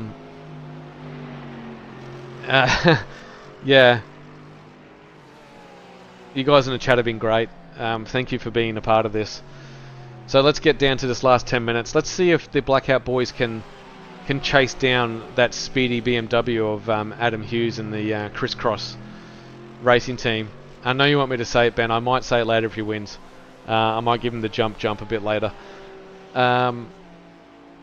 I'm sure all the things that are going through the minds of these racers, Crisscross Racing, Adam Hughes was just thinking, I'm going to do the biggest burnout of my life very shortly. In about 11 minutes time, it's on. Dylan Shepherd is don't count him out. He's actually still gaining time. He's quicker lap times than Crisscross Racing, but only by about 4/10. It's not enough. He needs to find a second. He needs to find a second in the next couple of laps to get in, or an LMP3 car to overtake him and get a slipstream. But he can see him. If you get on board with him, you get around this turn. He's got his eyes on him. You'll see him in the distance. He's going down there into the chicane now. So back into first gear, through the chicane. Get all the power down as quick as you can.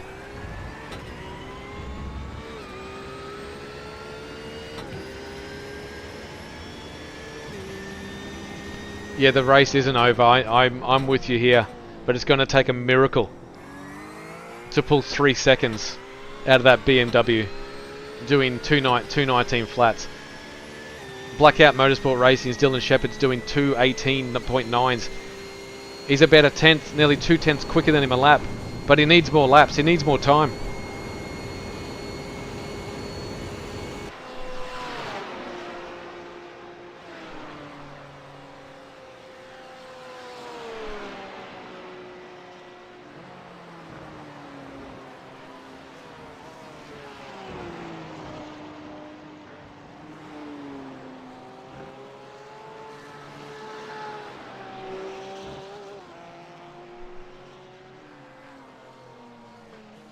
That BMW just ekes out a bit of time on each straight.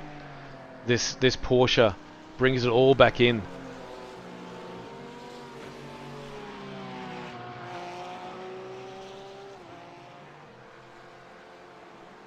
Who does he have in front of him? Who does Adam Hughes have in front of him that could hold him up here?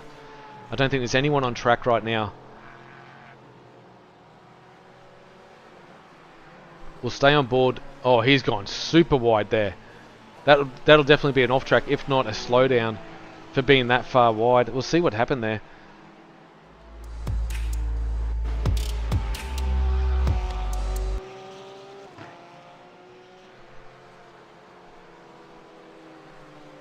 This is the Blackout Motorsport. Dylan Shepherd pushing as hard as he can. He's dabbed the brakes. I don't see any brakes on. He's just... Oh, that is lucky not to damage that car.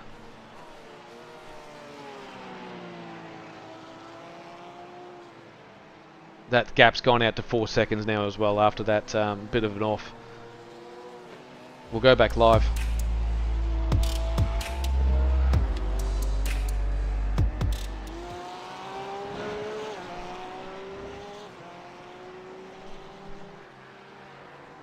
Yeah, that's some massive style points out there. That I'm pretty sure that car was pretty much airborne for a millisecond or two. Let's talk about these guys out front. They got a 4-second gap over their nearest competitors, Blackout Motorsport. They were a lap down in the first 2 hours of racing. They had all the pace. They had the right team. They had the right setup on the car, but they found themselves a lap down.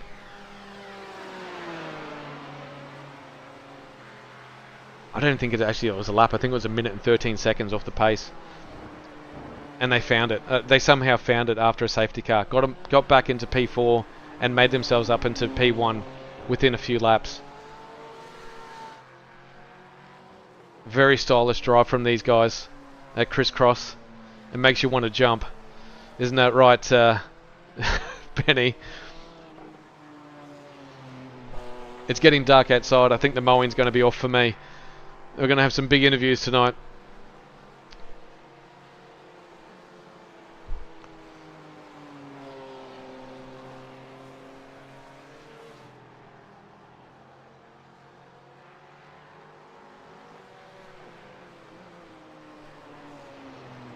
This is such a great start to our ANZ Endurance E-Series. The numbers weren't there, but the racing has been. Yeah, no worries, Ben. It's been great to have you on comms, mate. Yeah, I will be cutting the grass. Don't worry about that, okay?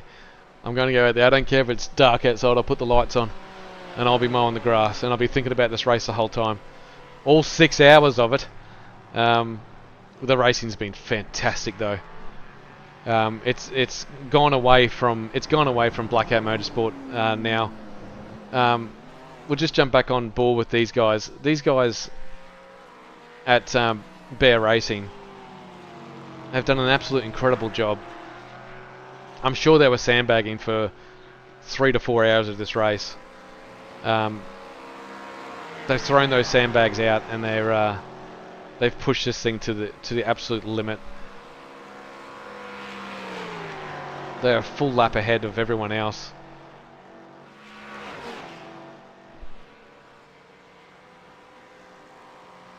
Yeah, Ben, I'm busy that day, by the way. Whatever day it is.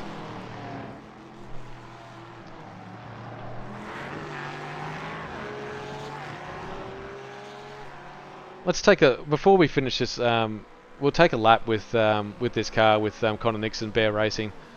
They've done an awesome job. Let's just see how this car is handling.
That car is on rails.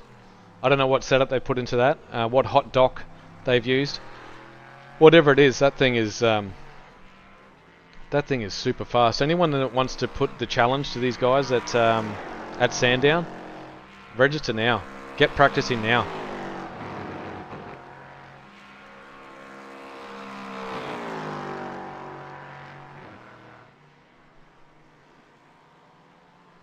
Okay, what's happening at the front of the... actually, we'll go through these guys here. Stefan McCartan, he's in P2 comfortably. He's got a lap over his teammate Curtis Bird. They've been doing it easy at the back there. The Shite Box Kings, Ben Miles, a race that was a podium that he threw away.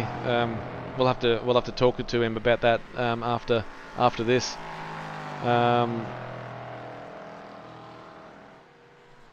So that's all we had left in the LMP3s after 6 hours of racing.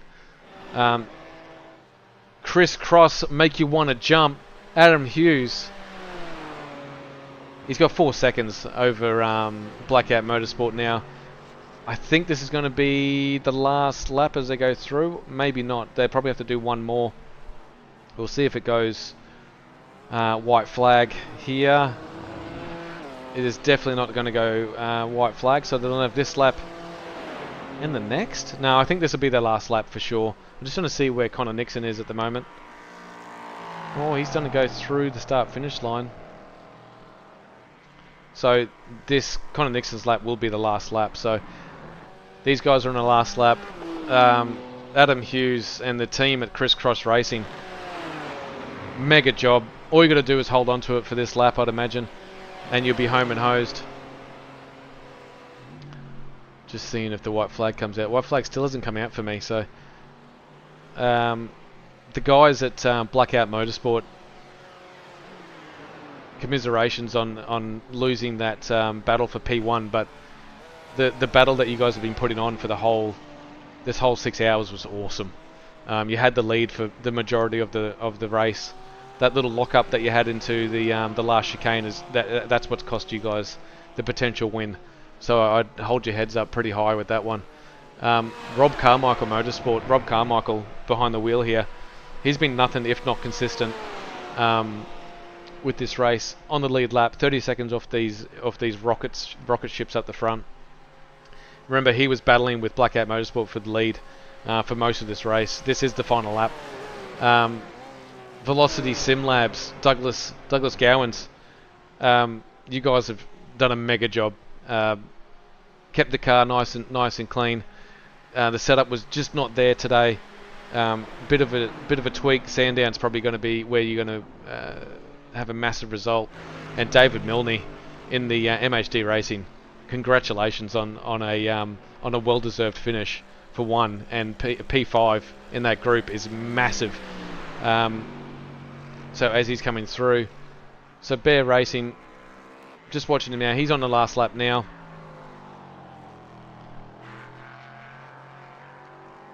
Just trying to work out where he is. So he's going to come through for the race win. Bear Racing for the inaugural ANZ ESeries Enduro season that we're doing. This is mega, and has put a massive stamp on what they're going to be doing for the next two races. I'm going to enjoy what they bring to Sandown, but Bathurst in this car is going to be absolutely enormous. Congratulations to Bear Racing on a stellar win. We'll come back to some burnouts with him very shortly. Tell him to hold off on the burnouts and let that engine sit. They probably need it for the next race. Here comes the guys here. We're just finding where Crisscross is on the track right now. They're coming through. Blackout Motorsport, he's still, and they've just taken their foot off the gas here. They're 9 seconds off the pace. So he's still got one lap in him.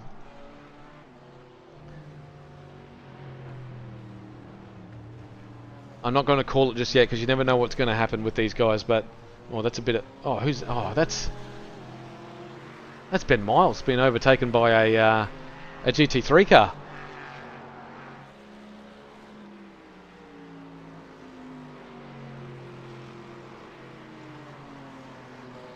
So we'll be safe to call it shortly. We don't have. Here comes Stefan McCartan coming through for P2 in the LMP3s. Well done, massive effort for the rush planting entry. Congratulations. Here come the guys in the Curtis Bird in the sister car, in the B car. As long as he doesn't loop it here or blow the engine up, that's a well-deserved P3 in the LMP3s. Adam Hughes, as he comes through now, one more chicane to go. He's put on an absolute stellar performance for us. I can't wait to have a chat with him in the after this race. Don't lap David Milne, don't lap him. Thank you very much. Great race win for Crisscross Racing with Adam Hughes at the helm there. Well done. And here comes the boys from Blackout Motorsport, P2 in the ANZ Enduro. And Rob's, I think he was a lap down, so he's already finished his race. All eyes on Connor Nixon now if he wants to do a burnout. We'll see what happens. I don't think he's going to.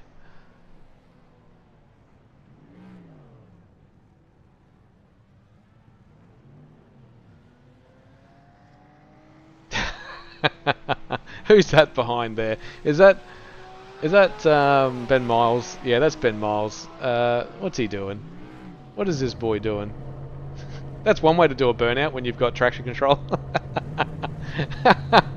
Turn the traction control off, boys, and do a proper burnout. All right, let's get these guys in here for a chat. I'll get who will I get first? I want to congratulate these winners. I'll get them all in here. I'll chat to them as we go. Tyson Hammer. Who was your teammate, Tyson Hammer? I'm just trying to bring him in now. Be Rob Carmichael there, guys. Yeah, there he is. There, found him. Rob, Tyson, P3. I'm pretty sure you guys come away with that. You guys were in the thick of it nearly that whole race. Had a couple of incidents. Boys, tell me about this P3. What a race, eh? I mean, credit to all the admins and all you guys running the stream and broadcasting and everything. The GT thrilled, especially. Obviously, we're in GTs, so we didn't really pay too much attention to the LMPs apart from when they were lapping us. The competition in GTs was just unreal. Tyson and I were just saying that we actually had a ball. We just came in here. We didn't really have much prep.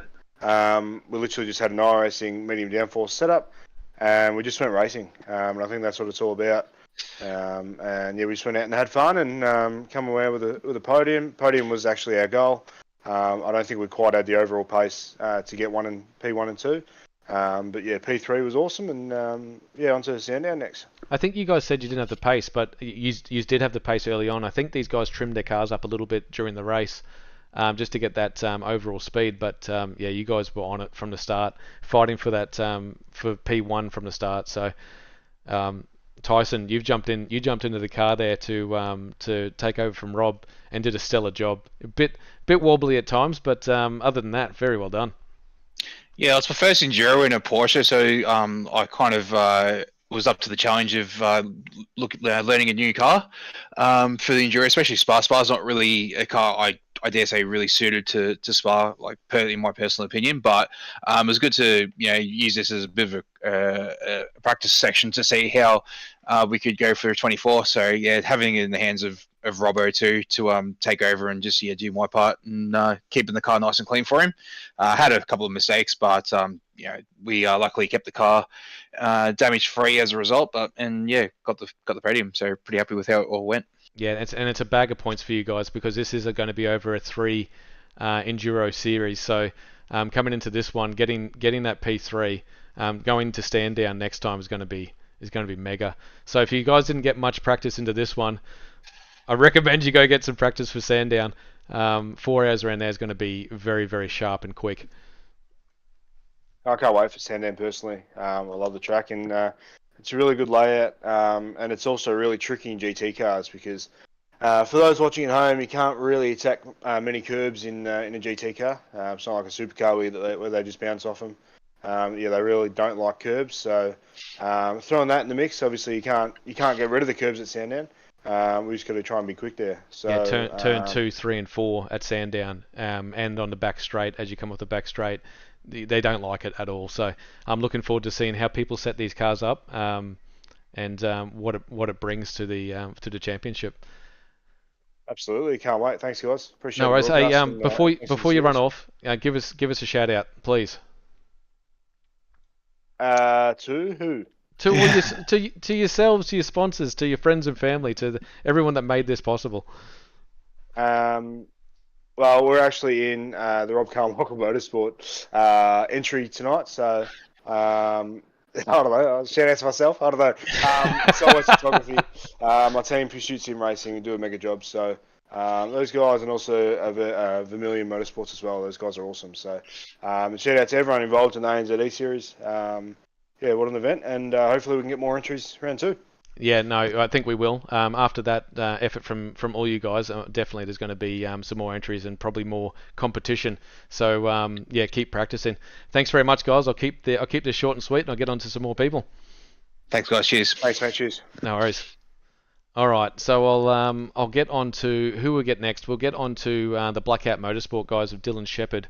Where's Dylan Shepherd? There's Dylan Shepherd. Hey Dylan, where's your teammate? I can't find him. Who was racing with you, Dylan? Thunder SK BLXA. Say again, sorry? He's under in Twin Stefan. Oh, is he? Oh, okay then. He's Oh, he's just S, is he? Is that what his name is? It's like XSX, something SKX. Okay then. Well, I'll get him in. Oh, there we go. Yeah, that's what they've done. Okay, that's why I couldn't find him. Boys, P2 could have been a P1. Dylan, those last 20 minutes, my heart was pounding. I don't know what you guys were like going through that last 20 minutes, but talk me through it. Yeah, I think getting in the car with an hour and a half to go, and I think I had 10 seconds to catch up to the crisscross car. I was just like, I'm just going to mute everything and put my head right. So Sammy was just keeping me updated over text chat how we were going, and yeah, I just pushed as hard as I could, and managed to close the gap.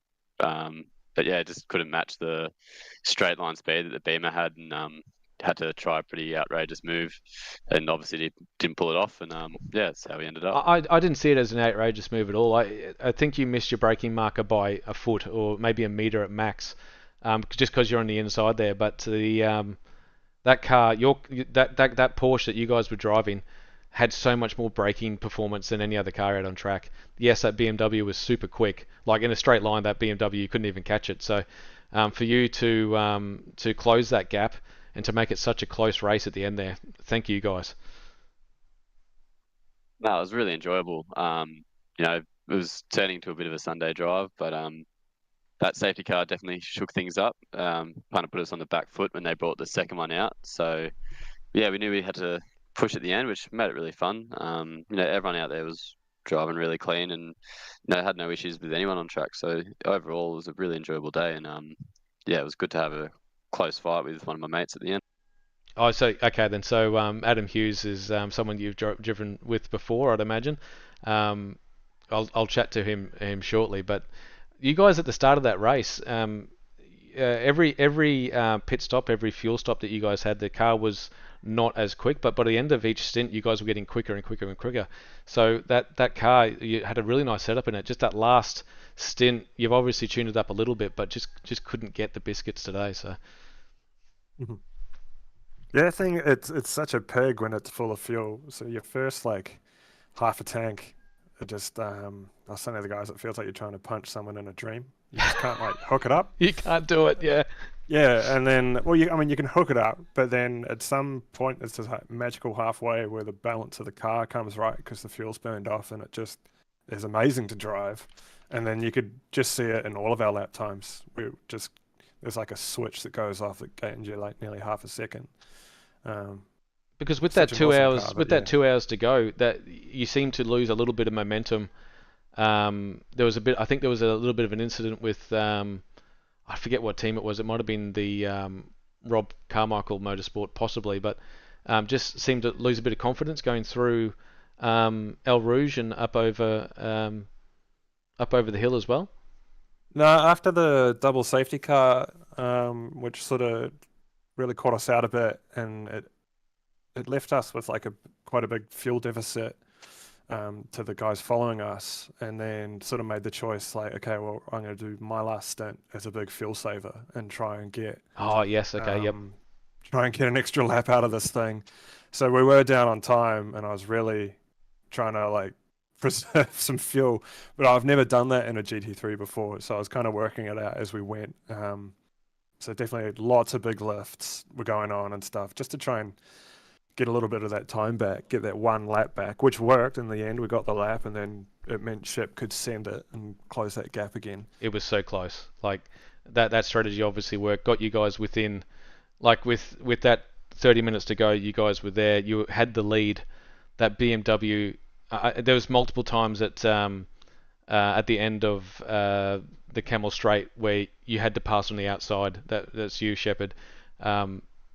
It was unbelievable to watch. Heart and mouth moments. If you watch in the chat, everyone was chatting about it as it was happening. It It was crazy.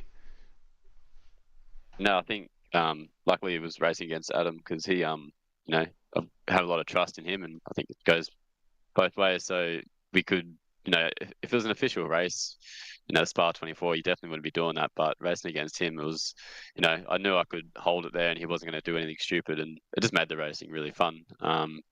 Yeah, it was just hard because he just had so much straight line speed that, he could almost be in front of me by the corner. So I just had to brake so late and hope that he was braking early enough to not lock up. Like I'm just listening through my earpiece, just going, is he Yeah. locking up? Because you don't know if he's going to keep going straight when he's next to you. So luckily he was driving smart as well. So it made the race really enjoyable.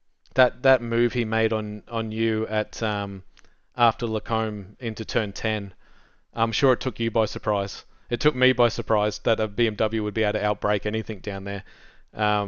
And that was really for the race win there. After that, it was you were fighting that whole time and trying to find your marks, because honestly, down after turn 18 into turn 19 and 20 into chicane, I thought you had him. I really did. I thought you had that braking marker sorted. But even then, even if you did get the lead on that, I think it would have went down to the wire. So commiserations for P2, but congratulations on P2 as well.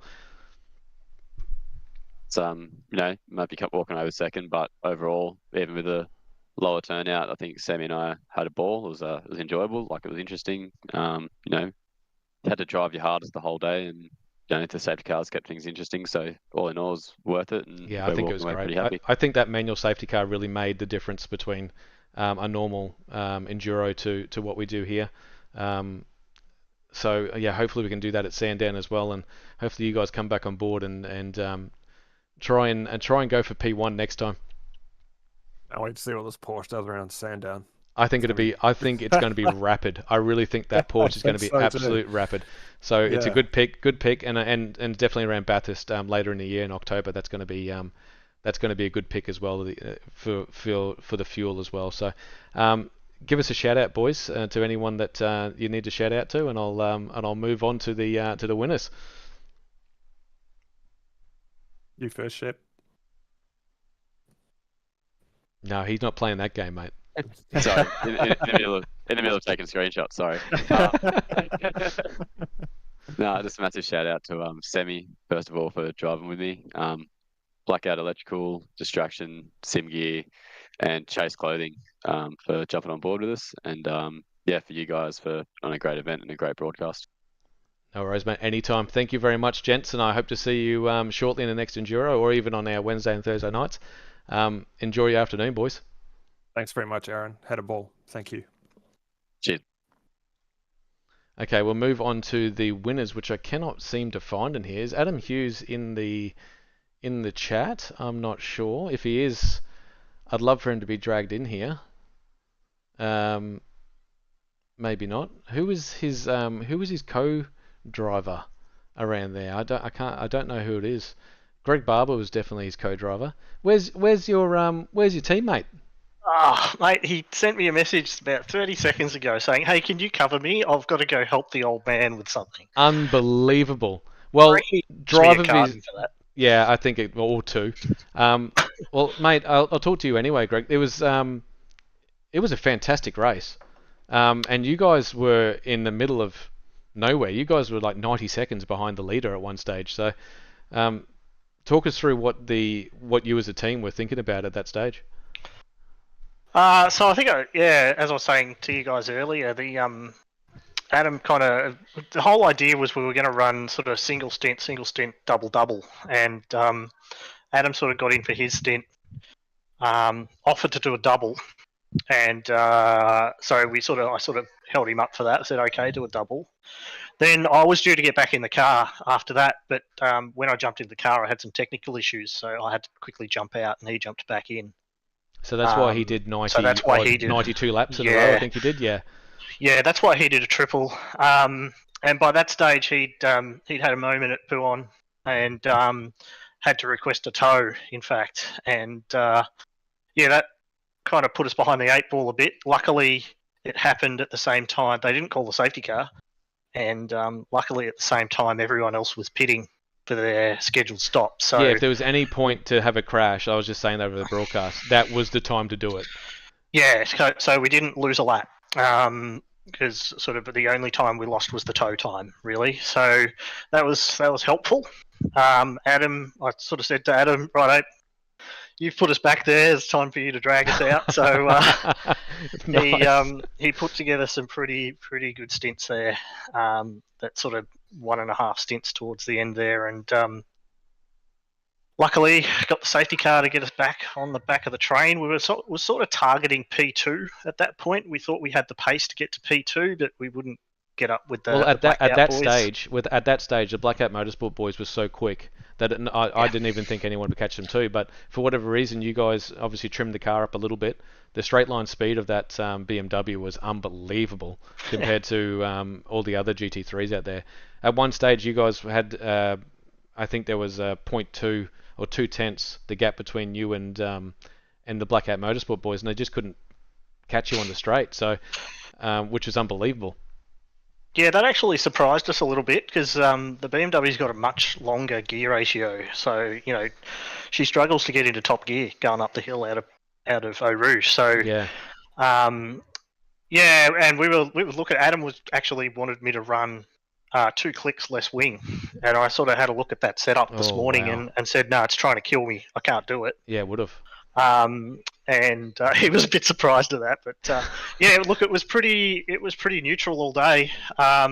It was able to maintain the same lap time, so as the fuel burn came off, that's what we noticed as well were out. In commentary. We noticed that car was consistent. It could hit those two 18s consistently, whereas the Blackout boys would start out that the first 10 laps just a little bit off the pace, and then you guys come through. But mate, massive win for the Crisscross boys. Everyone was talking about you in the chat, including, I'm pretty sure you were in there as well at one stage. But looking forward to seeing what you guys can do at Sandown. That's going to be a tough gig against that Porsche at Sandown. I think that Porsche is going to be the pick of the cars.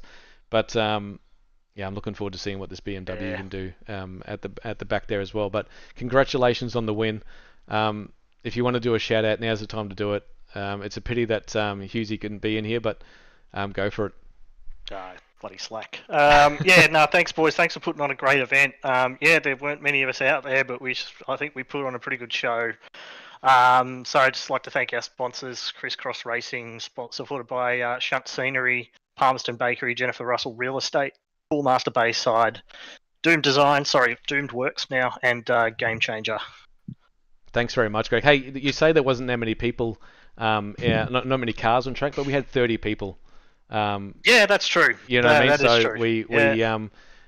we had 14 cars on track with 30 races in there. So when you put it that way, good job. So we're going to have, hopefully we can double that at Sandown, which I think we're going to do. A 4 hours more attractive than a 6 hour or a 12 hour. So I think that's going to be, hopefully, fingers crossed for the Vermilion boys and for ANZ Enduro that we see something there. So thank you again, Greg. Massive result.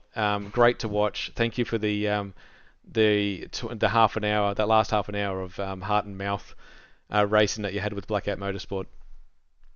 No worries, anytime. See you next time. Thank you. Whoever's dragging people in here, do the same thing again.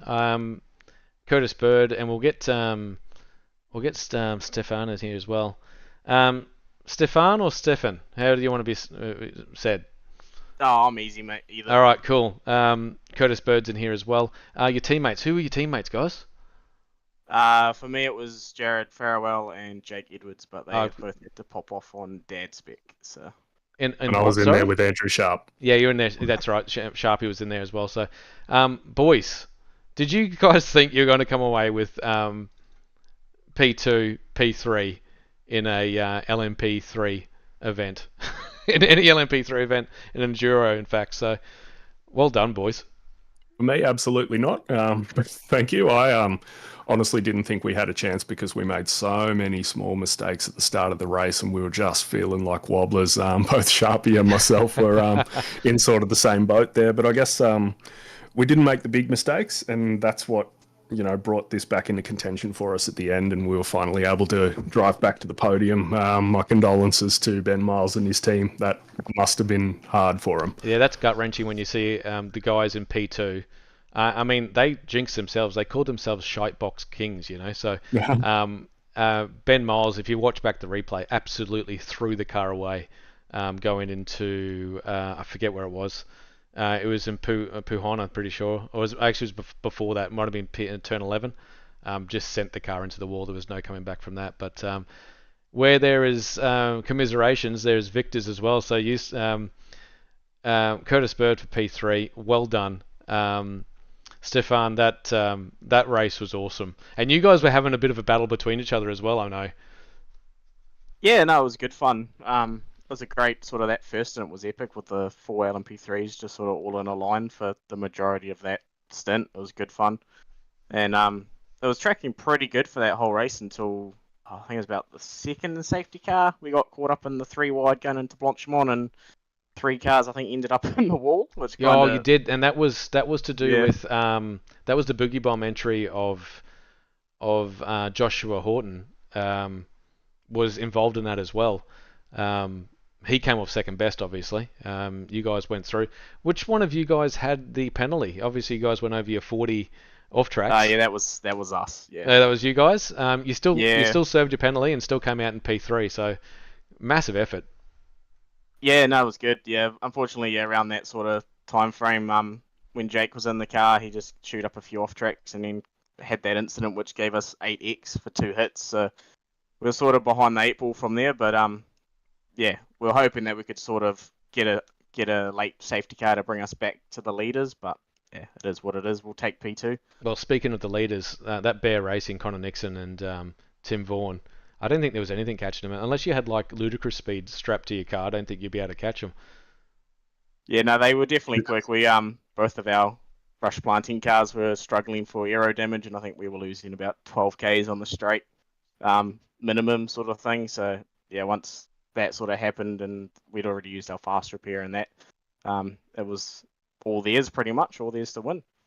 Well, by the end of that race, ours was not much faster than a GT3. Well, I saw you, Curtis, behind the battle for P1 in the GT3s and just did the right thing and didn't battle them. So just observing. That was a very good battle. It was cool to have a front row seat to it, and I wasn't about to get involved. Well, that's all we had the camera on for the last half an hour. Is that battle, and then you got the front row, the absolute front row seat to the lockup he did into the chicane, and you nearly become part of it as well. So I did. I was gutted for him, absolutely gutted. But at least they, both were able to drive out of that and still take a podium. I don't think I would have been in trouble because I still had the brakes to get around that. Yeah, exactly right. So.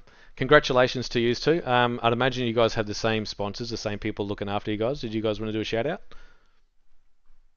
Yeah, I can take that one. Yeah, so Rush Planting A and Rush Planting B are part of the Crisscross Racing team. So get a second and third in LMP3s and a win in the GT3s is a good day out for any team. But so thanks to Shunt Scenery, who's our main sponsor, Palmerston Bakery, Jennifer Russell Real Estate, Doomed Works Designs, they've just changed their name, who do our liveries. Pretty happy with how they're going and how they look on stream. They look fantastic. And obviously we love a bit of S&D, to shout out to Call of Duty for Rush Plant A and Rush Plant B. Love it. I absolutely love it. All right, boys. Well, I'll leave you with that. I'll get on to the winners now with Connor Nixon and Tim Vaughan. Thanks for the racing. Hopefully see you guys in the next Enduro. And I'll obviously see you guys. I'll definitely you, Curtis, in the Wednesdays and Thursday nights. Cheers, Aaron. Will do. Cheers, mate. Thanks, boys. All right. Without further ado, let's bring in these boys that absolutely threw the sandbags out for about 4 hours of that one. Bear Racing, Connor Nixon and Tim Vaughan. Congratulations on the inaugural win for the ANZ Enduro ESeries. Talk us through that race, because I spoke to Connor a little bit at the start of that race. I think it was about halfway through, and you guys were following. I think you guys were following the Boogie Bomb entry. I think at that stage, and oh no, who was it you were following, Connor? Boogie Bomb. Yep. It was a Boogie Bomb, and I knew that you guys were holding back. Absolutely knew it. So take us first of all, take us through the race win. You guys won by nearly 2 laps. Yep. The setup was mega. Did you guys both have something to do with that? No. No. Nope, I had nothing to do with it. I just drove this thing. Nothing to do with that. Tim's a typical race car driver. Turns up, races, and F's off. Well, I tell you, on that, on Tim racing like that, he was doing 2-minute 11 minute lap times, lap after lap after lap after lap, and that's what put you guys a lap ahead. Connor, you jumped in there and started wobbling around in 2:12s or 2:14s, but whatever. I did the fastest lap of the race. Oh, that was early on, 2:11.4. That was the fastest lap of the race. But that consistency that we saw from Tim was unbelievable at the front there. So, congratulations to you two. Are we going to see that same car at Sandown? Yeah, you were same car. Setup, we'll actually work on it for once. Today was an absolute throw together. Had the livery made by RSW Graphics and the sponsor from Dr. Epoxy. Thanks to those guys. But yeah, we had the car already, and I'm sitting there with Tim in qualifying. Actually, no. I woke up at 8 o'clock. Not sitting there with me in qualifying. Yeah. I was going to say because I know for you, so I know Connor, you live in Perth, so it was like a 7 o'clock start if you wanted to get out there. I thought there's no way Mr. Nixon is going to be up at 7 o'clock in the morning. I was like putting an alarm for 6:30 anyway, and I'm fast asleep, absolutely gone. Went to bed at 2 o'clock, usual things. And anyway, someone wakes me up at 8 o'clock. I'm like, oh shit! And I'm getting dressed, putting my gear on, all my race gear and stuff. All the bear racing, hat, shirt, and everything. Getting the rig, and I'm like, oh hi Tim, and he's like, oh hi. And it's like 15 minutes to go and still in qualifying. Anyway, and I'm sitting there, and I'm looking at the data, and I'm looking at all our setup, and I'm going, that's not right. Like this thing's not going to be good through the race. So basically, just went, let's throw something at it. Let's, if we're going to throw anything at it, this will do it. Threw some magic numbers at it. Fixed her up, and I was like, go and drive this. And yeah, he drove it, and he was like, yeah, I'm happy with it. I went to go and give it a bit of a spin, and yeah, it was really good, and I liked it, and I was like, okay, it had a lot of rotation at the start, but in the end, it just was perfect. Yeah, it hooked up. Halfway through that race, it absolutely hooked up. So, yeah, you threw a hot dock into it, and away it went. So, I've got that livery on screen now. It looks unbelievable. So, congratulations on the win, boys. Tim, firstly, give us a shout out, mate, for the Bear Racing boys. Well, yeah, thanks to Bear Racing, Dr. Epoxy, RSW Graphics. Yeah. Are you reading that off a script, Tim? No. You're not? No. I'm not reading that off a script. I'm Connor, fulfilling my obligations to the sponsors. No, you guys were. It was a mega setup on that car, mega looking car. Great team combination. You guys are going to be hard to beat through this Enduro series. Trophies to play for, so go get it. Connor, give us a shout out, mate. Come on. I just want to thank, I'm going to say thanks to Mum, the whole family. She actually put this whole logo together, the Bear Racing logo. And yeah, it was sick, and I was like, she actually did all my merch and everything. So I'm wearing some merch. I might actually send it to Tim. But yeah, all that merch ended up going onto a car and the logo, and thanks to RSW Graphics for putting the car together. Sorry to Ross for 3 days bugging him, basically going, can you do this, can you do that? Thanks to that. Thanks for Dr. Epoxy for putting it on the car.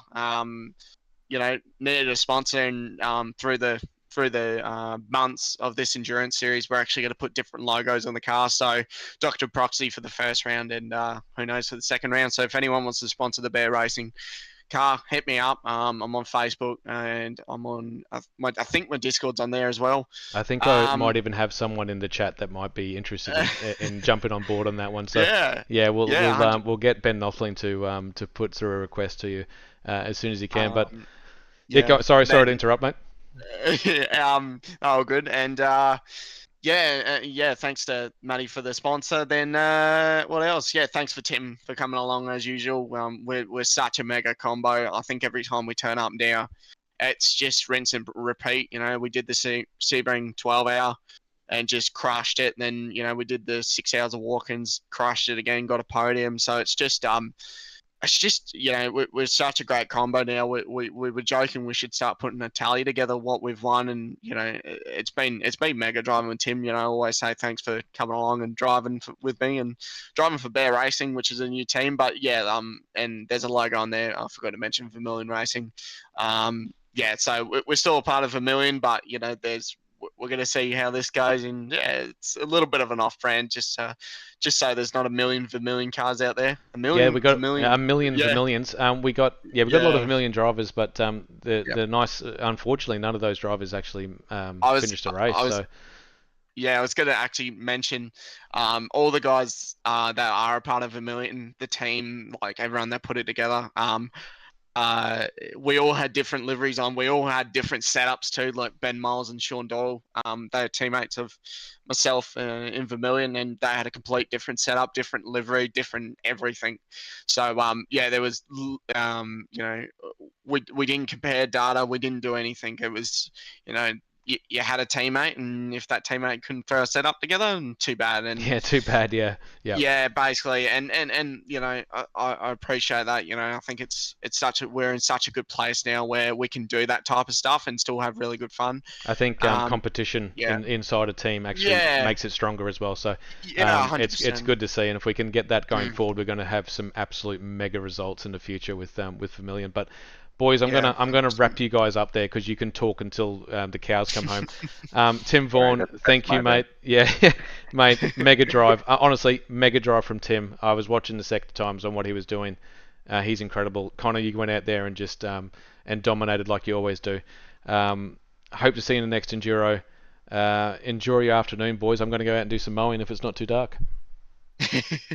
Too easy. Thanks, Aaron. Thanks the whole of Vermilion. Appreciate it. Thanks to ANZ as well. So appreciate it. Thanks, guys. No worries. Thanks, everyone. I'm gonna wrap it up, boys and girls. Anyone that's still here in the chat, thank you very much for joining. It's been a pleasure talking to you guys. Congratulations to our winner, Bear Racing, Rush Planting A, Rush Planting B in the top three in the LMP3s. The GT3s, Crisscross Racing, what a mega job that was. Blackout Motorsport nearly had the biscuits there, and Rob Carmichael Motorsport, well done to all our winners, all the guys that turned up and competed. We had 14 teams on track, over 30 races. So to me, that's a massive success for the ANZ Enduro moving forward. So get involved. Have a good time with it. That's it from me for today. I'll see. Don't forget, on what day are we on? We're on Sunday. Don't forget, Wednesday we've got the Formula Fords racing, and then on Thursday we're going to have the GR86s racing with me and Connor commentating that. So please don't miss that. If you want to get involved, jump on the Discord, jump on the socials on Facebook. If you jump onto any of the you type in ANZ ESeries or Enduro into Facebook, you'll find us. Very easy to get involved. Everyone is we got some stellar drivers out there. You can learn a lot. Thanks for everyone being involved. Thanks to Benny as well, Ben Faulkner, for putting this on. He's in race control right now with Thomas Byrne. Did a mega job today. I could thank everyone forever. Thank you for joining me. I'll see you guys at the next Enduro, but please come and join us on the Wednesday and Thursday night. Goodbye for now. I've been Aaron Obersteller, your host. It's been a pleasure.